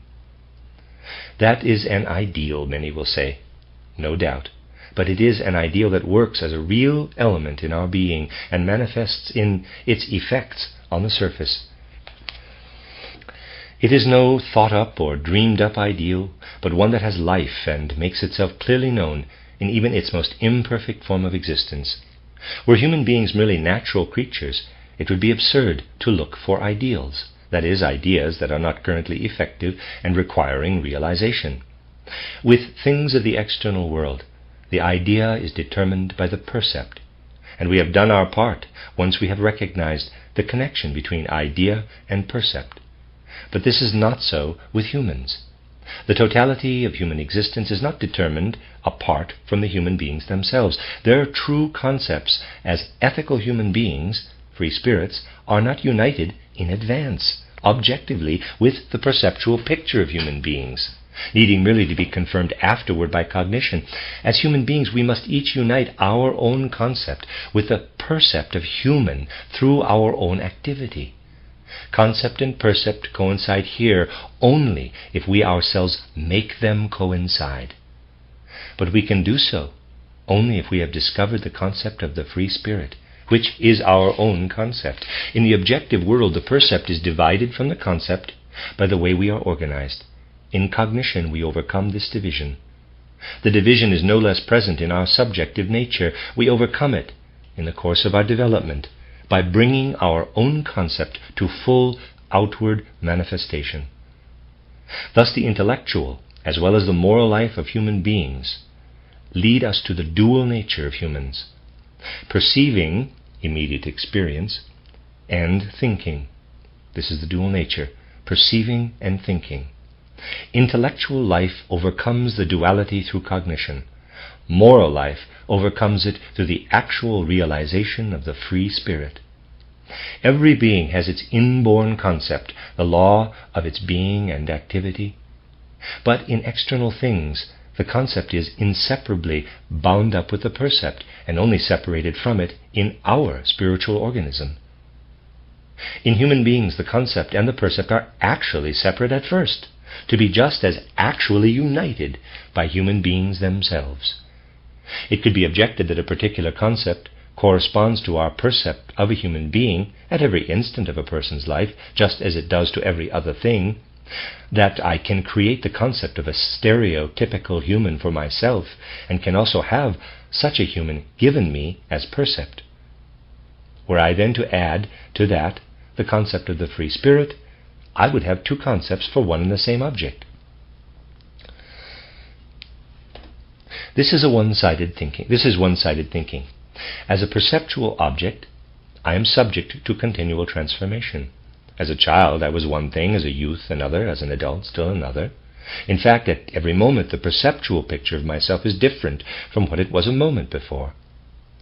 These changes can take place in such a way that the same person, the stereotypical human, is always expressed in them, or in such a way that they represent the expression of the free spirit.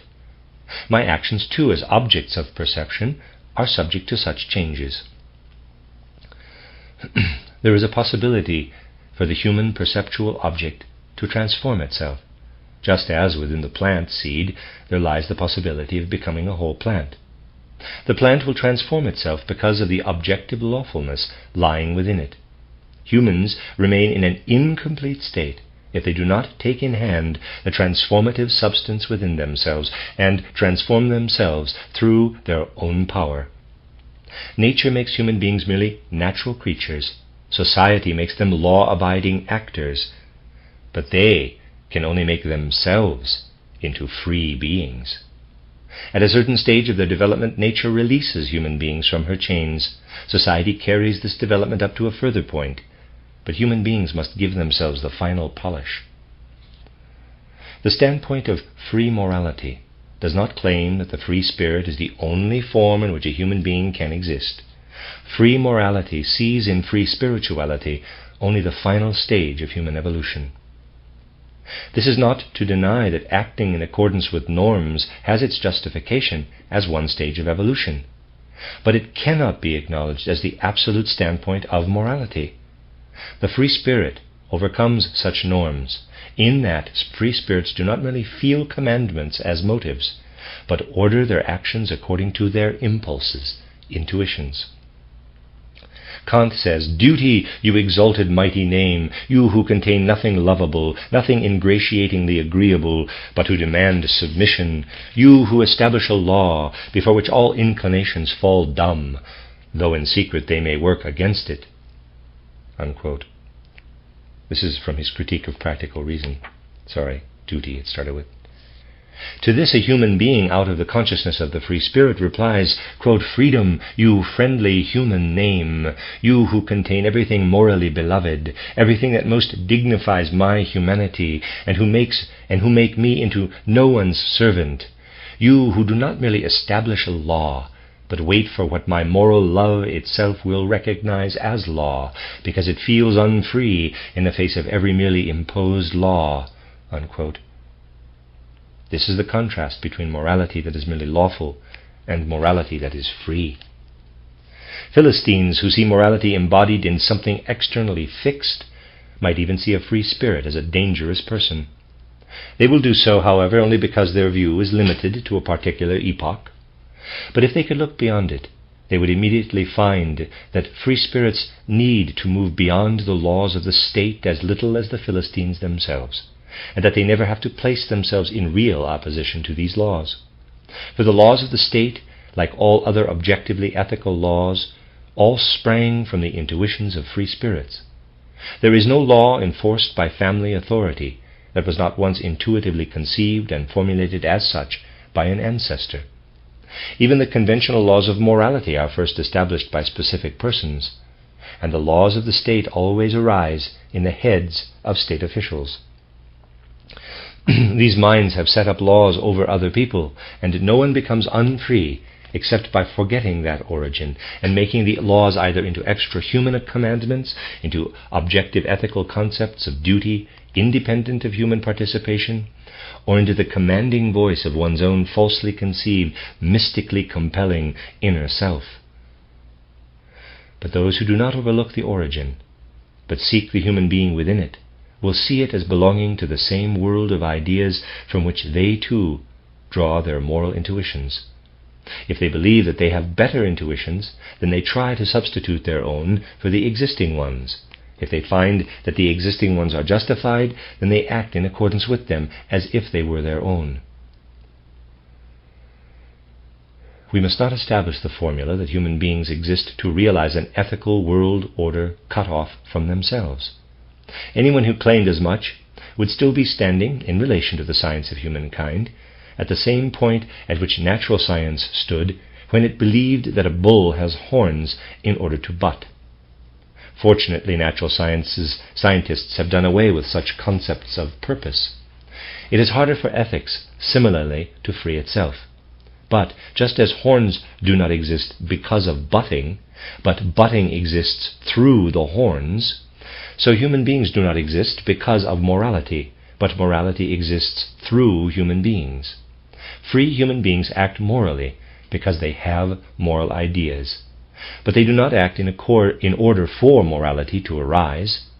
Human individuals with the moral ideas belonging to their being are the precondition for the moral world order. The human individual is the source of all morality and the center of earthly life. States and societies exist because they turn out to be the necessary consequences of individual life. That states and societies then react upon individual life is just as understandable as the fact that butting, which exists because of the bull's horns, reacts upon the further development of the horns, which would otherwise become stunted with prolonged disuse. In the same way, humans would become stunted if they led isolated existences outside human community. It is precisely for this that the social order is formed, so that it can then react favorably on the individual. The end of chapter 9 and the end of this recording. Chapter 10 will follow in part 8. This is I'm beginning the 8th section of the recording of A Philosophy of Freedom, Intuitive Thinking as a Spiritual Path by Rudolf Steiner. This is chapter 10, Freedom, Philosophy, and Monism. Simple people who acknowledge as real only what they can see with their eyes and touch with their hands also require reasons that are perceptible to the senses for their moral lives. Such people need someone to communicate the grounds for action to them in a way that is understandable to their senses, and they will allow these grounds for action to be dictated to them as commandments by a person whom they consider wiser and mightier than themselves, or whom they acknowledge for some other reason as a power over them. In this way, as principles of morality, arise the principles of family, state, church, or divine authority that are mentioned in the last chapter. Those who are the most limited in their horizons put all their faith in some one other person. Those who are somewhat more advanced allow their ethical conduct to be dictated to them by a majority, state, or society. They always rely on powers they can perceive. Those for whom the conviction finally dawns that these powers are basically human beings as weak as themselves will seek guidance from a higher power, from a divine being whom they nevertheless endow with sense-perceptible qualities. They let the conceptual content of their moral life be communicated to them by this being, once again, in perceptible ways, whether the god appears in a burning bush or dwells in a bodily human form among humans and audibly declares for their ears what they should do and should not do. At the highest ethical stage of development of naive realism, the moral commandment or moral idea is separated from any entity foreign to oneself and is thought of hypothetically as an absolute power within oneself. What people first understood as the outer voice of God, they now understand as an independent power in their inner selves, speaking of this inner voice in a way that equates it with conscience. But with this, the level of naive consciousness has already been left behind, and we have entered the region where moral laws become independent norms. They then no longer have a bearer, but become metaphysical entities that exist through themselves. They are analogous to the invisible, visible forces of metaphysical realism, which does not seek reality by way of human participation in it through thinking, but imagines a hypothetical reality added onto experience. Extra-human ethical norms always appear as accompaniments to this metaphysical realism. Such metaphysical realism has to seek the origin of morality in the area of extra-human reality. There are various possibilities here. If we assume an entity conceived of as having no thought of its own and operating under purely mechanical laws, as must be the case for materialism, then this entity will also produce out of itself, by purely mechanical necessity, human beings and everything associated with them. The consciousness of freedom can then be only an illusion. For although I consider myself the creator of my action, what operates within me is the matter of which I am composed, and its inner processes. I believe myself to be free, but actually all my actions are merely results of material processes underlying my bodily and spiritual organism. This view holds that we have the feeling of freedom only because we do not know the motives that compel us. Quote, we must emphasize that the feeling of freedom depends upon the absence of externally compelling motives. Our action, like our thinking, is necessitated. End quote. Another possibility is to see a spiritual being as the extra-human absolute behind phenomena. We would then also seek the impulse for action in such a spiritual power. We would regard the moral principles in our reason as an expression of this being in itself, which has its own particular goals for humanity. To the dualist of this persuasion, moral laws appear to be dictated by the absolute. Human beings, through their intelligence, need only discover and carry out the decrees of this absolute being. To the dualist, the moral world order appears as the perceptible reflection of a higher order standing behind it. Earthly morality is the manifestation of the extra-human world order. In this moral order, it is not human beings who are important, but the being in itself, the extra-human entity. Human beings have to do what this being wills. Edward von Hartmann imagines the being in itself as a divinity whose own existence is suffering. He believes that this divine being created the world so that through the world it might be released from its infinite suffering. Von Hartmann, therefore, regards human moral evolution as a process whose purpose it is to redeem the divinity. Quote, the world process can be brought toward its goal only through the construction of an ethical world order by reasoning, self-aware individuals. Real existence is the incarnation of divinity. The world process is at the same time both the passion of the God who has become flesh and the path of redemption of him who was crucified in the flesh.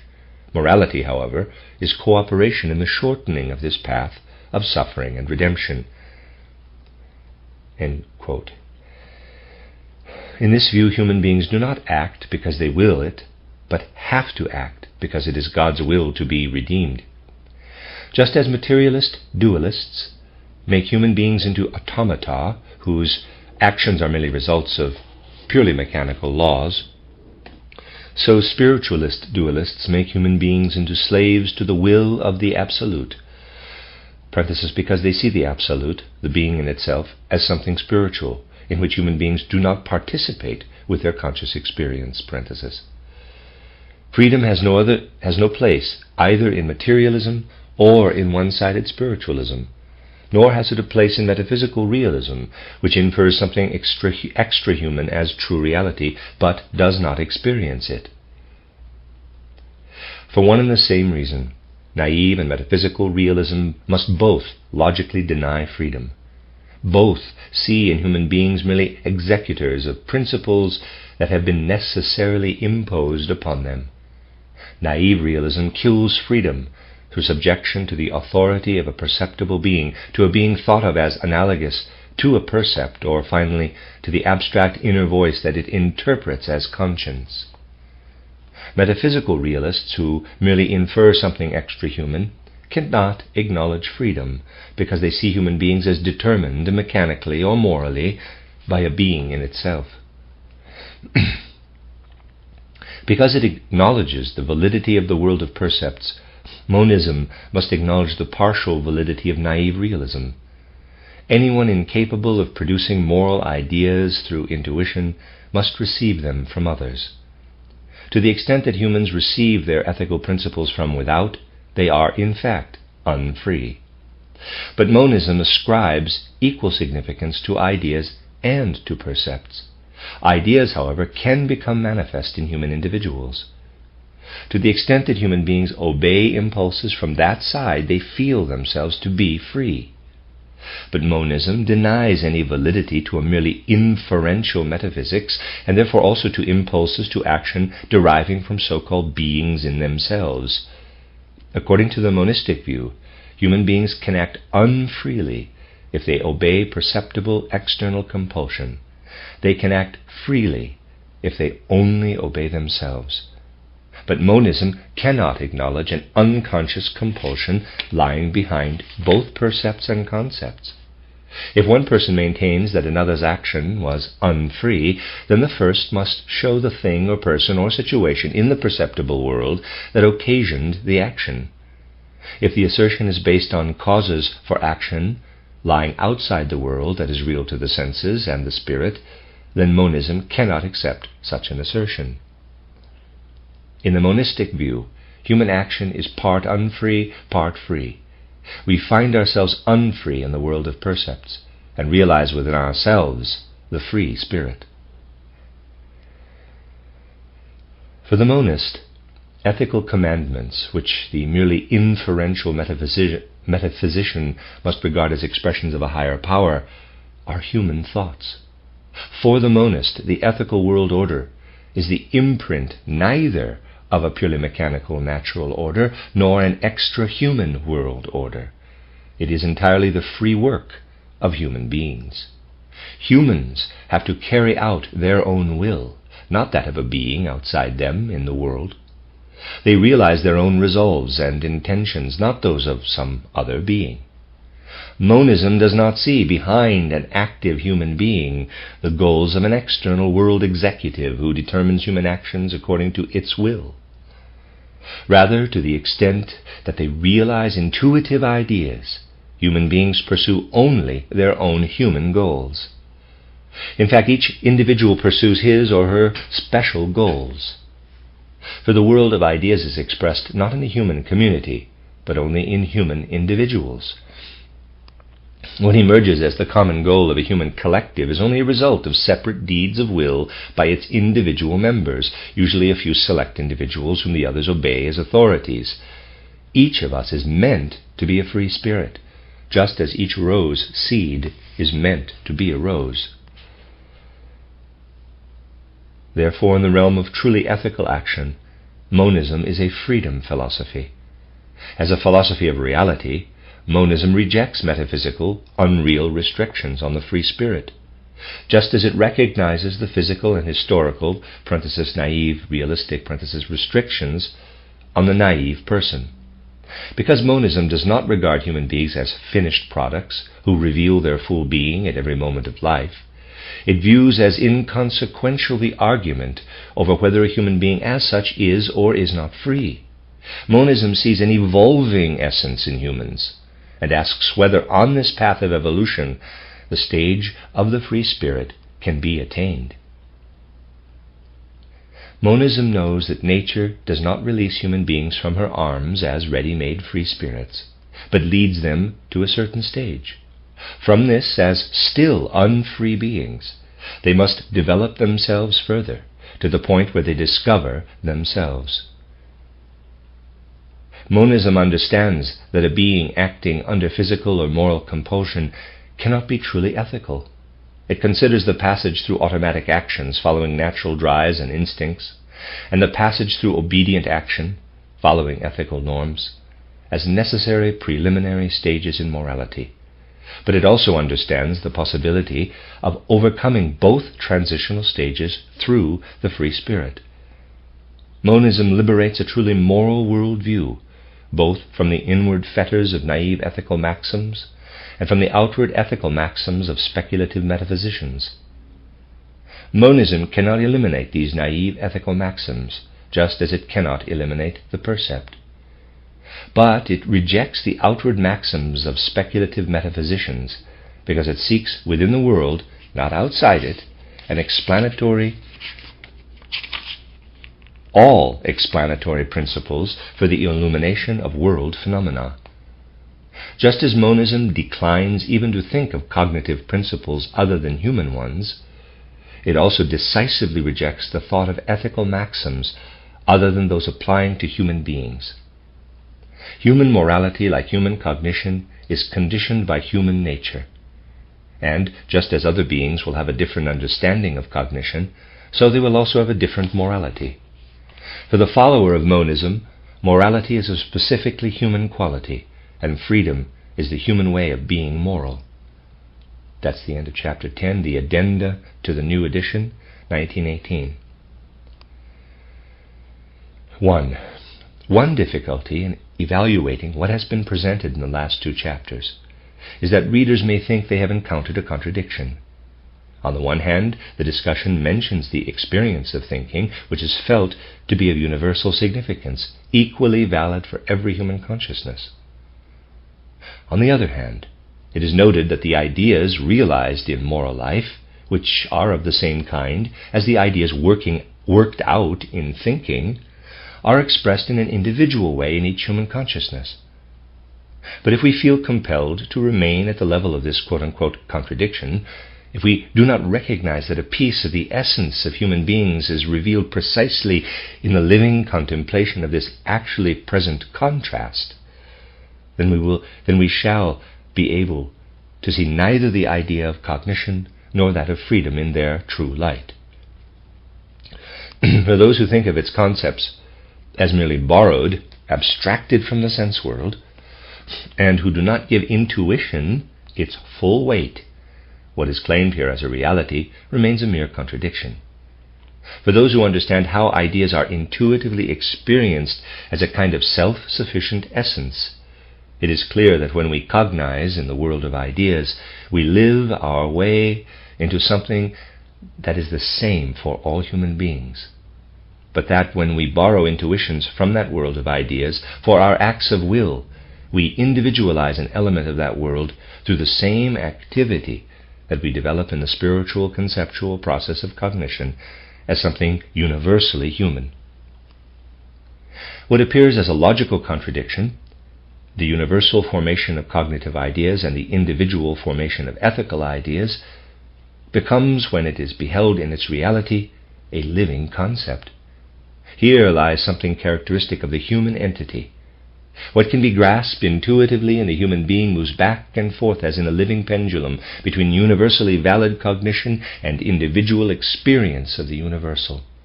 For those who cannot see one half of the pendulum's movement in its reality, thinking remains a merely subjective human activity. For those who cannot grasp the other, all individual life seems lost in the human activity of thinking. For a thinker of the first kind, cognition is an unintelligible fact. For the other, moral life. Both will contribute inadequate notions of all kinds to the explanation of one or the other, either because they do not actually grasp that thinking can be experienced, or because they misunderstand it as a merely abstracting activity. 2. Materialism is mentioned on pages 164 and 165. I am well aware that there are thinkers, such as Zihin, mentioned above, who do not call themselves materialists at all, but who, from the point of view put forward in this book, must be labeled as such. What matters is not whether people claim to be materialists, because for them the world is not limited to merely material existence. Rather, what matters is whether they develop concepts that are applicable only to material existence. Those who say our action, like our thinking, is determined, express a concept that applies neither to action nor to existence, but only to material processes. If they thought through their concept to the end, they would have to think materialistically. That they do not do so is merely a result of the inconsistency that so often comes from thinking that is not carried through to the end. Today we often hear that science has abandoned 19th century materialism, but actually this is not true. It is simply that at present we often fail to notice that our ideas apply only to material things. Nowadays materialism is veiled.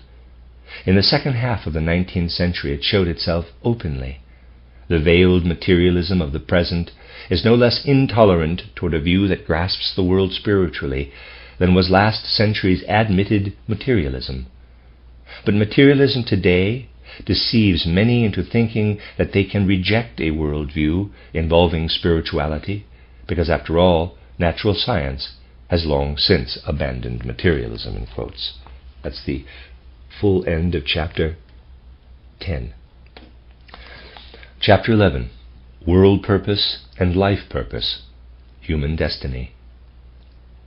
Among the many currents in humanity's spiritual life, we may follow up one that may be described as the overcoming of the concept of purpose in areas where it does not belong. Purposefulness represents a particular kind of sequence of phenomena. It is only truly real when, in contrast to the relationship of cause and effect in which an earlier event determines a later one, just the opposite happens, and a later event has a determining effect upon an earlier one. This only happens with human actions.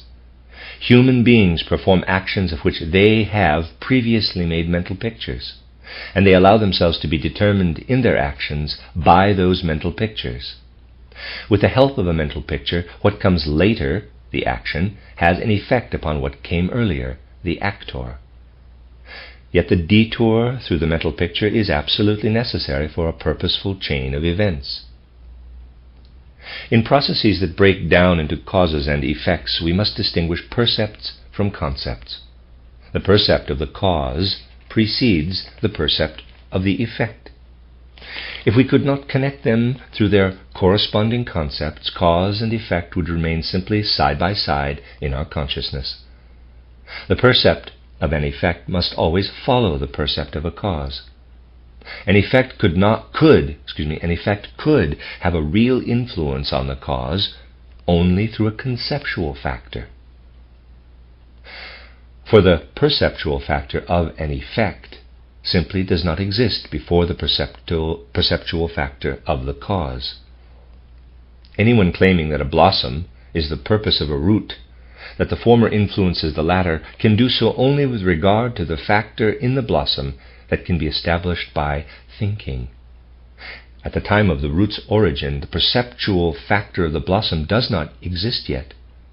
A purposeful connection, however, requires not merely the conceptual, lawful connection of the later with the earlier, but the concept, the law of the effect must actually influence the cause by a perceptible process.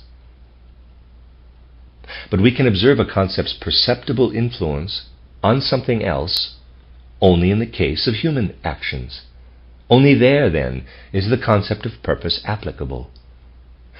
As we have repeatedly noted, naive consciousness, which gives validity only to what is perceptible, seeks to transpose the perceptible even to where only the conceptual can be known.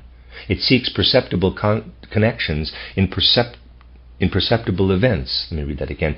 It seeks perceptible connections in perceptible events, or if it does not find them in dreams, it dreams them up.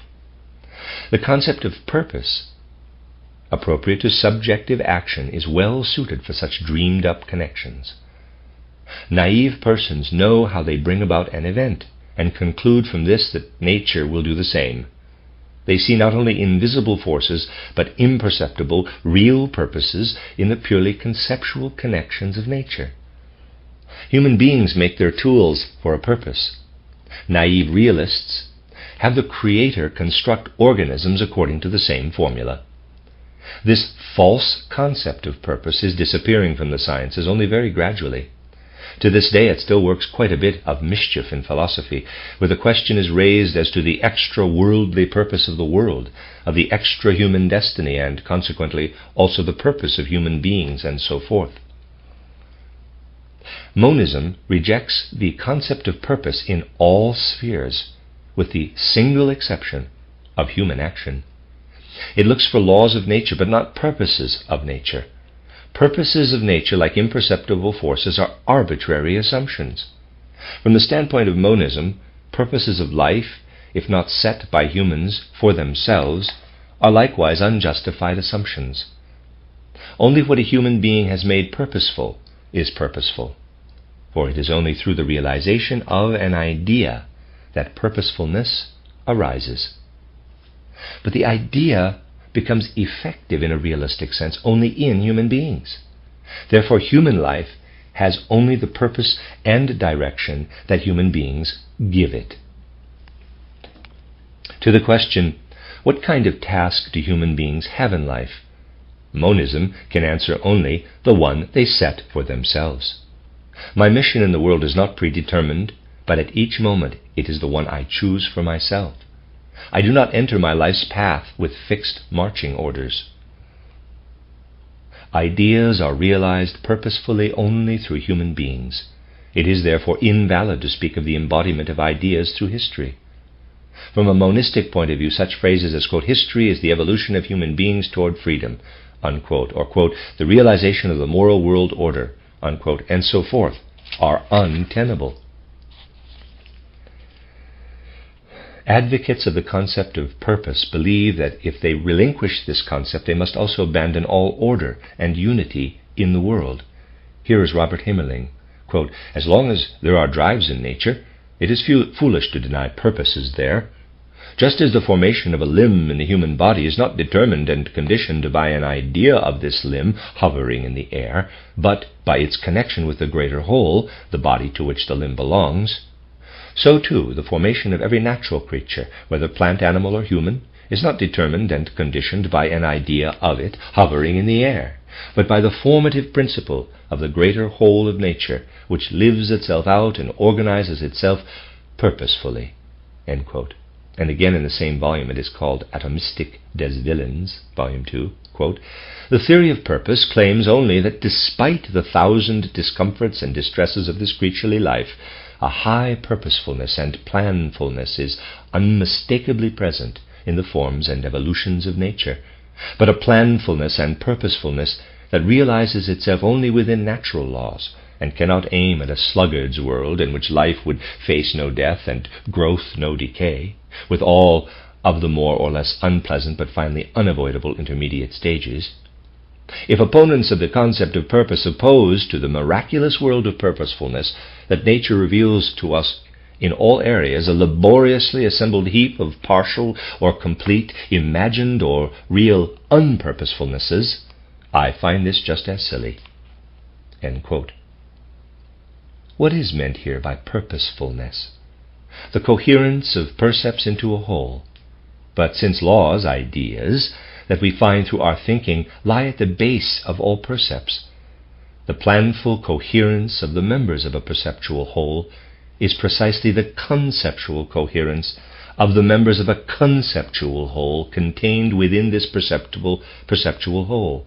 Saying that animals or human beings are not determined by ideas hovering in the air is a skewed expression, and the view condemned in this way loses its absurd character as soon as we correct the expression.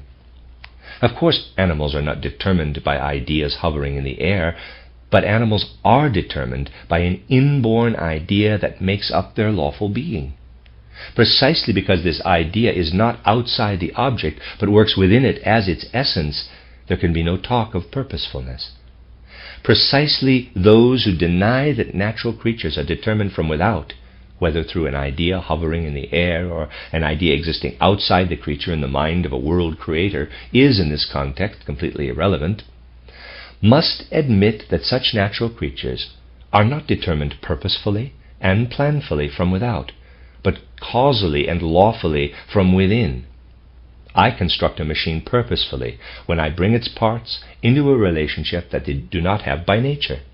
The purposefulness of the arrangement consists in my having set the operation of the machine as its idea at its base. In this way, the machine becomes a perceptual object with a corresponding idea. Natural objects are just such entities. Whoever calls a thing purposeful, because it is formed according to law, might just as well apply the same label to natural objects. But this kind of lawfulness must not be confused with that of subjective human actions.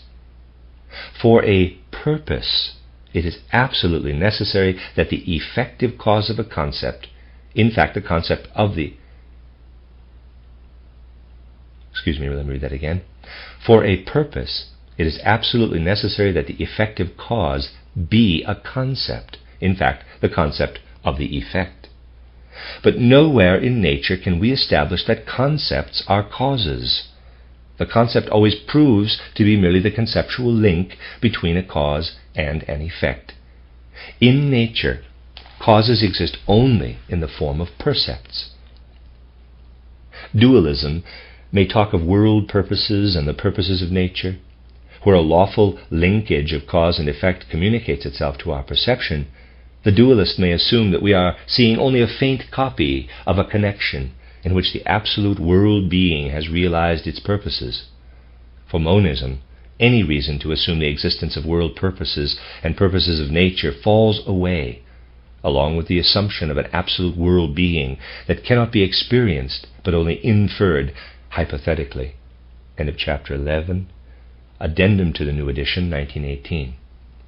No one who has thought through this discussion in an unprejudiced way can conclude that in rejecting the concept of purpose for extrahuman facts, I have placed myself among the thinkers who, by discarding that concept, enable themselves to interpret everything outside human action, and finally that too as only a natural process.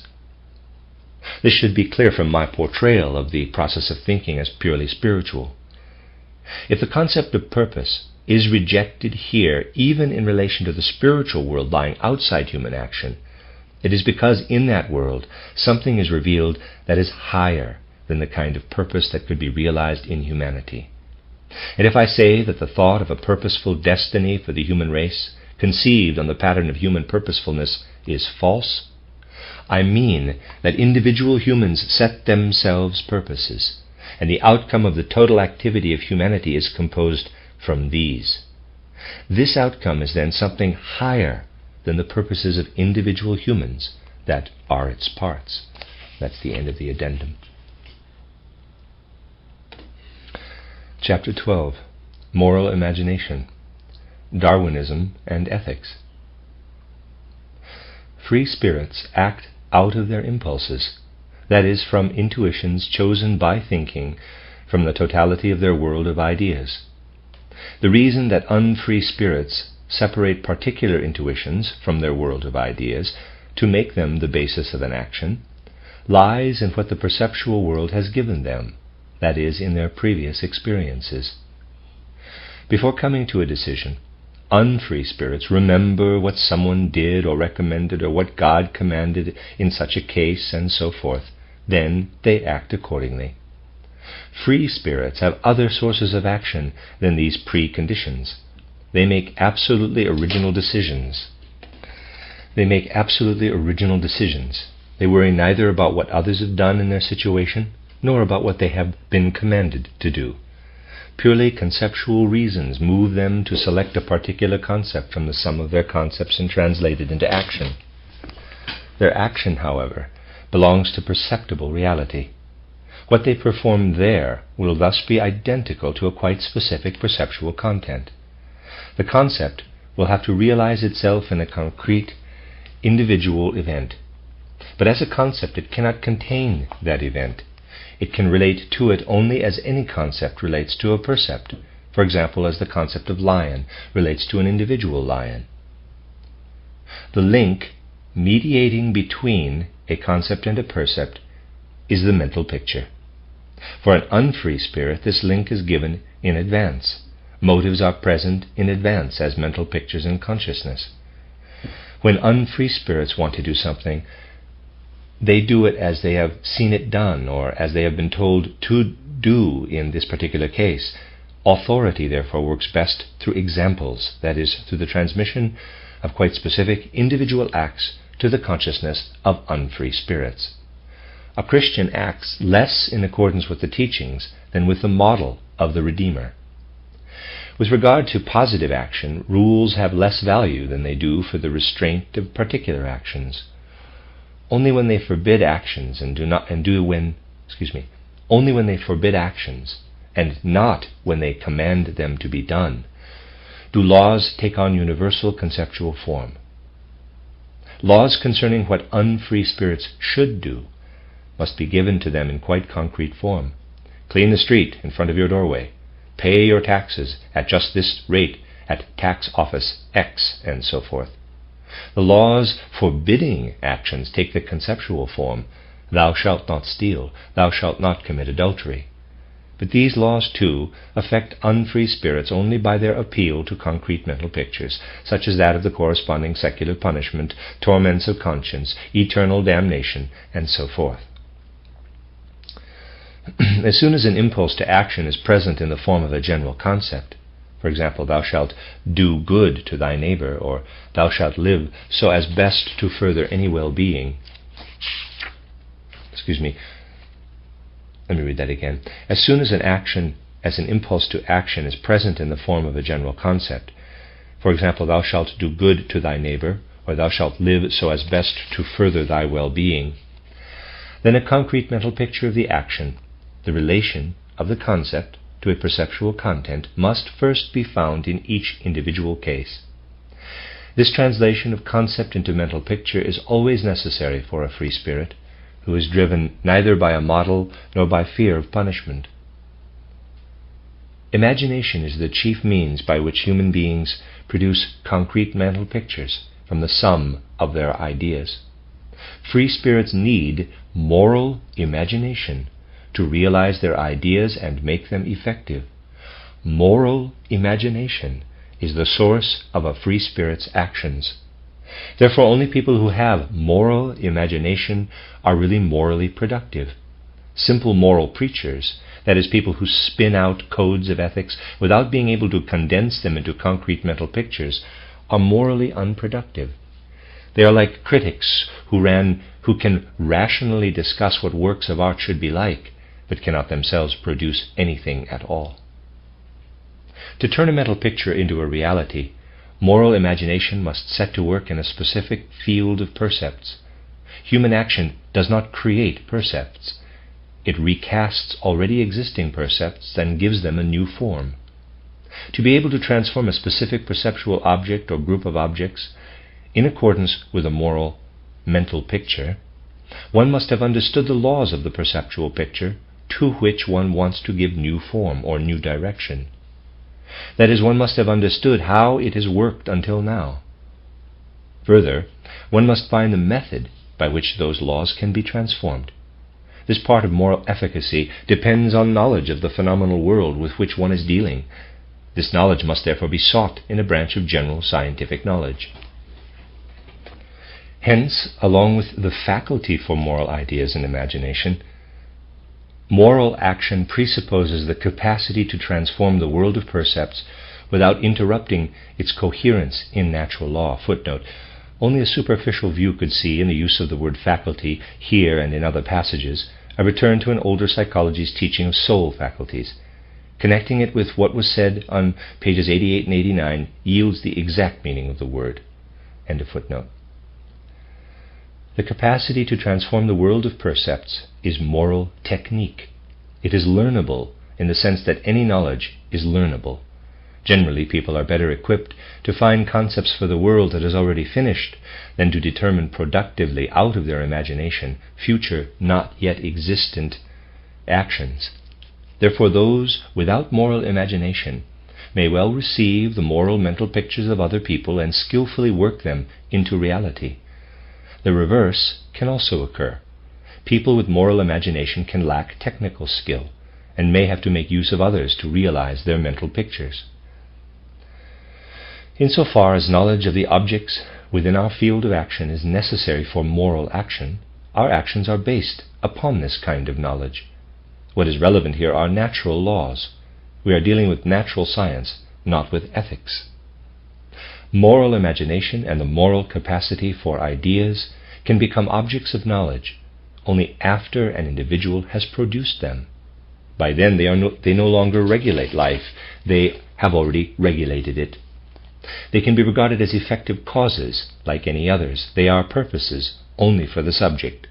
Hence we deal with them as with a natural history of moral ideas. Apart from this, there can be no science of ethical norms. Some people have tried to retain the normative character of moral laws. at least to the extent that they have understood ethics as if it were analogous to dietetics. Dietetics derives general rules from the organism's requirements for life, so as then to affect the body on the basis of these rules. Footnote, C.F. Paulsen, System der Ethik, System of Ethics, 1889. Friedrich Paulsen was a German philosopher, educator, and professor who elaborated a theory of panpsychism and wrote on Kant in the history of German education. End of footnote. But the comparison between ethics and dietetics is false, because our moral life cannot be compared with the life of the organism. The organism's activity exists without any contribution on our part. We find its laws already present in the world. Hence, we can seek the laws and apply those that we have found.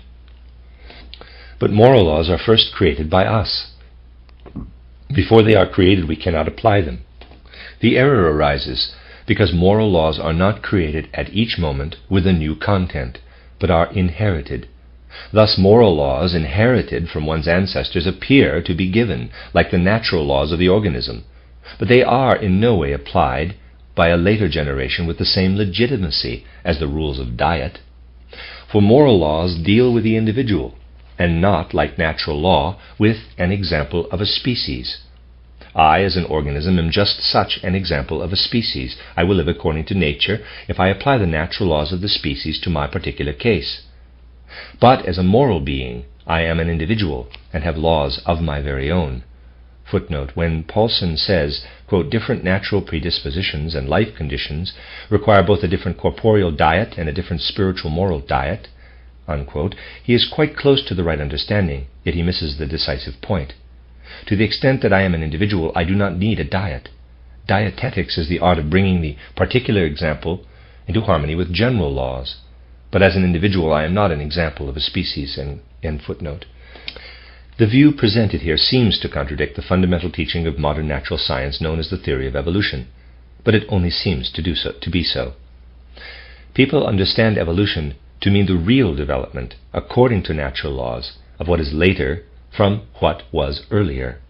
People understand evolution in the organic world to mean that later, more perfect organic forms are real descendants of earlier, more imperfect forms, and developed from them according to natural laws. Adherents of the theory of organic evolution must actually imagine that there was once a time on Earth when a being, if it were present as an observer endowed with a sufficiently long lifespan, could have followed with its own eyes the gradual development of reptiles from proto-amniotes. In the same way, evolutionists imagine that a being, if it could have remained in an appropriate spot in the world ether during that infinitely long time, could have observed the development of the solar system out of the Kant-Laplace primordial nebula. In order to picture things in this way, however, the nature of the proto-amniotes, like the Kant-Laplace primordial nebula, would have to be thought of differently than materialists think of them. But that is irrelevant here. Evolutionists could never claim that without having ever seen a reptile, they could derive the concept of reptiles with all their features from the concept of proto-amniotes. Nor can the solar system be derived from the concept of the Kant-Laplace primordial nebula, if that concept is understood to be directly determined only by the percept of the primordial nebula. In other words, if they think consistently, evolutionists must assert that later phases of evolution really follow from earlier ones, and that if we have the concept of the imperfect and that of the perfect given to us, we will be able to see the connection. But on no account can evolutionists affirm that the concept attained from the earlier is sufficient to develop the concept of the later from it. It follows that while ethicists can certainly see the connection between earlier and later moral concepts, not even a single new moral idea can be drawn forth from earlier ones.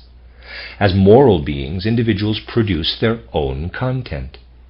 For an ethicist, this content is just as much a given as reptiles are a given for the natural scientist. Reptiles developed from proto-amniotes, but natural scientists cannot get the concept of reptiles out of the concept of proto-amniotes. Later moral ideas develop from earlier ones, but ethicists cannot draw forth the ethical concepts of later cultural epochs from those of earlier epochs. The confusion arises because as natural scientists, we already have the facts before us, and afterward investigate them cognitively.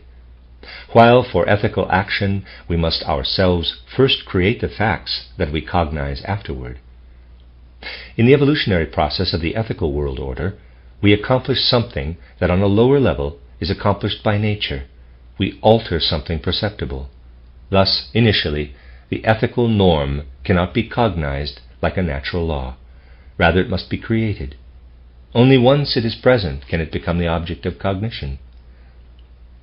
But can we not measure the new against the old? Are not all of us forced to measure what we produce by our moral imagination against received ethical teachings?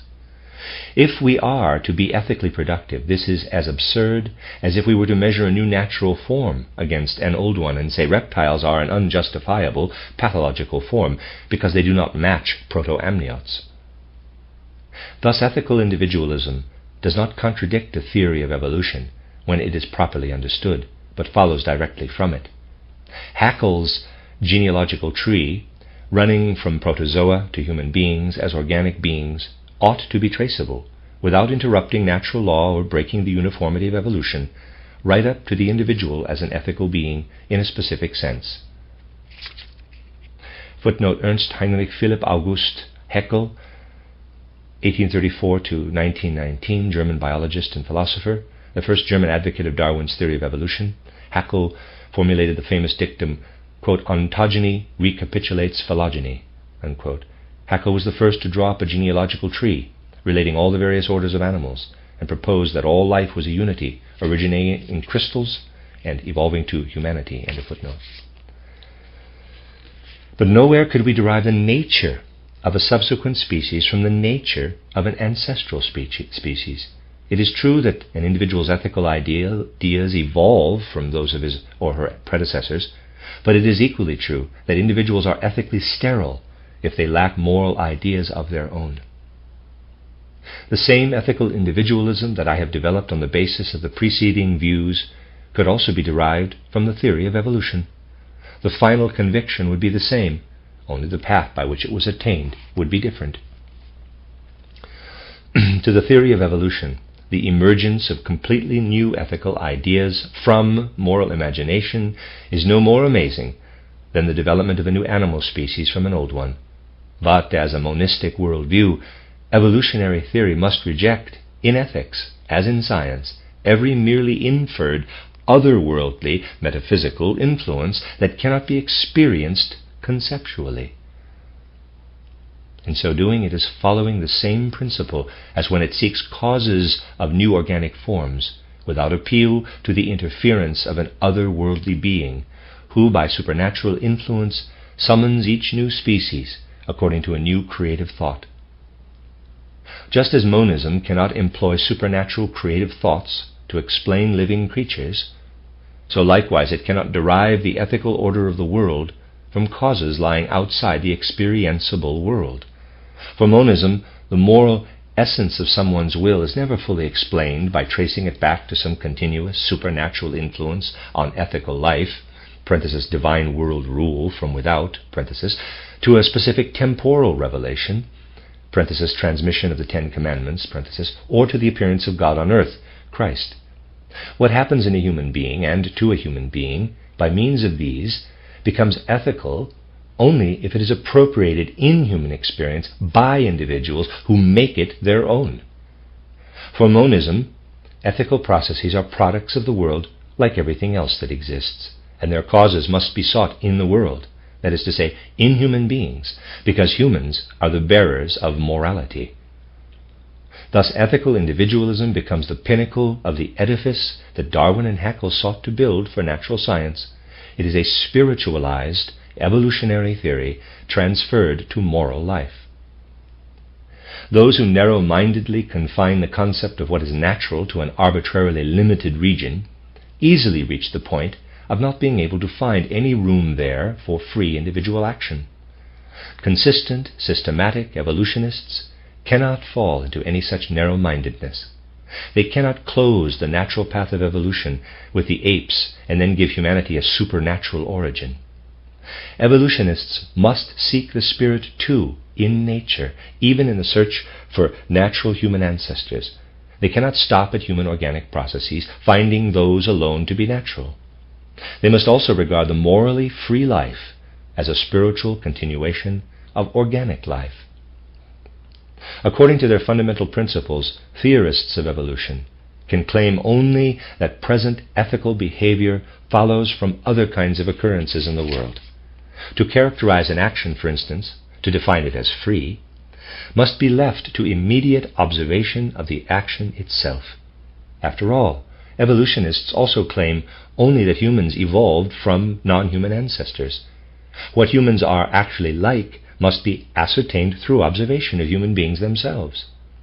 The results of such observation cannot come into conflict with a properly understood history of evolution. Only the claim that these results were such as to preclude a natural world order could not be aligned with the current trend of natural science. Footnote: it is quite proper that we speak of thoughts, ethical ideas, as objects of observation. For even if the products of thinking do not enter into consciousness during thought activity, they can still become the object of observation afterward. It is in this way that we have been able to characterize human action. End of footnote. Ethical individualism has nothing to fear from natural science that understands itself. Observation shows that freedom is characteristic of the perfected form of human action.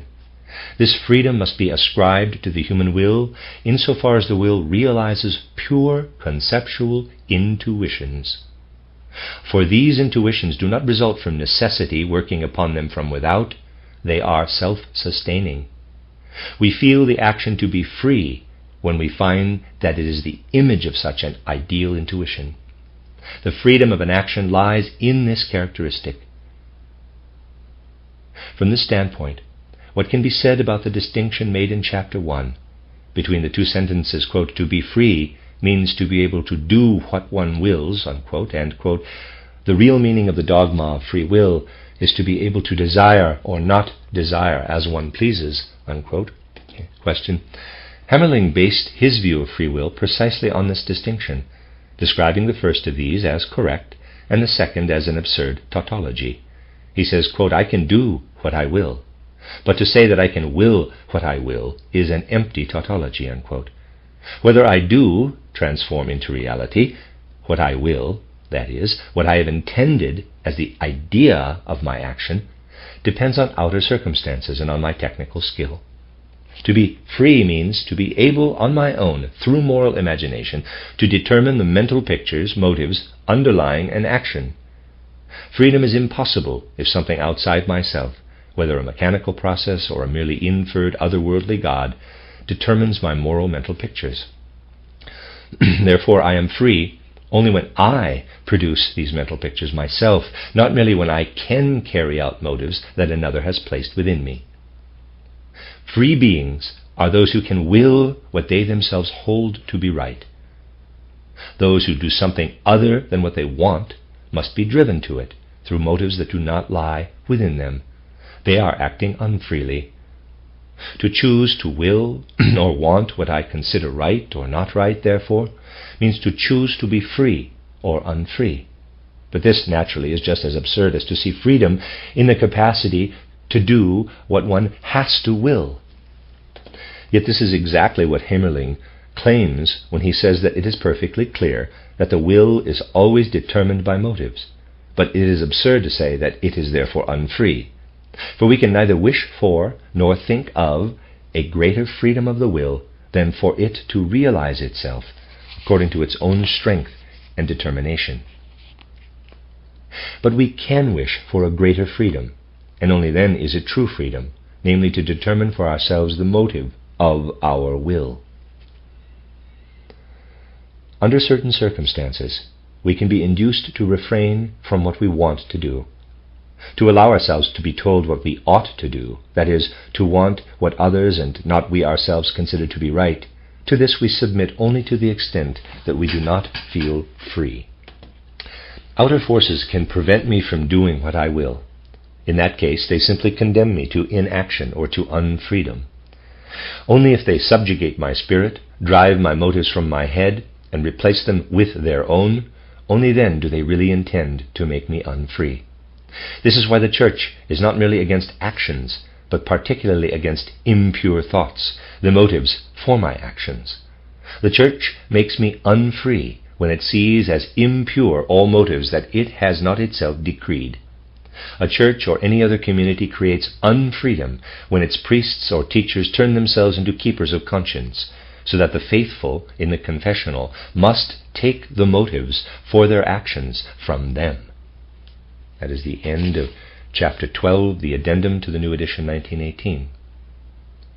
This discussion of human will shows what human beings can experience in their actions, so that through this experience they arrive at the awareness, quote, "My will is free," unquote. It is especially significant that the justification for calling a will free comes from the experience that a conceptual intuition realizes itself in the will. This can result only from observation, and it does so only when human willing observes itself in a stream of development whose aim is precisely to make possible willing carried by purely conceptual intuition. This is achievable because in conceptual intuition, nothing but its own self-based essence is at work. Whenever such an intuition is present in human consciousness, it has not developed from the processes of the organism. Rather, organic activity has withdrawn to make room for conceptual activity. If I observe willing that is the image of an intuition, then all organic necessary activity has withdrawn from that willing.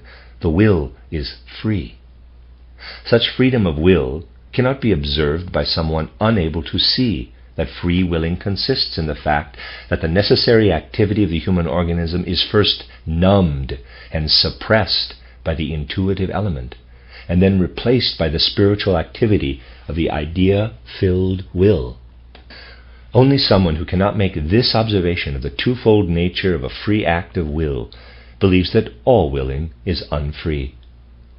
Anyone who can make the observation struggles through to the insight that human beings are unfree to the extent that they cannot complete the process of restraining the organic activity, but that such unfreedom strives toward freedom, which is in no way an abstract ideal, but a guiding power inherent in human nature. Human beings are free to the extent that they can realize in their willing the same mood of soul that lives in them when they are conscious of forming purely conceptual, spiritual intuitions. That's the end of chapter 12 and the end of this reading of this section. This is part 9 of A Philosophy of Freedom, Intuitive Thinking as a Spiritual Path by Rudolf Steiner, beginning on chapter 13, The Value of Life, Pessimism and Optimism. A counterpart to the question of life's purpose or vocation is that of life's value. In relation to this question, we encounter two opposed views, together with every conceivable attempt at compromise between them. One view says that this world is the best that could conceivably exist, and that life and action in it are gifts of inestimable value. Everything exhibits harmonious and purposeful cooperation, and everything is worthy of admiration. Even what is apparently bad and evil may be recognized as good from a higher standpoint. It represents a beneficial counterpart to what is good. We value the good all the more for its contrast with evil. Nor is evil something truly real. We merely sense as evil what is a lesser degree of good. Evil is the absence of good, not something significant in itself. The other view claims that life is full of trial and tribulation. Everywhere unpleasure outweighs pleasure, pain outweighs joy, existence is a burden, and in all circumstances non-existence would be preferable to existence. The main proponents of the first view, optimism, are Shaftesbury and Leibniz. Of the second view, pessimism, the main proponents are Schopenhauer and Edward von Hartmann. Leibniz believes this is the best of all possible worlds. A better one is impossible, for God is good and wise. A good God wants to create the best of all worlds. A wise God knows what is best. Such a God can distinguish best from all other worse possibilities. Only an evil or unwise God could create a world worse than the best possible. Anyone who starts from this viewpoint finds it easy to prescribe the direction that human activity must take to contribute its share to the greatest good of the world. A human being must only discover the counsels of God and act accordingly. If we know what God intends for the world and the human race, then we shall also do what is right. And we will gladly add our own good to the good of the world. From the optimistic standpoint, then, life is worth living. It must stimulate us to cooperative participation. Schopenhauer pictures the matter differently. He thinks of the ground of the universe not as an all-wise and all-good being, but as blind drive or will. The fundamental trait of all willing is eternal striving, ceaseless yearning for satisfaction that can, however, never be attained. For as soon as we attain the goal of our striving, a new need arises, and so on. Satisfaction lasts less than an instant. The whole remaining content of our life is unsatisfied craving, that is, dissatisfaction, suffering. If our blind urge is finally dulled, then we become contentless, and infinite boredom fills our existence. Therefore the best course is to stifle wishes and needs, to extirpate our wanting. Schopenhauer's pessimism leads to inactivity. His ethical goal is universal sloth. By a fundamentally different method, von Hartmann tries to found pessimism and then use it for ethics. Following a favored tendency of our time, von Hartmann attempts to found his worldview on experience. From observation of life, he seeks to discover whether pleasure or pain predominates in the world. Reviewing everything that appears good or fortunate to us in the light of reason, he shows that all supposed contentment proves on closer inspection to be illusion. It is illusory to believe that we have sources of happiness and satisfaction in health, youth, freedom, adequate income, love, sexual pleasure, compassion, friendship and family life, self-esteem, honor, fame, power, religious education, pursuit of science and art, hope of life hereafter, or participation in cultural evolution. Soberly considered, every pleasure brings much more evil and suffering into the world than pleasure. The displeasure of a hangover is always greater than the pleasure of intoxication. Pain predominates in the world. No human being, not even the relatively happiest, would, if asked, choose to endure this miserable life a second time. And yet, since von Hartmann does not deny the presence of conceptuality, wisdom, in the world, but rather accords it a validity equal to blind urge, or will, he can attribute the world's creation to his primordial being, only if he can make the pain of the world serve a wise world purpose. The pain of the world's creatures, however, is none other than God's pain, for the life of the world as a whole is identical with the life of God. An all-wise being, however, can only have as its goal liberation from suffering, and since all existence is suffering, that means liberation from existence. Thus the aim of world creation is to carry being over into a far better state of non-being. The world process is a continual struggle against God's pain and ends finally in annihilation of all existence. Hence human morality is participation in the annihilation of existence. God created the world to free himself through the world from his infinite pain.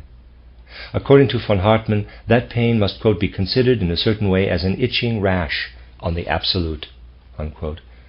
Through this itching eruption, the unconscious healing power of the absolute frees itself from an inner illness, or else we must think of it, quote, as a painful poultice that the all-one being applies to itself in order first to draw an inner pain outward and then remove it altogether, unquote.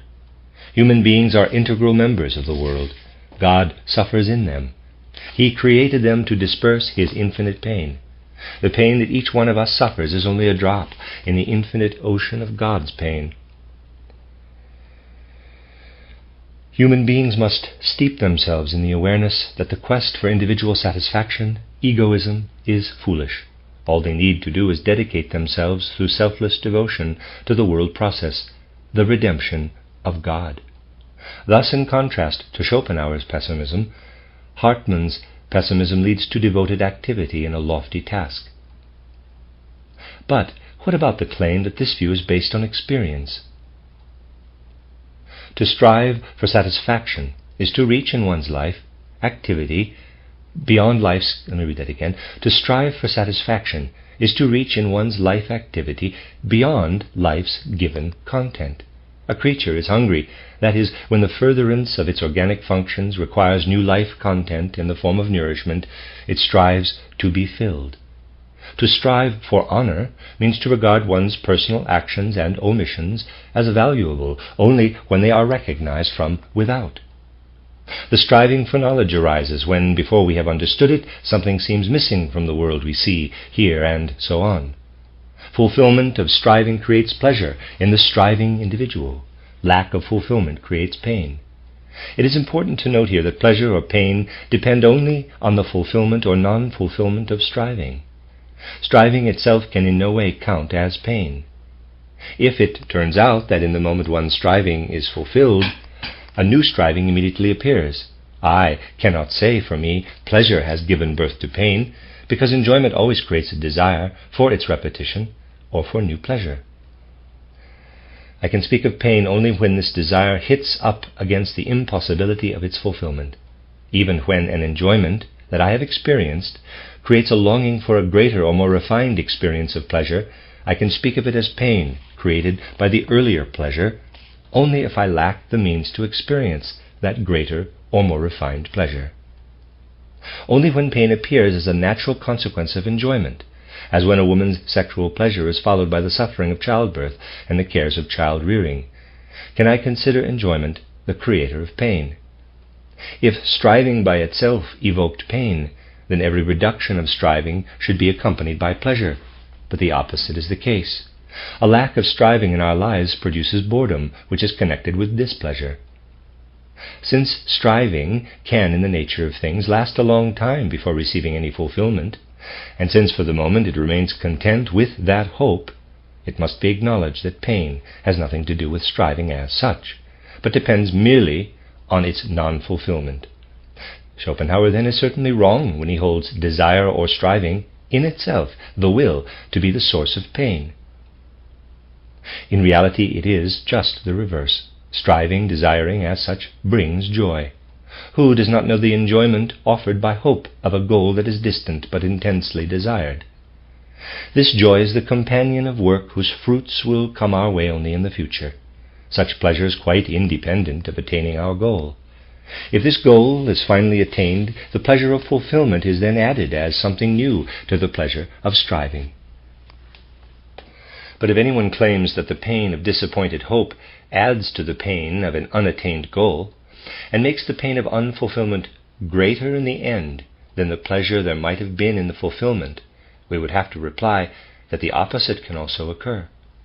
The recollection of pleasure will just as often have a mitigating effect on the pain of unfulfillment. Anyone who cries out in the face of shattered hopes, quote, "I have done all that I could," unquote, is proof of this. The blissful sense of having tried to do one's best is overlooked by those who, with every unfulfilled desire, assert that not only is the joy of fulfillment absent, but even the enjoyment of desiring itself is destroyed. Fulfillment of desire evokes pleasure, and non-fulfillment evokes pain. But we must not conclude from this that pleasure is satisfaction of desire, and pain is its non-satisfaction. Both pleasure and pain can be present in someone without being a consequence of desire. Illness is pain that is not preceded by desire. Anyone claiming that illness is an unsatisfied desire for health errs in seeing the obvious wish not to become sick, a wish that is never brought into awareness as a positive desire. If we inherit a legacy from a rich relative of whose existence we had no notion, it fills us with a pleasure that had no preceding desire.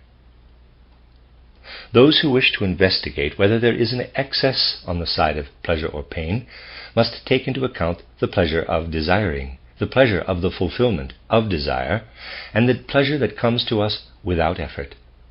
On the other side of the ledger, they must put the displeasure of boredom, that of unfulfilled striving, and finally what encounters us apart from our desires.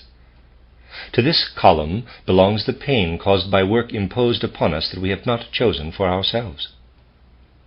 The question now arises, what is the right method for reckoning the balance of these credits and debits?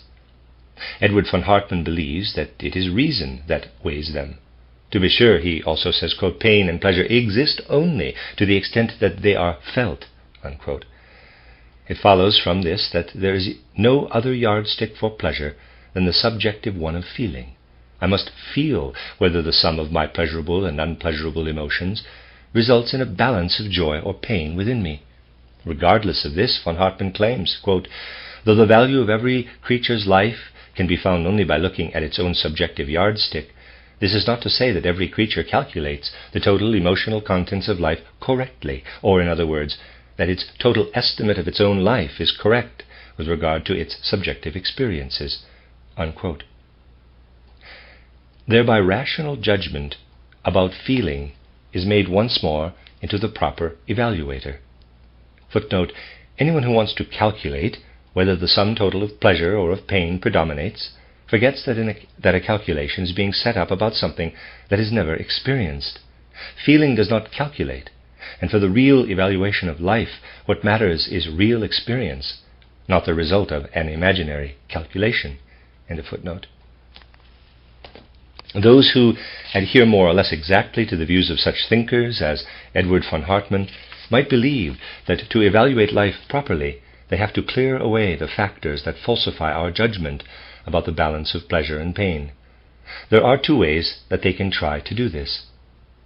First, they can show that our desire, drive, or will interferes negatively with a sober evaluation of our feelings.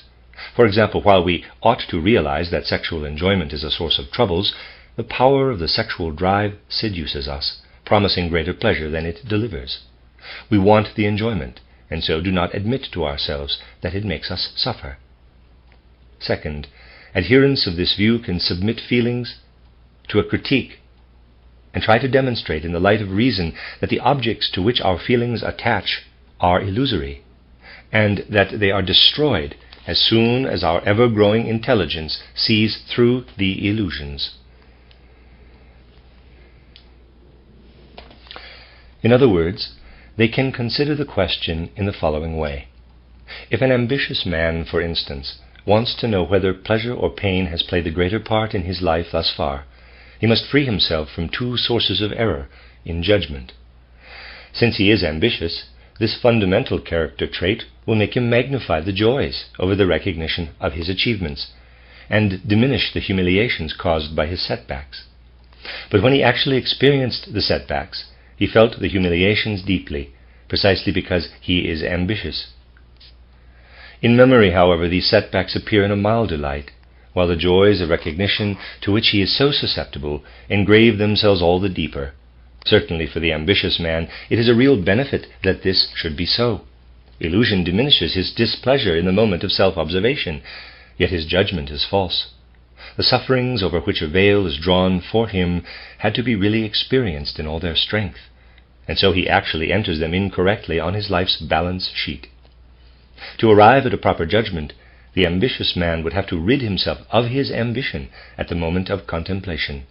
He would have to review his life with no colored glass before his spiritual eyes. Otherwise he is like a merchant who enters his own business zeal in the credit column. Holders of this view can go still further, however. They can say that the ambitious man must also realize that the recognition for which he strives is worthless. Either on his own or with the help of others, he can realize that recognition by others can have no importance for a rational person. After all, we can always be sure that, quote, the majority is wrong and the minority is right in all such matters that are not fundamental questions of evolution or have not already been completely solved by science, unquote, so that, quote, whoever makes ambition his guiding star places his happiness in life at the service of such a judgment, unquote. 6. Philosophie des Unbewussten. I believe that's by Hartmann. In footnote. If the ambitious man can say all this to himself, then he must characterize as illusion what his ambition pictured as reality. And therefore he must also characterize as illusion the feelings that attach to these illusions. On this basis, it may be said that the feelings of pleasure resulting from illusion must also be stricken from the balance. What is left, then, represents the illusion-free sum of pleasure. And this is so small in comparison with the sum of pain that life is joyless and non-being is preferable to being. But while it is immediately obvious that the interference of ambition deceives us into false calculations concerning pleasure, what has been said about recognizing the illusory character of pleasure's objects must still be challenged. It would be an error to remove from the calculation of life's pleasure all feelings of pleasure attached to real or supposed illusions. For the ambitious man has really enjoyed the admiration of the masses, regardless of whether he himself or someone else later recognizes this admiration as illusory. This process does not in the least diminish the feeling of pleasure that was enjoyed. Elimination of all such illusory feelings from life's balance does not set right our judgment about feelings, but rather erases from life feelings that were really present. And why should those feelings be eliminated? Whoever has these feelings experiences pleasure through them. Whoever has conquered them experiences through that conquest, not through feeling in a self-satisfied way, quote, what a wonderful person I am, unquote, but through the objective sources of pleasure that lie within the conquest itself, a pleasure that is spiritualized, to be sure, but no less significant. If feelings are struck from the pleasure column because they attach to objects that turn out to be illusory, then the value of life is made dependent on not the quantity, but the quality of pleasure, and that in turn is made dependent on the value of the things that cause the pleasure. However, if I want to determine the value of life only from the quantity of pleasure or pain, then I must not presuppose something else by which I first determine the value or valuelessness of the pleasure. If I say, quote, I want to compare the quantity of pleasure with the quantity of pain to see which is greater, unquote, then I must also bring into the calculation all pleasure and pain in their actual amounts, quite apart from whether they are based on illusion or not. Anyone who ascribes less life value to a pleasure based on illusion than to one that is justifiable by reason is making the value of life dependent on factors other than pleasure. The person who estimates pleasure at a lower rate because it attaches to a worthless object is like a merchant who enters in his ledger the considerable profits of a toy factory at a quarter of their worth on the grounds that the factory produces mere playthings for children. If it is merely a question of weighing the relative quantities of pleasure and pain, then the illusory character of the objects of certain feelings of pleasure should be left completely out of the picture. With its reasoned consideration of the quantities of pleasure and pain created by life, the path recommended by von Hartmann therefore brings us to this point. We know how we are to set up our accounts. We know what we have to place on each side of our ledger, but how should the calculation now be made? Is reason in fact equipped to reckon the balance? If the calculated profit does not equal a business's demonstrable past profits or future gains, then the merchant has made an error. The philosopher, too, will certainly have made an error of assessment if it is impossible to demonstrate that a cleverly calculated surplus of pleasure or pain is actually felt. For the moment, I shall not review the calculations of the pessimists who support their opinions with a rationalist worldview. Still, anyone deciding whether or not to carry on with the business of life will first demand to be shown where the calculated surplus of pain is to be found. Here we touch the point where reason by itself is not in a position to determine the surplus of pleasure or pain, but must rather demonstrate that surplus as a percept in life. For human beings cannot attain reality solely through concepts, but only through the interpenetration mediated by thinking of concepts and percepts, and feelings are percepts. A merchant, likewise, will close his business only if the loss calculated by his accountant is confirmed by the facts. If that does not happen, he will have the accountant calculate again. We conduct the business of life in just the same way. If a philosopher wants to prove that pain is much more common than pleasure, and yet we do not feel this to be so, then we say, "You have made a mistake in your brooding. Think it through again." But if at a given moment a business really suffers such losses that its credit can no longer satisfy the creditors, then bankruptcy results even if the merchant's bookkeeping obscures the state of his affairs. In the same way, if at a certain moment the quantity of a person's pain is so great that no hope, credit, of future pleasure can offer solace, then this must lead to bankruptcy in the business of life. Yet, the number of suicides is still relatively small in proportion to the multitude of those who live bravely on. Only very few people give up the business of life because of the presence of pain. What follows from this? Either it is incorrect to say that the quantity of pain is greater than the quantity of pleasure, or else we simply do not make continuation of life dependent on the quantity of pleasure or pain that we feel. Edward von Hartmann's pessimism is unique in explaining life as worthless because pain predominates, and yet maintaining that we must go through it nonetheless. We must do so because the world purpose mentioned above, page 197, can be achieved only through ceaseless, devoted human labor. But as long as human beings still pursue their egotistical drives, they are unsuited to such selfless labor. They can devote themselves to their true task only if they have convinced themselves, through experience and reason, that the pleasures in life striven for by egotism cannot be attained. In this way, the conviction of pessimism is supposed to be a source of selflessness. An education based on pessimism is supposed to eradicate egotism by presenting it with its own hopelessness. In von Hartmann's view, the striving for pleasure is originally based in human nature. Only insight into the impossibility of fulfillment makes this striving yield to higher tasks for humanity. But one cannot say that egotism is truly overcome by an ethical worldview that seeks to achieve devotion to non-egotistical life aims by the acceptance of pessimism. Ethical ideals are said to be strong enough to master the will only if a person has seen that a selfish striving for pleasure cannot bring satisfaction. We human beings whose selfishness has yearned for the grapes of pleasure find them sour because we cannot reach them. Therefore we leave them and devote ourselves to a selfless way of life. In the pessimist's view, moral ideals are not strong enough to overcome egotism. Instead, pessimists base their dominion on the ground previously cleared for them by the recognition of the hopelessness of self-seeking.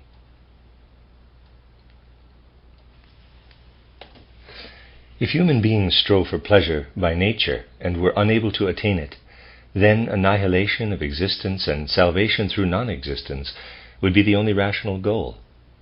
But if we hold that God is the actual bearer of the world's suffering, then human beings have to make it their task to bring about God's salvation. Attainment of that goal is hindered, not furthered, by suicide of the individual. Rationally, God can have created human beings only in order for them to bring about His salvation by their actions. Otherwise, creation would be pointless. And this kind of worldview does think in terms of extra-human goals. Each of us must contribute our specific labor to the universal work of salvation. If we withdraw from this labor through suicide, what we ourselves were meant to do must be undertaken by others, who have to bear the torment of existence in our stead.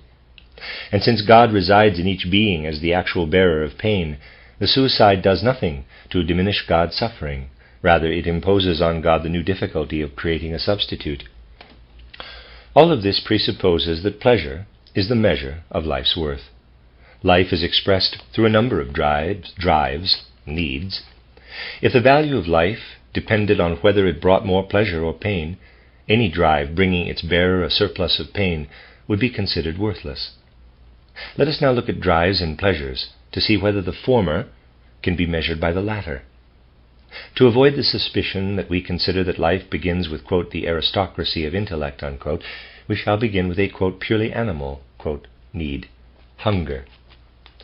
Hunger arises when our organs can no longer function properly without a new supply of nourishment. What hungry persons strive for first is to satisfy their hunger.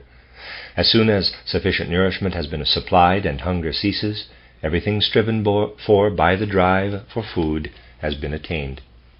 In this case, the enjoyment that attaches to satisfaction consists initially in the removal of the pain caused by hunger. But an additional need joins itself to the mere drive to satisfy hunger.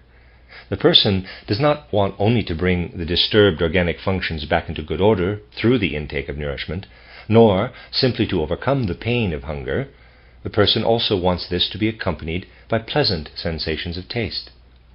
When we are hungry and half an hour remains before a tasty meal, we might even keep away from less interesting fare that could satisfy our hunger in order to avoid spoiling our pleasure in what is to come. We need hunger to have the full enjoyment of our meal. In this way, hunger becomes the occasion of pleasure for us. If all the hunger in the world could be quieted, it would result in the full measure of enjoyment attributable to the presence of the need for food. But to this, we would still have to add the special enjoyment at which gourmets aim through an extraordinary cultivation of the palate. This kind of enjoyment would have the greatest imaginable value if the need for it never went unsatisfied, and if, along with the enjoyment, we did not have to accept a certain quantity of pain into the bargain. Modern science holds that nature produces more life than it can maintain. That is, nature creates more hunger than it is in a position to satisfy. In the struggle for existence, the excess life that is produced must perish painfully. Granted, in each moment, the needs of life are greater than the available means of satisfying them, and therefore the pleasure of life is compromised. Yet this in no way diminishes the pleasure in life that is actually present. Wherever desire finds satisfaction, there is a corresponding quantity of enjoyment, even if there exists in this creature or others a huge number of unsatisfied drives. What is diminished is the value of the enjoyment of life. If only a portion of the needs of a living creature find satisfaction, the creature has a corresponding degree of enjoyment. The smaller the enjoyment is in proportion to the total demands of life in the sphere of the desires in question, the less value that enjoyment will have. We can imagine the value represented by a fraction whose numerator is the enjoyment actually present and whose denominator is the total sum of the needs. When the numerator and the denominator are equal, that is, when all needs are satisfied, then the fraction has a value of 1. It becomes greater than 1 when more pleasure is present in a living creature than its desires demand. It is smaller if the quantity of enjoyment lags behind the sum of desires. But as long as the numerator, the enjoyment, has even the slightest value, the fraction can never equal 0. If, before dying, I were to make a final account and mentally distribute over my whole life both the quantity of enjoyment related to a particular drive, for example hunger, and the demands of that drive, then the pleasure experienced might have a very slight value, but it can never be quite valueless. Given a constant quantity of enjoyment, a creature's increased needs diminish the value of the pleasure in life. The same applies to the totality of life in nature. The greater the total number of creatures in relation to the number whose drives are fully satisfied, the lower is the average value of the pleasure in life. Our shares in life's pleasure in the form of instincts fall in value when we cannot hope to cash them in for the full amount. If I have enough to eat for 3 days and then must go hungry for the next 3, the pleasure of those 3 days of eating is not diminished. But I must then think of it as distributed over the 6 days, so that its value in terms of my food drive is reduced to 1/2. It is the same with the amount of pleasure in relation to the degree of my need.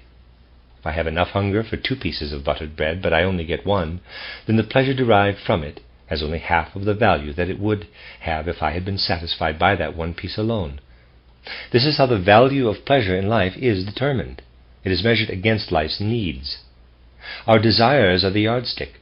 Pleasure is what we measure. The enjoyment of being satisfied has value only because of the existence of hunger. It has value of a specific magnitude, depending on its relation to the magnitude of the existing hunger.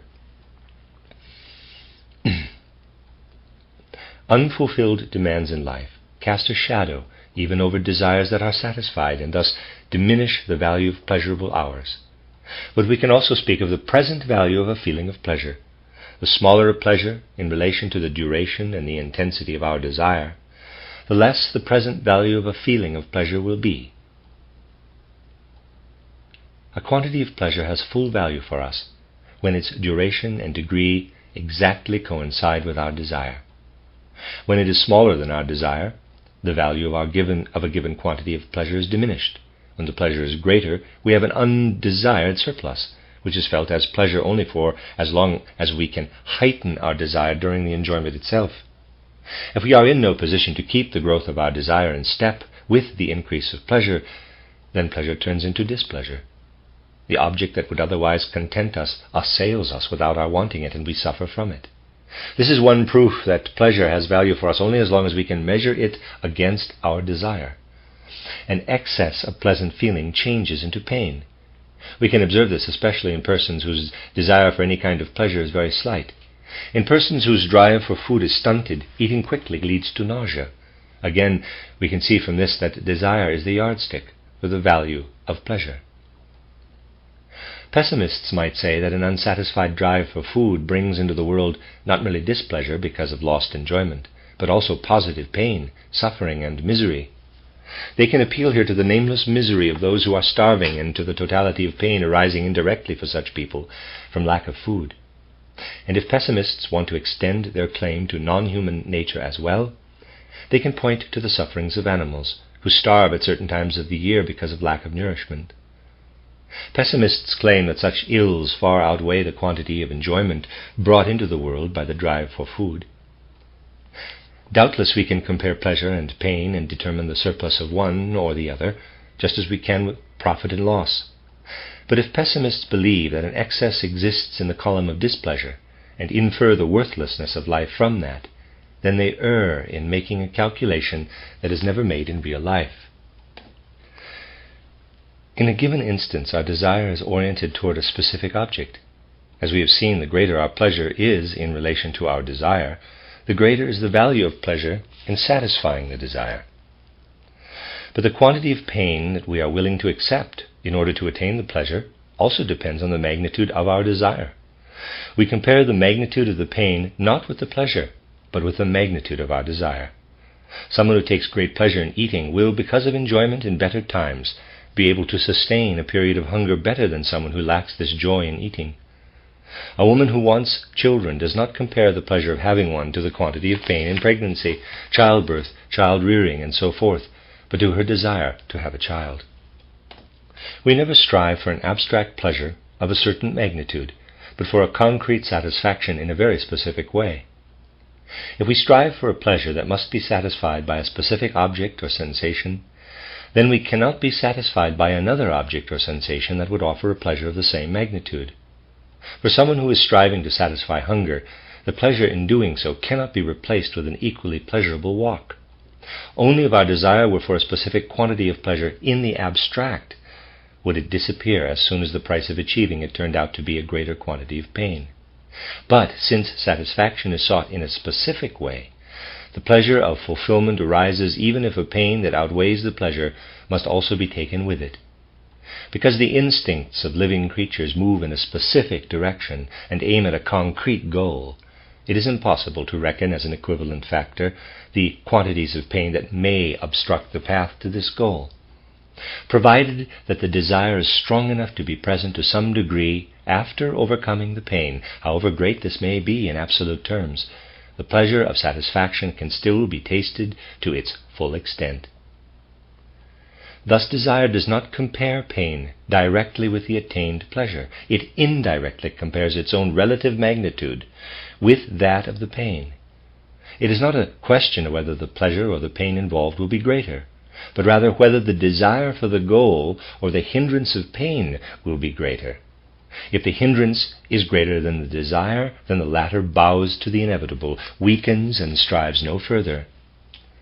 Since satisfaction is always demanded in a specific way, the pleasure associated with it acquires such a significance that after satisfaction has occurred, we must take the unavoidable quantity of pain into account only to the extent that it has diminished the quantity of our desire. If I am a passionate devotee of beautiful views, I never calculate how much pleasure I will get from the view from a mountain peak and compare it with the pain of the laborious ascent and descent. I consider only whether, after overcoming these difficulties, my desire for the view will be sufficiently lively. Only indirectly, through the intensity of the desire, do pleasure and pain together yield a result. The question is never whether pleasure or pain is present in surplus, but whether the will for the pleasure is great enough to overcome the pain. A proof for the correctness of this assertion is the fact that we put a higher value on pleasure when it must be purchased at the cost of great pain than when it falls into our lap like a gift from heaven. If pain and torment have diminished our desire, and the goal is nevertheless attained, then the pleasure is that much greater in proportion to the remaining quantity of desire. Now, as I have shown, it is this proportional relationship that represents the value of the pleasure. Further proof is provided by the fact that living creatures, including human beings, express their drives as long as they are in a position to bear the pains and torments that they encounter. The struggle for existence is but a consequence of this fact. Living creatures strive to fulfill themselves. Only those whose desires are smothered by the force of the opposing difficulties give up the struggle. Every living creature seeks nourishment until lack of nourishment destroys its life. Human beings, too, only take their own lives if they believe, rightly or wrongly, that the goals of life worth striving for are unattainable. As long as we believe in the possibility of achieving what seems to us to be worth striving for, we will struggle against all torment and pain. Philosophy would have to convince us that wanting makes sense only if the pleasure is greater than the pain. By nature, we want to achieve the objects of our desire if only we can bear the necessary pain, however great it might be. But such philosophy would be in error, because it makes human will dependent on a circumstance, surplus of pleasure over pain, that is originally foreign to us. The original measure of our will is desire, and desire asserts itself as long as it can. The calculation of the pleasure and pain of satisfying a desire that is set up for life, not by rational philosophy, can be looked at in the following way. Suppose that when buying a certain quantity of apples, I am obliged to take twice as many bad apples as good ones because the seller wants to unload his merchandise. If the value I place on a smaller quantity of good apples is so high that in addition to the purchase price I am willing to assume the cost of disposing of the bad apples, then I will not hesitate for a moment to take the bad apples. This example illustrates the relationship between the quantities of pleasure and pain coming from any of our drives. I determine the value of the good apples not by subtracting their number from that of the bad ones, but by seeing whether, despite the presence of the bad ones, the good ones still retain some value. Just as I disregard the bad apples when I enjoy the good ones, so I give myself up to the satisfaction of a desire after having shaken off the unavoidable suffering. Even if pessimism were correct in its claim that there is more pain than pleasure in the world, this would have no influence on our willing, for living creatures would still strive after whatever pleasure remains. Empirical proof that pain outweighs joy, if it could be given, would indeed demonstrate the fruitlessness of the philosophical position that sees the value of life in a surplus of pleasure. Eudaimonism. But it could not demonstrate that our will is itself unreasonable, for our will aims not at a surplus of pleasure, but at the quantity of pleasure that remains after the pain has been endured. This always appears as a goal worth striving for. Attempts have been made to refute pessimism by asserting that it is impossible to calculate the surplus of pleasure or pain in the world. Calculation is possible only if we can compare the magnitudes of the elements of the calculation. Every pain or pleasure has a specific magnitude, intensity, and duration. We can even compare the approximate magnitudes of different kinds of pleasurable sensation. We know whether a good cigar or a good joke gives us more pleasure. There can be no objection to comparing different kinds of pleasure and pain with regard to their magnitudes. Researchers who make it their business to determine the surplus of pleasure or pain in the world proceed from thoroughly justifiable premises. We may assert the incorrectness of pessimistic conclusions, but we may question neither the possibility of a scientific estimation of the quantities of pleasure and pain, nor therefore the determination of the balance of pleasure. Yet it is wrong to claim that the results of such calculation have some bearing on human volition. We really evaluate our actions according to whether pleasure or pain predominates only when we are indifferent to the objects of our activity.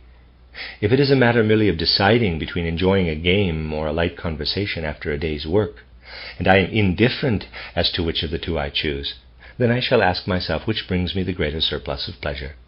I shall certainly abandon an activity if the scale dips toward the side of pain.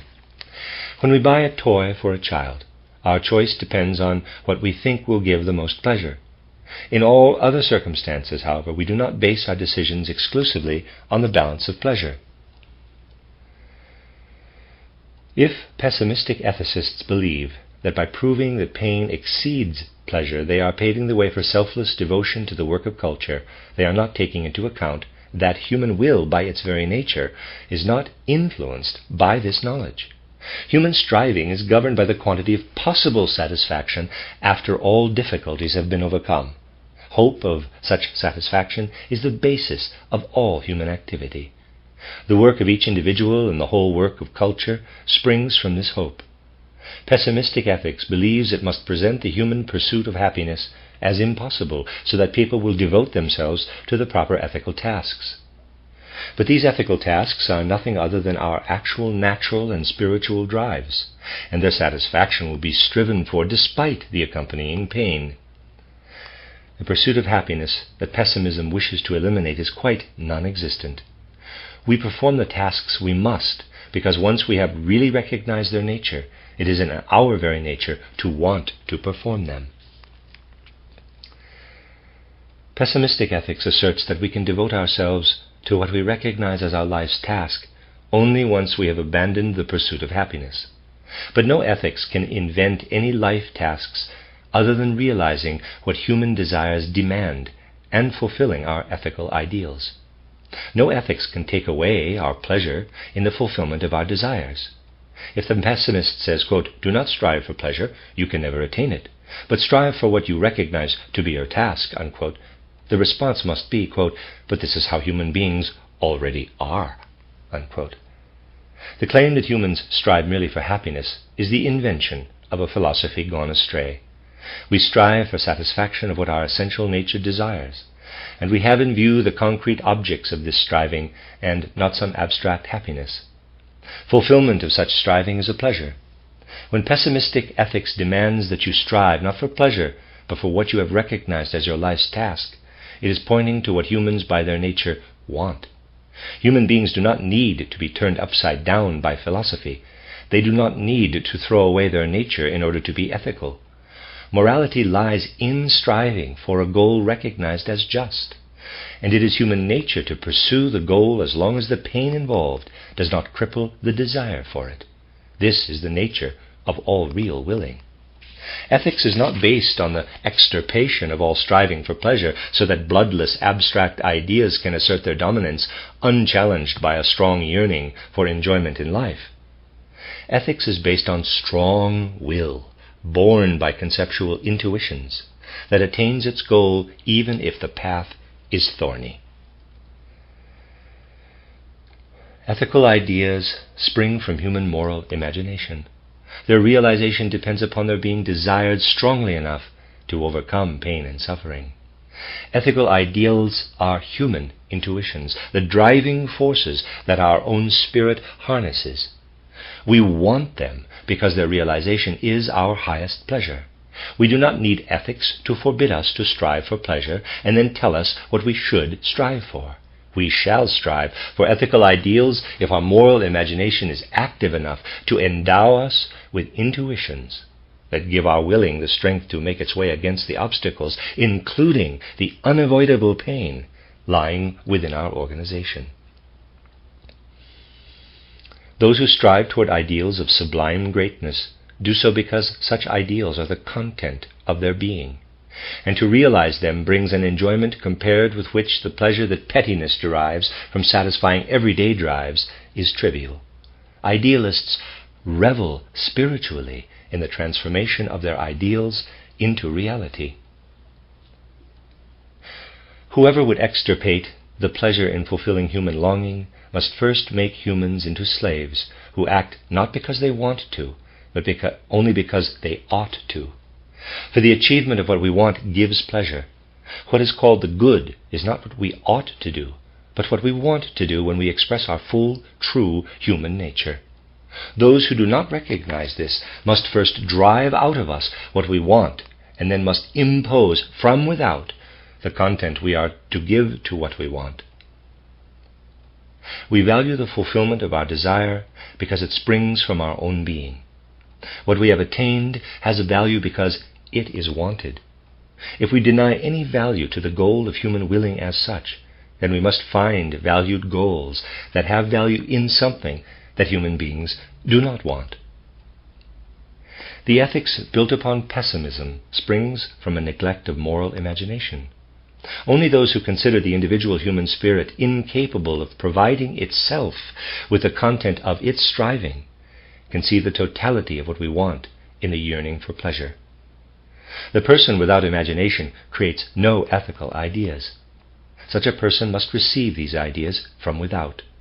Our physical nature ensures that we strive after satisfaction of our lower desires. But development of the whole human being also includes desire originating in the spirit. Only if we believe that human beings have no such desires can we claim that they must be received from without. We would then be justified in saying that we are duty-bound to do something that we do not want.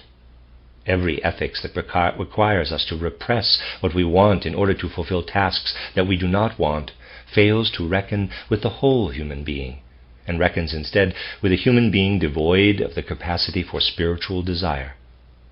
For harmoniously developed human beings, so-called ideas of the good lie not without, but within the circle of their being. Ethical conduct lies not in the elimination of a one-sided self-will, but in full development of human nature. Anyone who considers ethical ideals attainable only if we kill off our self-will is unaware that such ideals are wanted by human beings, just as we want satisfaction of the so-called animal drives. There is no denying that the views sketched here may easily be misunderstood. Immature people with no moral imagination like to see the instincts of their own half-developed natures as the full content of humanity, and dismiss all ethical ideals not of their own making, so that they can, quote, express themselves, unquote, undisturbed. It is obvious that what is right for the complete human being does not apply to half-developed human nature. What we would expect of mature human beings cannot also be expected of those who still need to be educated for their ethical nature to pierce the husk of their lower passions. But I have not tried to show here what must be impressed on an unevolved human being, but rather what lies within the nature of a mature human being. The goal was to demonstrate the possibility of freedom, and freedom does not appear in acts based on sensory or psychic constraint, but in acts born by spiritual intuitions. Mature human beings assign themselves their own value. They do not strive for pleasure handed to them as a gift of grace by nature or by the Creator, nor do they fulfill an abstract duty that they recognize as such after having renounced the striving for pleasure. They act as they want to, that is, according to the standard of their ethical intuitions, and they feel their true joy in life to be the achievement of what they want. They determine the value of life by comparing what has been achieved with what was attempted. The ethics that replaces want with should, that replaces inclination with duty, logically determines the value of a human being by comparing what duty requires with how he or she fulfilled it. It measures people by a yardstick that lies outside their own being. The view developed here returns us to ourselves. It recognizes as the true value of life only what we individually regard as such, according to the measure of what we want. It knows of no value in life that is not recognized by the individual, just as it knows of no life goal that does not spring from the individual. It sees our own master and our own assessor in the essential individuality of each of us, seen into from all sides. It's the end of chapter 13, The Value of Life. This is the addendum to the new edition, 1918. If one clings to the apparent objection that human willing as such is irrational, and that we must show people this so that they will see that the goal of ethical striving lies ultimately in liberation from human willing, then what has been presented in this chapter can be misunderstood. Just such an apparent objection was raised to me by a competent critic, who said that it is the business of a philosopher to consider what the thoughtlessness of beasts and most people neglects, namely, to draw up the real balance sheet of life. But whoever raises this objection fails to see the main point. If freedom is to be realized, then the willing within human nature must be sustained by intuitive thinking. At the same time, certainly, willing can be determined by other things than intuitions. Yet morality and moral value come about only in the free realization of intuition flowing from the human essence. Ethical individualism is suited to portray ethics at its full worth, for it does not take the position that there is anything truly ethical in what brings about an outward agreement between our willing and a given norm, but rather in what arises from out of human beings when they develop ethical willing as an element of their full natures. To do something immoral appears to them then as a maiming, a crippling of their essence. The end of the addendum and the end of this section of recording. This is recorded section 10 of A Philosophy of Freedom, Intuitive Thinking as a Spiritual Path by Rudolf Steiner. Chapter 14, Individuality and Genus.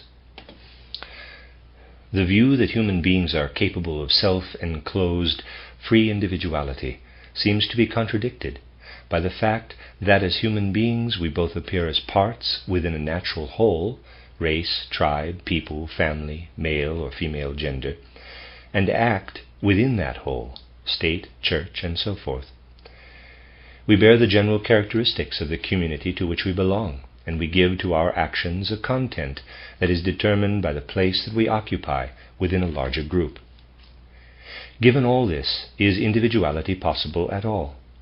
If human beings grow out of one totality and integrate themselves within another, can we consider separate human beings as wholes unto themselves? The qualities and the functions of a part are determined by the whole. An ethnic group is a whole, and all who belong to it bear the characteristics determined by the nature of the group. How the individual is constituted and how the individual behaves are determined by the character of the group. Thus the physiognomy and the activity of the individual have a generic quality. If we ask why this or that about a person is this or that way, we must refer back from the individual to the genus. This explains to us why something about the individual appears in the form we observe. But human beings free themselves from what is generic. If we experience it properly, what is humanly generic does not limit our freedom, nor should it be made to do so artificially. As human beings, we develop qualities and functions of our own, whose source can only be sought within ourselves. What is generic about us serves only as a medium through which we can express our own distinct being. We use the characteristics nature gives us as a basis, and we give these the form that corresponds to our own being. We look in vain to the laws of the genus for an explanation of that being's actions. We are dealing with an individual, and individuals can be explained only individually. If a human being has achieved such emancipation from the generic, and we still want to explain everything about that person in generic terms, then we have no sense for what is individual. It is impossible to understand a human being fully if one bases one's judgment on a generic concept. We are most obstinate in judging according to type when it is a question of a person's sex. Man almost always sees in woman, and woman in man, too much of the general character of the other sex, and too little of what is individual. In practical life, this does less harm to men than it does to women.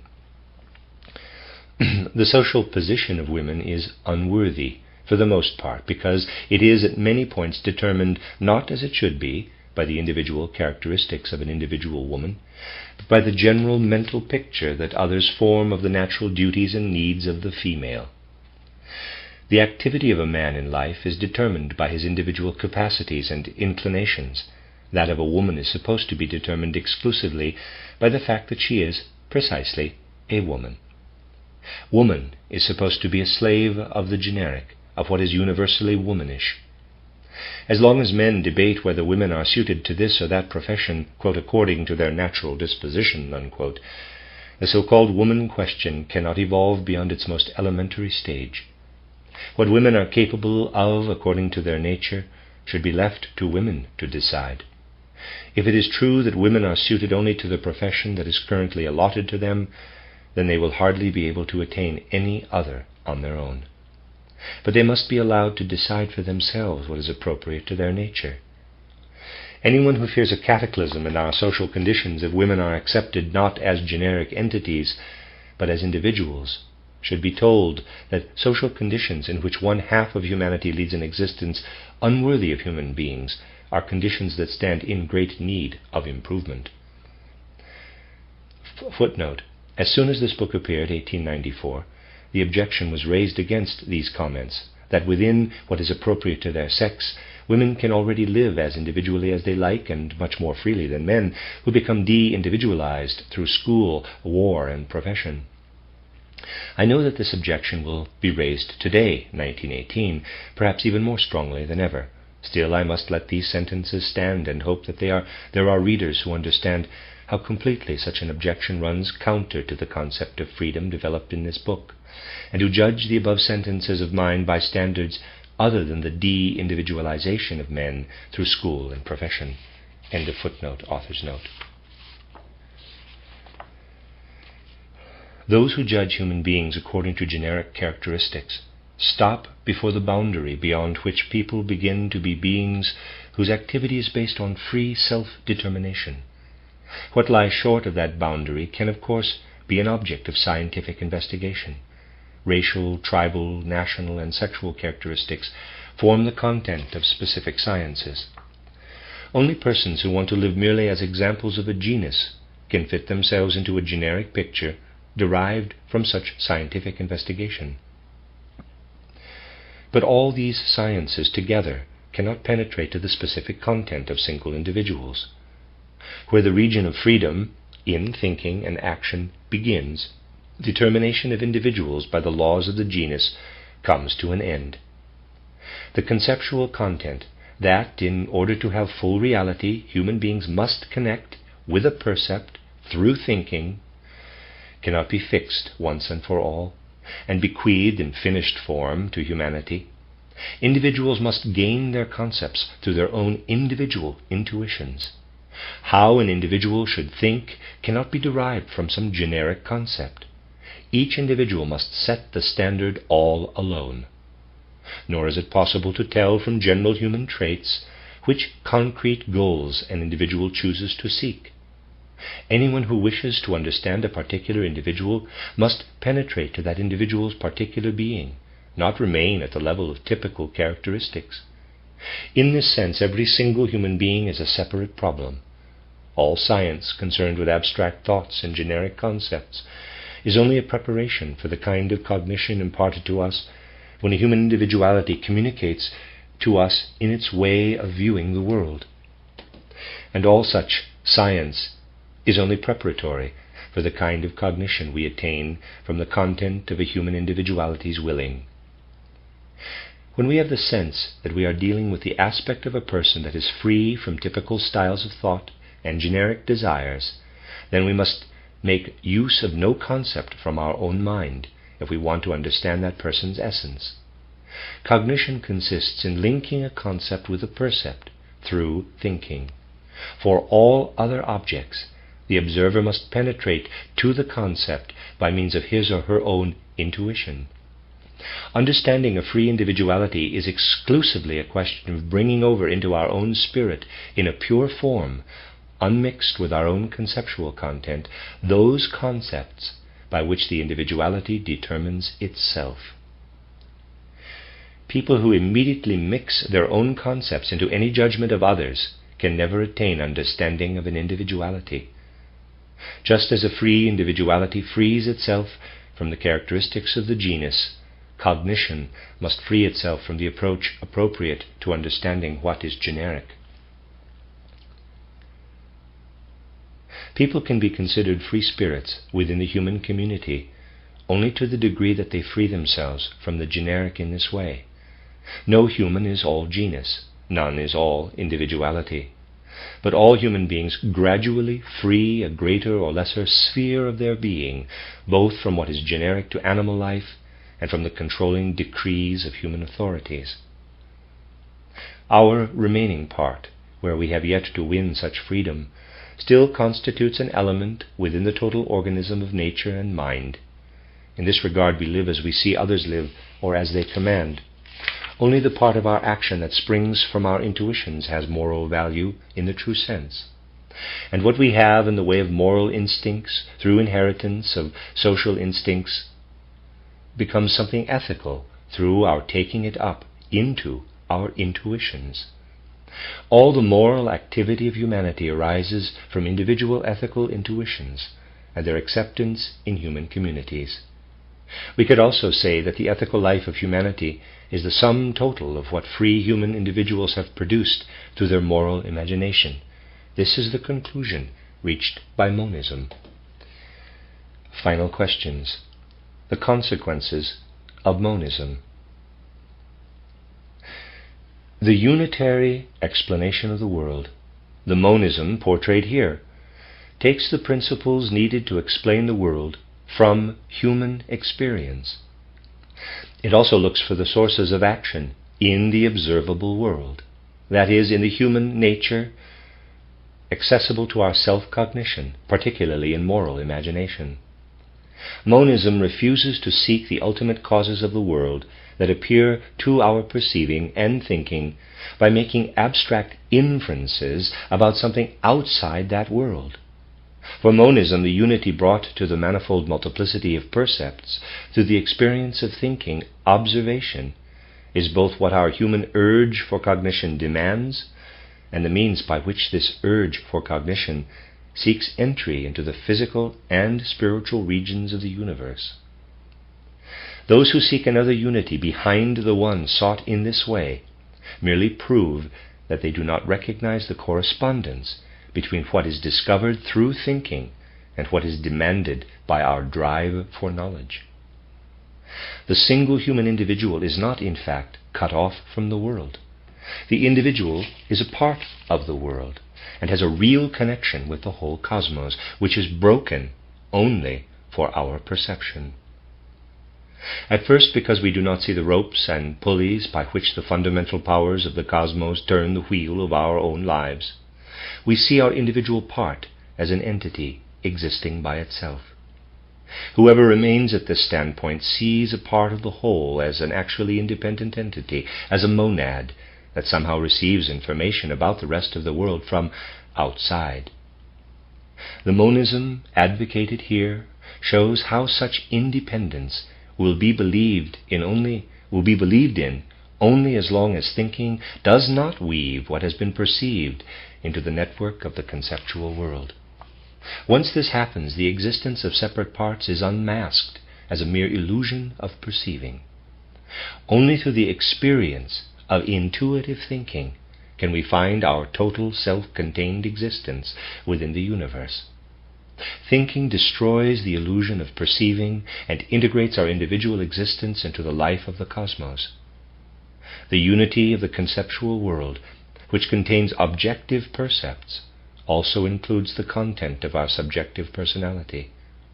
Thinking gives us the true form of reality as a unity enclosed within itself, while the multiplicity of percepts is only an illusion conditioned by our organization. In every age, cognition of the real, as opposed to the illusion of perceiving, has constituted the goal of human thinking. Science has striven to recognize percepts as reality by discovering the lawful connections among them. But wherever it has been believed that the connections transmitted by human thinking have merely subjective significance, the actual ground of unity has been sought in an object set beyond our world of experience, (an inferred God, will, absolute spirit, etc.), and, based on this opinion, attempts were then made to achieve, in addition to knowledge of connections recognizable through experience, a second kind of knowledge, based not on experience, but on metaphysical inference. This kind of knowledge went beyond experience and revealed a connection between experience and entities that are no longer directly available to us. On this basis, then, it was believed that we can understand the coherence of the world through orderly thinking, because a primal being built the world according to logical laws. The reason for our actions was also seen in the will of this being. Yet it was not recognized that thinking simultaneously encompasses the subjective and the objective, and that full reality is conveyed in the union of percept with concept. Only as long as we regard the laws that permeate and determine percepts in the form of abstract concepts are we dealing with something purely subjective.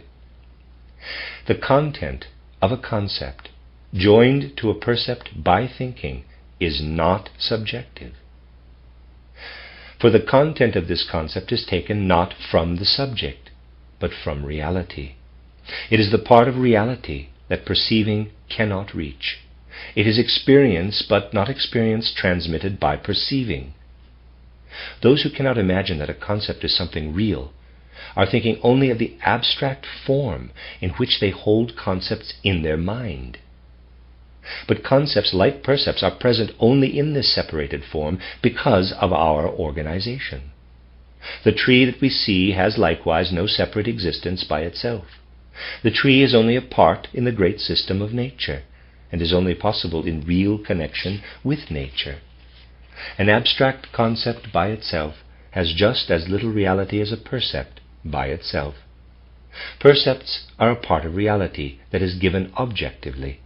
Concepts are the part that is given subjectively, parenthesis, through intuition, see page 88, 89 and forward, parenthesis. Our mental organization tears reality into these two factors. One factor is apparent to perceiving, the other to intuition. Only the union of the two, the percept integrating itself lawfully into the universe, is full reality. If we consider mere perception alone, we do not have reality, only disconnected chaos. If, on the other hand, we consider only the lawfulness of percepts, we are dealing merely with abstract concepts. Abstract concepts contain no reality. Reality lies in thinking observation that does not one-sidedly examine either concepts or percepts by themselves, but rather considers the union of both. Not even the most orthodox subjective idealist denies that we live in reality and are rooted in it by our real existence. Such idealists only deny that our cognition, our ideas, can reach that real life.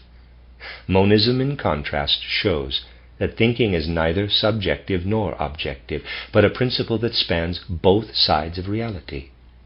When we observe with thinking, we execute a process that itself belongs to the order of real events.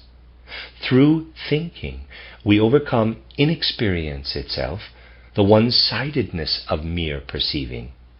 We cannot piece together the essence of reality with abstract conceptual hypotheses, parenthesis, purely conceptual reflections, parenthesis.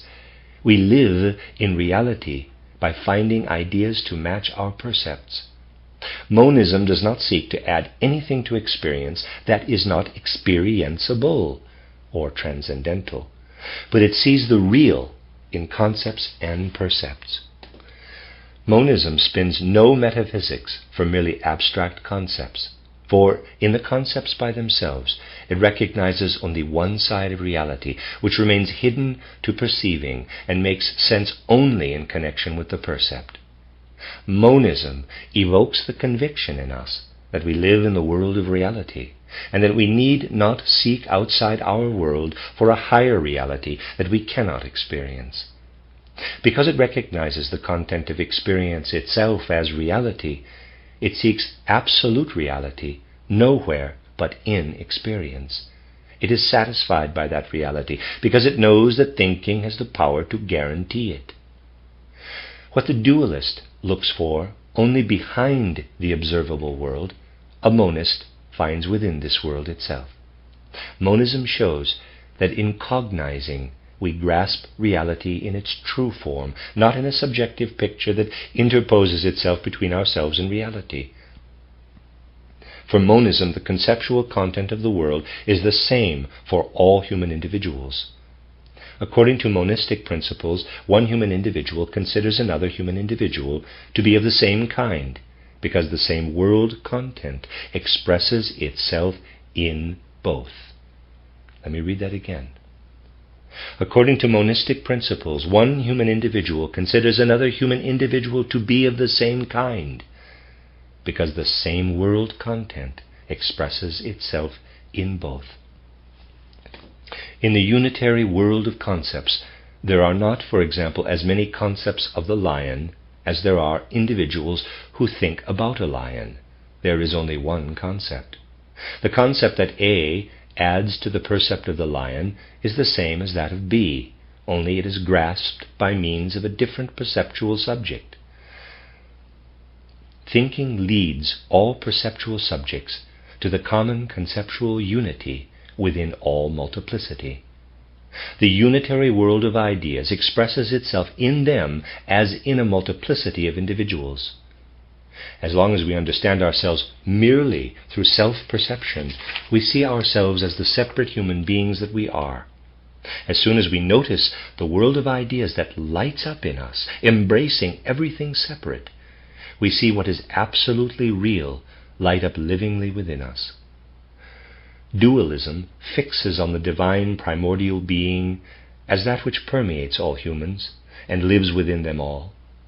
Monism finds this universal divine life in reality itself. The conceptual content of another human being is also my own conceptual content, and I see the other only as long as I am perceiving, and not once I am thinking. Each person's thinking embraces only a part of the total world of ideas, and to that extent individuals also differ through the actual content of their thinking. But the contents exist within a self-enclosed whole that contains the thought contents of all human beings. The universal primordial being permeating all humanity thus takes hold of us through our thinking. Life within reality, filled with thought content, is at the same time life in God. The merely inferred, not to be experienced, transcendent realm is based on a misunderstanding by those who believe that what is manifest does not bear within itself the reason for its existence. They do not realize that through thinking they can find the explanation for perception that they seek. This is why no speculation has ever brought to light a content that was not borrowed from the reality given to us. The God derived through abstract inference is only the human being displaced to the beyond. Schopenhauer's will is human willpower made absolute. Von Hartmann's unconscious primordial being, composed of idea and will, is a combination of two abstractions of our experience. Exactly the same can be said of all transcendent principles based on thinking that has not been experienced. Let me read that sentence again. Exactly the same can be said of all transcendent principles based on thinking that has not been experienced. In truth, the human spirit never moves beyond the reality in which we live, nor does it need to. For everything needed to explain the world lies within it. If philosophers declare themselves content in the end with the derivation of the world from principles borrowed from experience and displaced into a hypothetical beyond, then such satisfaction should also be possible if the same content is left here, where it must be for the kind of thinking that we can experience.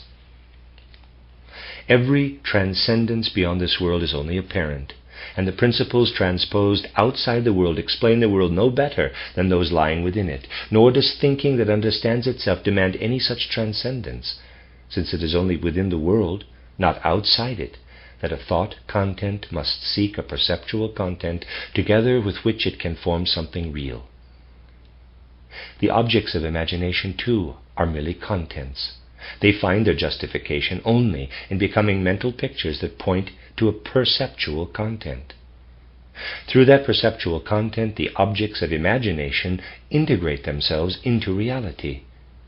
A concept supposedly filled with a content and lying outside the world given to us is an abstraction and corresponds to no reality. We can think only the concepts of reality. To find reality itself, we also need to perceive. For thinking that understands itself, a primordial essence of the world whose content is invented, is an impossible assumption. Monism does not deny the conceptual. On the contrary, it even regards a perceptual content lacking its conceptual counterpart as falling short of the complete reality. Yet it finds nothing in the whole realm of thinking that could require us to step outside of the realm of its experience by denying the objective spiritual reality of thinking. According to monism, a science that limits itself to describing percepts without penetrating to their conceptual complements is only half complete.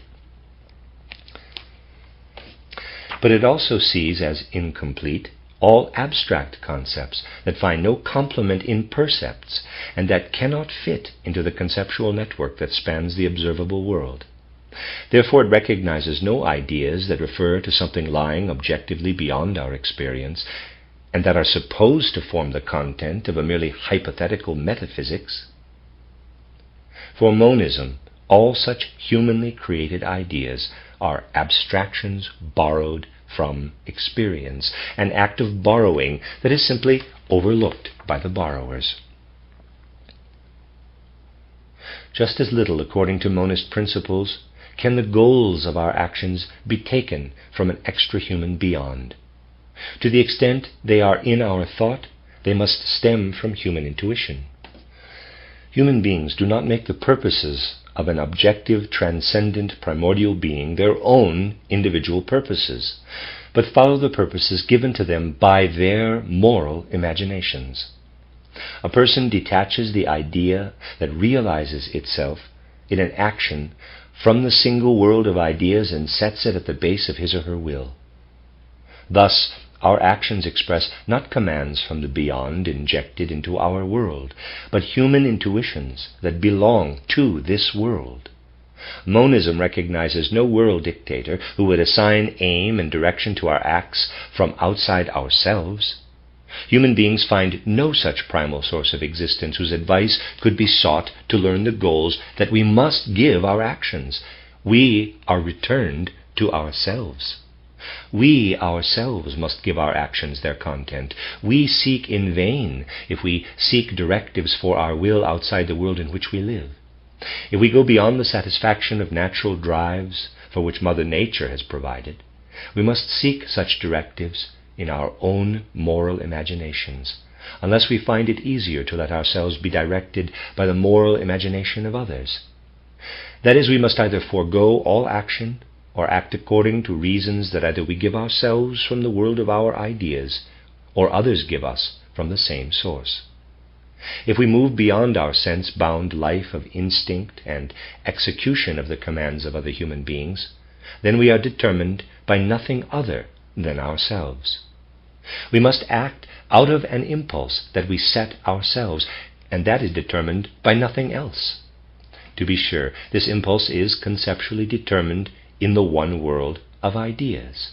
But in fact, it can be drawn down from this world and translated into reality only through a human being.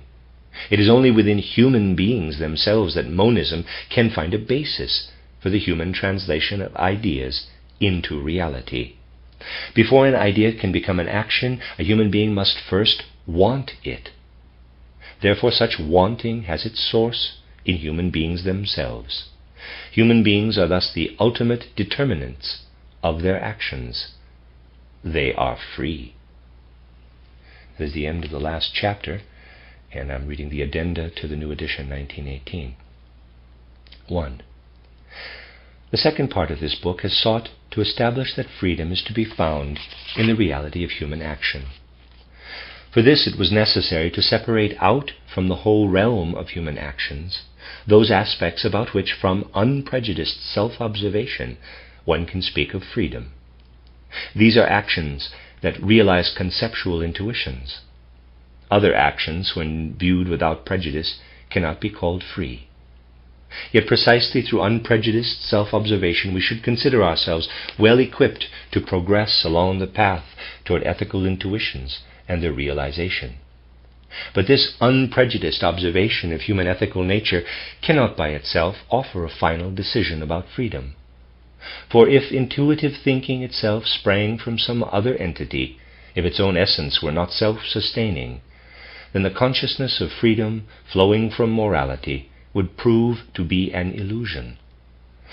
The second part of this book, however, finds natural support in the first. The first presents intuitive thinking as an inner spiritual activity of the human being that is actually experienced.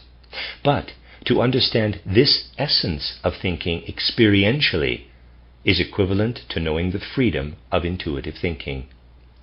If one knows that this thinking is free, then one also sees the region of the will to which freedom is attributable. We will consider human acts to be free if on the basis of direct inner encounter we can ascribe a self-sustaining being to the experience of intuitive thinking.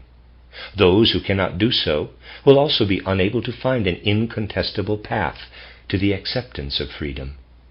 The experience emphasized here finds in consciousness the intuitive thinking that also has reality beyond consciousness. With this, it discovers freedom to be characteristic of actions flowing from the intuitions of consciousness.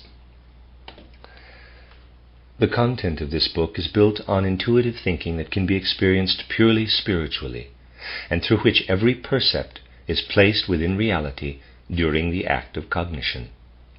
No more was to be presented than can be surveyed from an experience of intuitive thinking.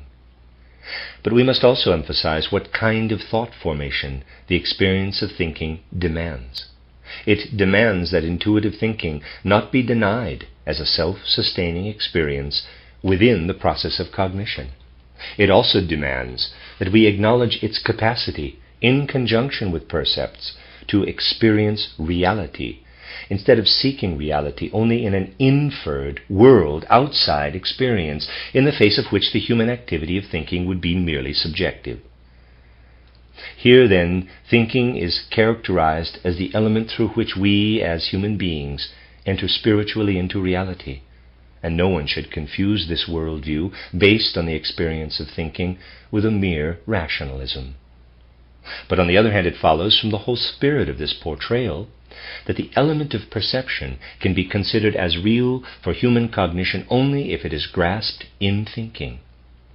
The characterization of something as reality cannot occur outside thinking. Therefore, we should not assume that sense perception is the only guarantee of reality. We can only wait for the percepts that emerge in the course of our lives. The only question is whether we can, from the viewpoint of intuitively experienced thinking alone, await perception not only of what is sensory, but also of what is spiritual.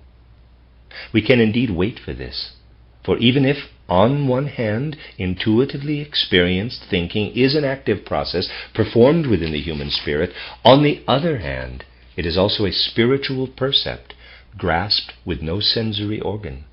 It is a percept in which the perceiver himself or herself is active, and it is an activity of one's self that is simultaneously perceived. In intuitive thinking, human beings are also transferred into a spiritual world as perceivers. What approaches us in that world as a percept, in the same way as the spiritual world of our own thinking, we recognize as the world of spiritual perception. This perceptual world would have the same relation to thinking as does the sensory perceptual world on the side of our senses. As soon as we experience it, the spiritual perceptual world cannot be anything strange to us as human beings, because we already have in intuitive thinking an experience of a purely spiritual character. A number of my later writings discuss such a world of spiritual perception. This book, Intuitive Thinking as a Spiritual Path, The Philosophy of Freedom, is their philosophical foundation. In this book, an attempt is made to show that the experience of thinking, properly understood, is already an experience of spirit.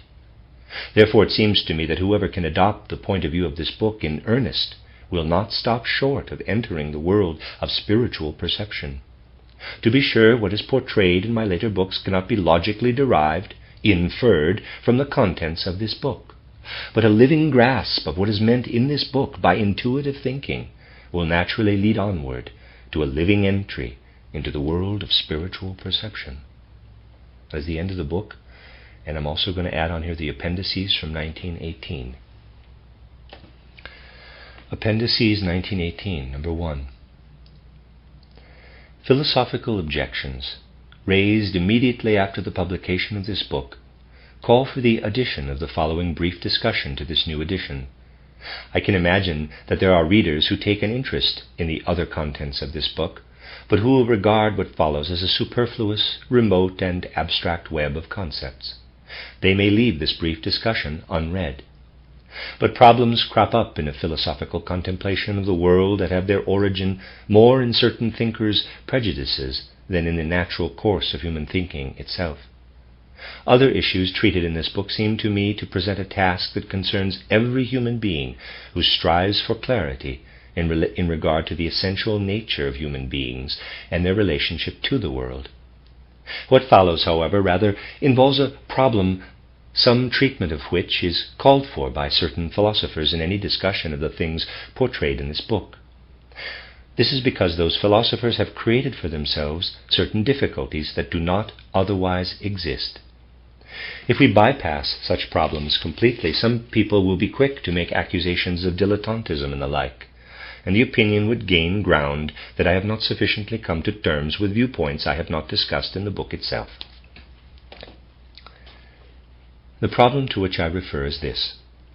There are thinkers who believe that a special difficulty arises when one seeks to understand how the soul life of another human being can affect one's own, that of the observer.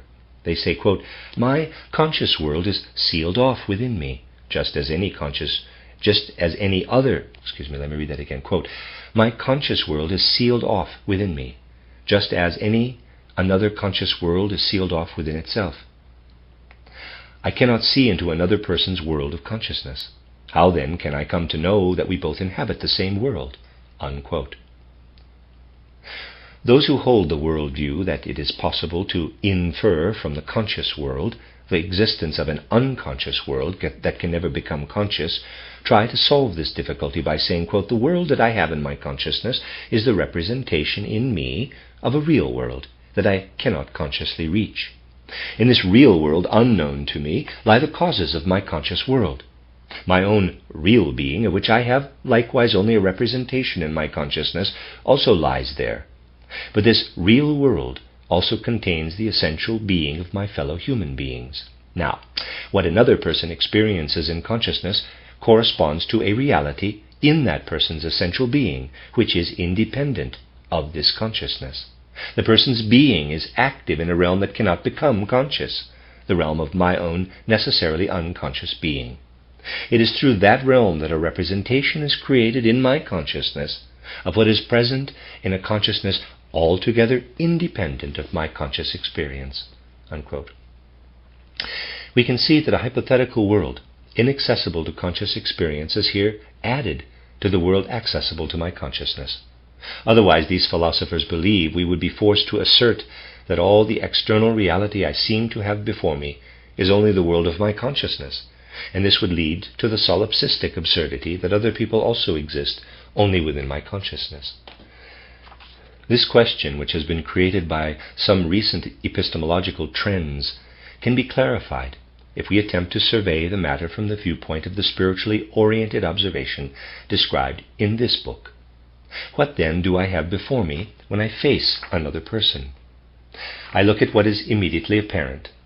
It is the sensory bodily appearance of the other person, given to me as a percept, and perhaps also the auditory percept of what the person is saying, and so forth.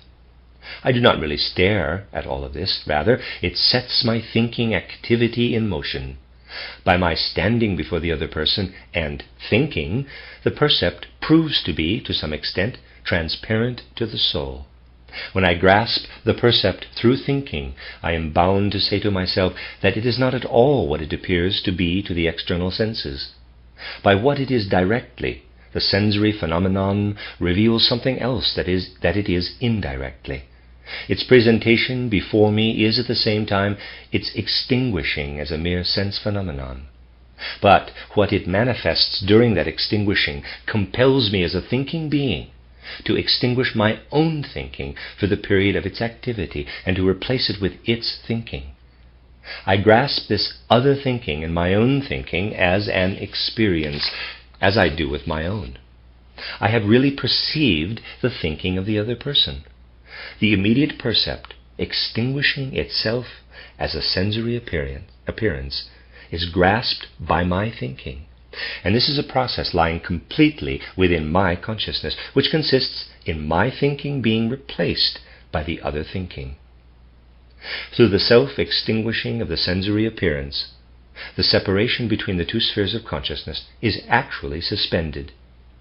This is represented in my consciousness in that, in experiencing the content of the other person's consciousness, I experience my own consciousness just as little as I experience it in dreamless sleep.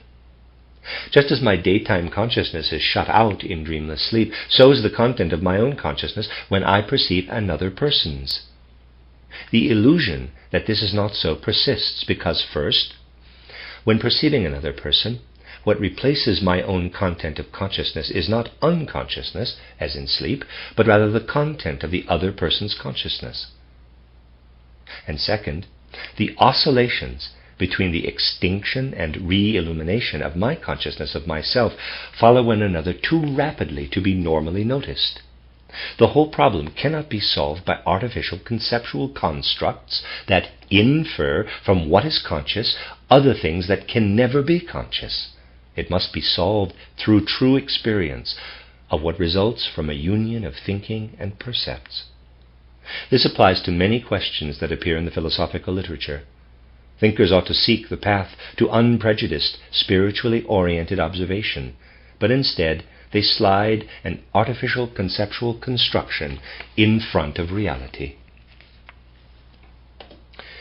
In a treatise by Edward von Hartmann, quote, Ultimate Questions in Epistemology and Metaphysics, unquote, my book is classed with philosophical works based on, quote, epistemological monism, unquote. Von Hartmann dismisses this standpoint as impossible for the following reason. According to the way of thinking he develops in his treatise, there are only three possible epistemological positions. We can remain at the naive position that takes perceived phenomena as real things outside human consciousness. In that case, we lack critical awareness. We would be unaware that the content of consciousness is, after all, only in our own consciousness. We would not see that we are dealing not with the table in itself, but only with the object of our own consciousness. Whoever remains at this standpoint, or after reflection returns to it, is a naive realist. But this point of view is untenable, precisely because it fails to see that consciousness has no access to objects outside consciousness. Alternatively, we can survey the situation and fully acknowledge it, and in this case we become transcendental idealists. As such, we have to deny that anything of the thing in itself can ever enter human consciousness. But in this way, if we are sufficiently consistent, we would be unable to escape absolute illusionism. The world confronting us would transform itself into a mere sum of objects of consciousness, indeed the objects of our own consciousness, and we would be compelled absurdly to think of other human beings as also existing only in the content of our own consciousness. Only the third position of von Hartmann's is supposed to be tenable, transcendental realism. This view assumes that there are things in themselves, but that they cannot become immediate experiences of consciousness. Things in themselves cause the objects of consciousness to appear from beyond human consciousness, but in a way that does not enter consciousness. We can arrive at things in themselves only by inference from the content of our consciousness, which, though only mental pictures, is our only kind of experience. Von Hartmann claims that an epistemological monism, which is how he describes my position, would really have to embrace one of his own three positions. He claims that such a monism fails to do so only because it does not draw the proper conclusions from its premises. He goes on to say, long quote now, "If one wants to find out to which epistemological position a supposed epistemological monist belongs, one need only present him with certain questions and compel him to answer them. For on his own he will not be inclined to express himself on these points, and he will also try in every way to evade answering direct questions, because every answer nullifies epistemological monism's claim to be a standpoint distinct from the three others. These questions are as follows. 1. Are things continuous or intermittent in their existence? If the answer is continuous, then we are dealing with some form of naive realism. If the answer is intermittent, then it is transcendental idealism. But if the answer is that they are continuous on the one hand, parenthesis, as contents of absolute consciousness, or as unconscious mental pictures, or as possibilities of perception, parenthesis, and intermittent on the other hand, parenthesis, as contents of limited consciousness, parenthesis, then transcendental realism is established. 2. If three persons are sitting at a table, how many instances of the table are present? Whoever answers 1 is a naive realist. Whoever answers 3 is a transcendental idealist. But whoever answers 4 is a transcendental realist. Of course, this last example presupposes that we may combine under the common heading instances of the table such disparate things as the one table as thing in itself, and the three tables as perceptual objects in the three consciousnesses. If this seems to be too great a freedom, he or she will give the answer 1 and 3 instead of 4. 3. If two persons are alone in a room together, how many instances of those persons are present? Whoever answers 2 is a naive realist. Whoever answers 4, namely an I and an other in each of the two consciousnesses, is a transcendental idealist. But whoever answers 6, parenthesis, namely two persons as things in themselves and 4 persons as objects of mental picturing in the two consciousnesses, is a transcendental realist. Whoever wanted to prove that epistemological monism is a standpoint different from these three would have to give a different answer to each of these three questions, but I do not know what this could be. End of quote. The answers of intuitive thinking as a spiritual path, the philosophy of freedom, would have to be as follows. Number 1. Those who grasp only the perceptual contents of things and take it for reality are naive realists. They do not realize that those perceptual contents can be considered as persisting only as long as they are observed, and therefore that what is before us must be thought of as intermittent. But as soon as we are aware that reality is present only in thought-permeated percepts, we arrive at the insight that the perceptual content that appears as intermittent, if it is permeated by what is worked through in thinking, reveals itself to be continuous. What we must therefore consider to be continuous is the perceptual content grasped in directly experienced thinking, of which what is only perceived would have to be regarded as intermittent, if, as is not the case, it were real. 2. When 3 people sit at a table, how many instances of the table are present? There is only one table present. But as long as the 3 people want to stay with their perceptual images, they have to acknowledge that these perceptual images are in no way a reality. As soon as we switch over to the table as grasped in their thinking, the one reality of the table reveals itself to them. They are united in that reality with their 3 contents of consciousness. 3. If 2 people are alone in a room together, how many instances of them are present? There are most certainly not 6, not even in the sense of transcendental realists, but only 2. Yet initially both have only the unreal, perceptual image of themselves, as well as the other person. There are 4 of these images, and through their presence in the 2 people's thinking, reality is grasped. In this thinking activity, each person reaches beyond his or her own sphere of consciousness. In it, both one's own and the other person's consciousness comes to life. In the moments of its coming to life, the two people are no more enclosed within their own consciousness than they are during sleep. But at other moments, the consciousness of merging with the other reappears, so that in the experience of thinking, the consciousness of each person grasps both itself and the other person.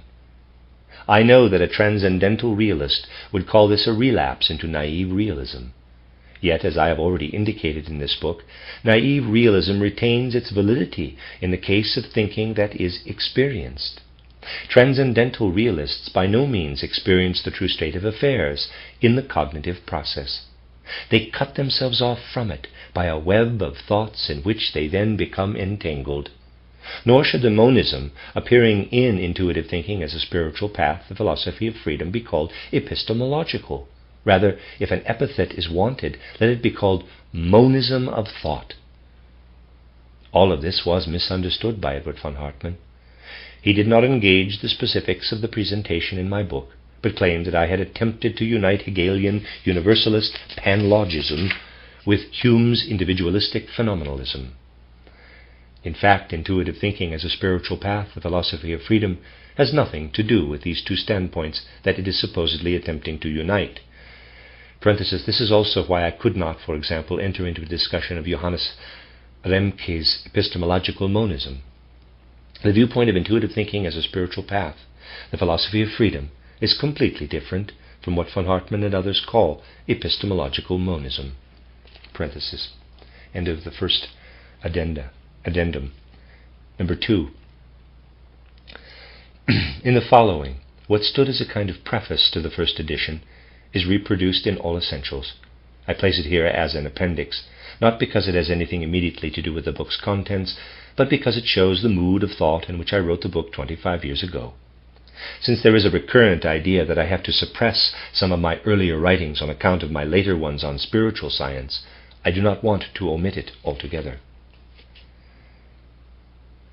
Footnote. Only the very first introductory sentences of this preface in the first edition have been completely omitted.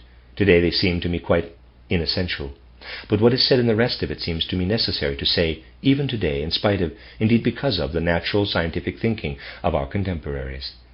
End of footnote, the author's note. Our age wants to draw forth truth only from the depths of the human being. Of Schiller's two well-known paths, our present age prefers the second. Quote, we both seek truth, you in outer life, I within, in the heart, and thus each is sure to find it. If the eye is healthy, it meets the Creator without. If the heart is healthy, it surely mirrors the world within. End of quote, and that's from Johann Christoph Friedrich von Schiller, 1759 to 1805, great German dramatist, aesthetic philosopher, and critic. End of footnote. Truth that comes to us from without always bears about it the stamp of uncertainty. We want to believe only what appears to each of us inwardly as truth. Only truth can bring us certainty in the development of our individual powers. These powers are lamed in anyone tormented by doubts.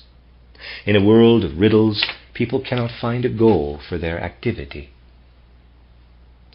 We no longer want merely to believe, we want to know.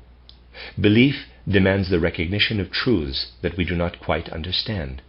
But whatever we do not completely comprehend goes against the individual element in us that wants to experience everything in its deepest inner core.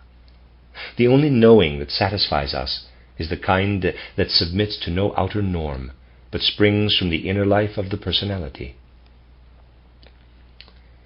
Nor do we want the kind of knowing that has become frozen once and for all in academic rules and preserved in compendia valid for all time. We consider ourselves justified in proceeding from our closest experiences, our immediate life, and ascending from there to cognition of the whole universe. We strive for certain knowledge, each of us in his or her own way. Nor should the teaching of science assume a form in which its recognition is a matter of unconditional compulsion. None of us would give a scientific text the title Fichte once did, quote, a crystal-clear report to the greater public on the true nature of the latest philosophy, and attempt to compel readers to understand, End quote. Today no one should be compelled to understand. We demand neither recognition nor agreement from those who are not driven to a given opinion by their own particular individual needs. We do not want to cram knowledge into even an immature human being, a child rather. We try to develop the child's capacities so that the child no longer needs to be compelled to understand, but wants to understand.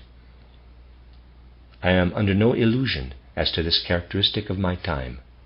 I know how much automatism, devoid of individuality, prevails.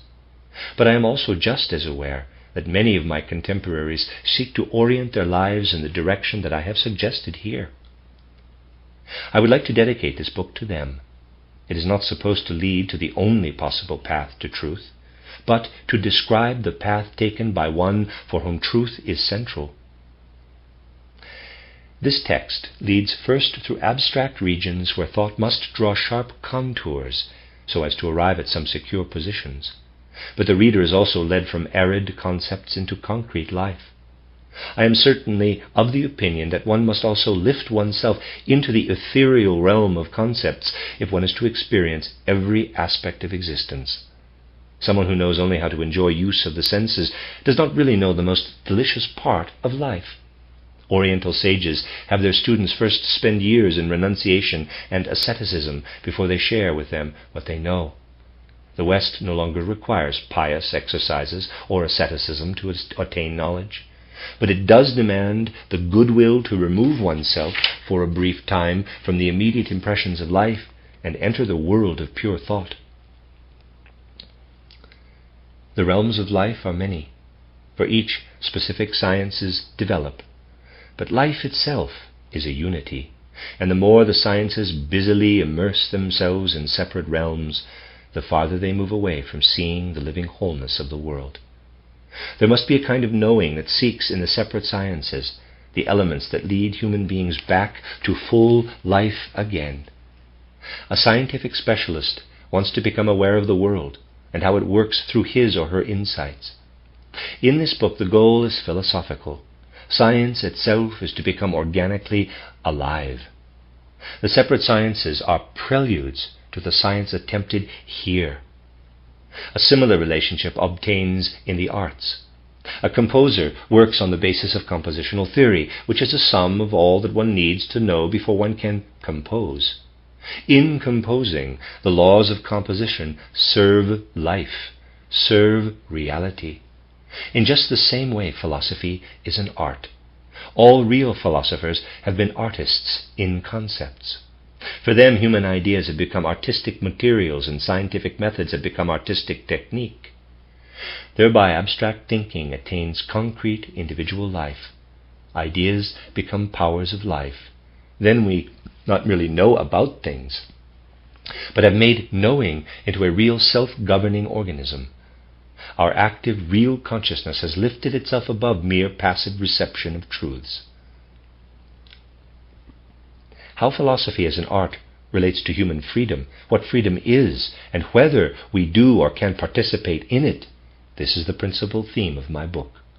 All other scientific discussions are included only because in the end they throw light on these, in my view, most immediate human questions. These pages are meant to offer a philosophy of freedom. If it were not aimed at heightening the value of existence for the human personality, all science would be nothing but satisfaction of idle curiosity. The sciences attain their true value only by showing the human significance of their results. The ultimate goal of an individual cannot be ennoblement of only a single capacity of the soul. Rather, it must be the development of all the capacities dormant within us. Knowledge has value only through contributing to the all-around development of the whole of human nature. Therefore, this book interprets the relationship of science to life not in the sense that human beings must bow down before the idea and dedicate their forces to its service, but rather in the sense that we take possession of the world of ideas to use them for our human goals, which extend beyond those of mere science. We must be able to confront an idea while experiencing it. Otherwise, we fall into its bondage. That is the end of the last appendix and the full end of the book, A Philosophy of Freedom, Intuitive Thinking as a Spiritual Path by Rudolf Steiner.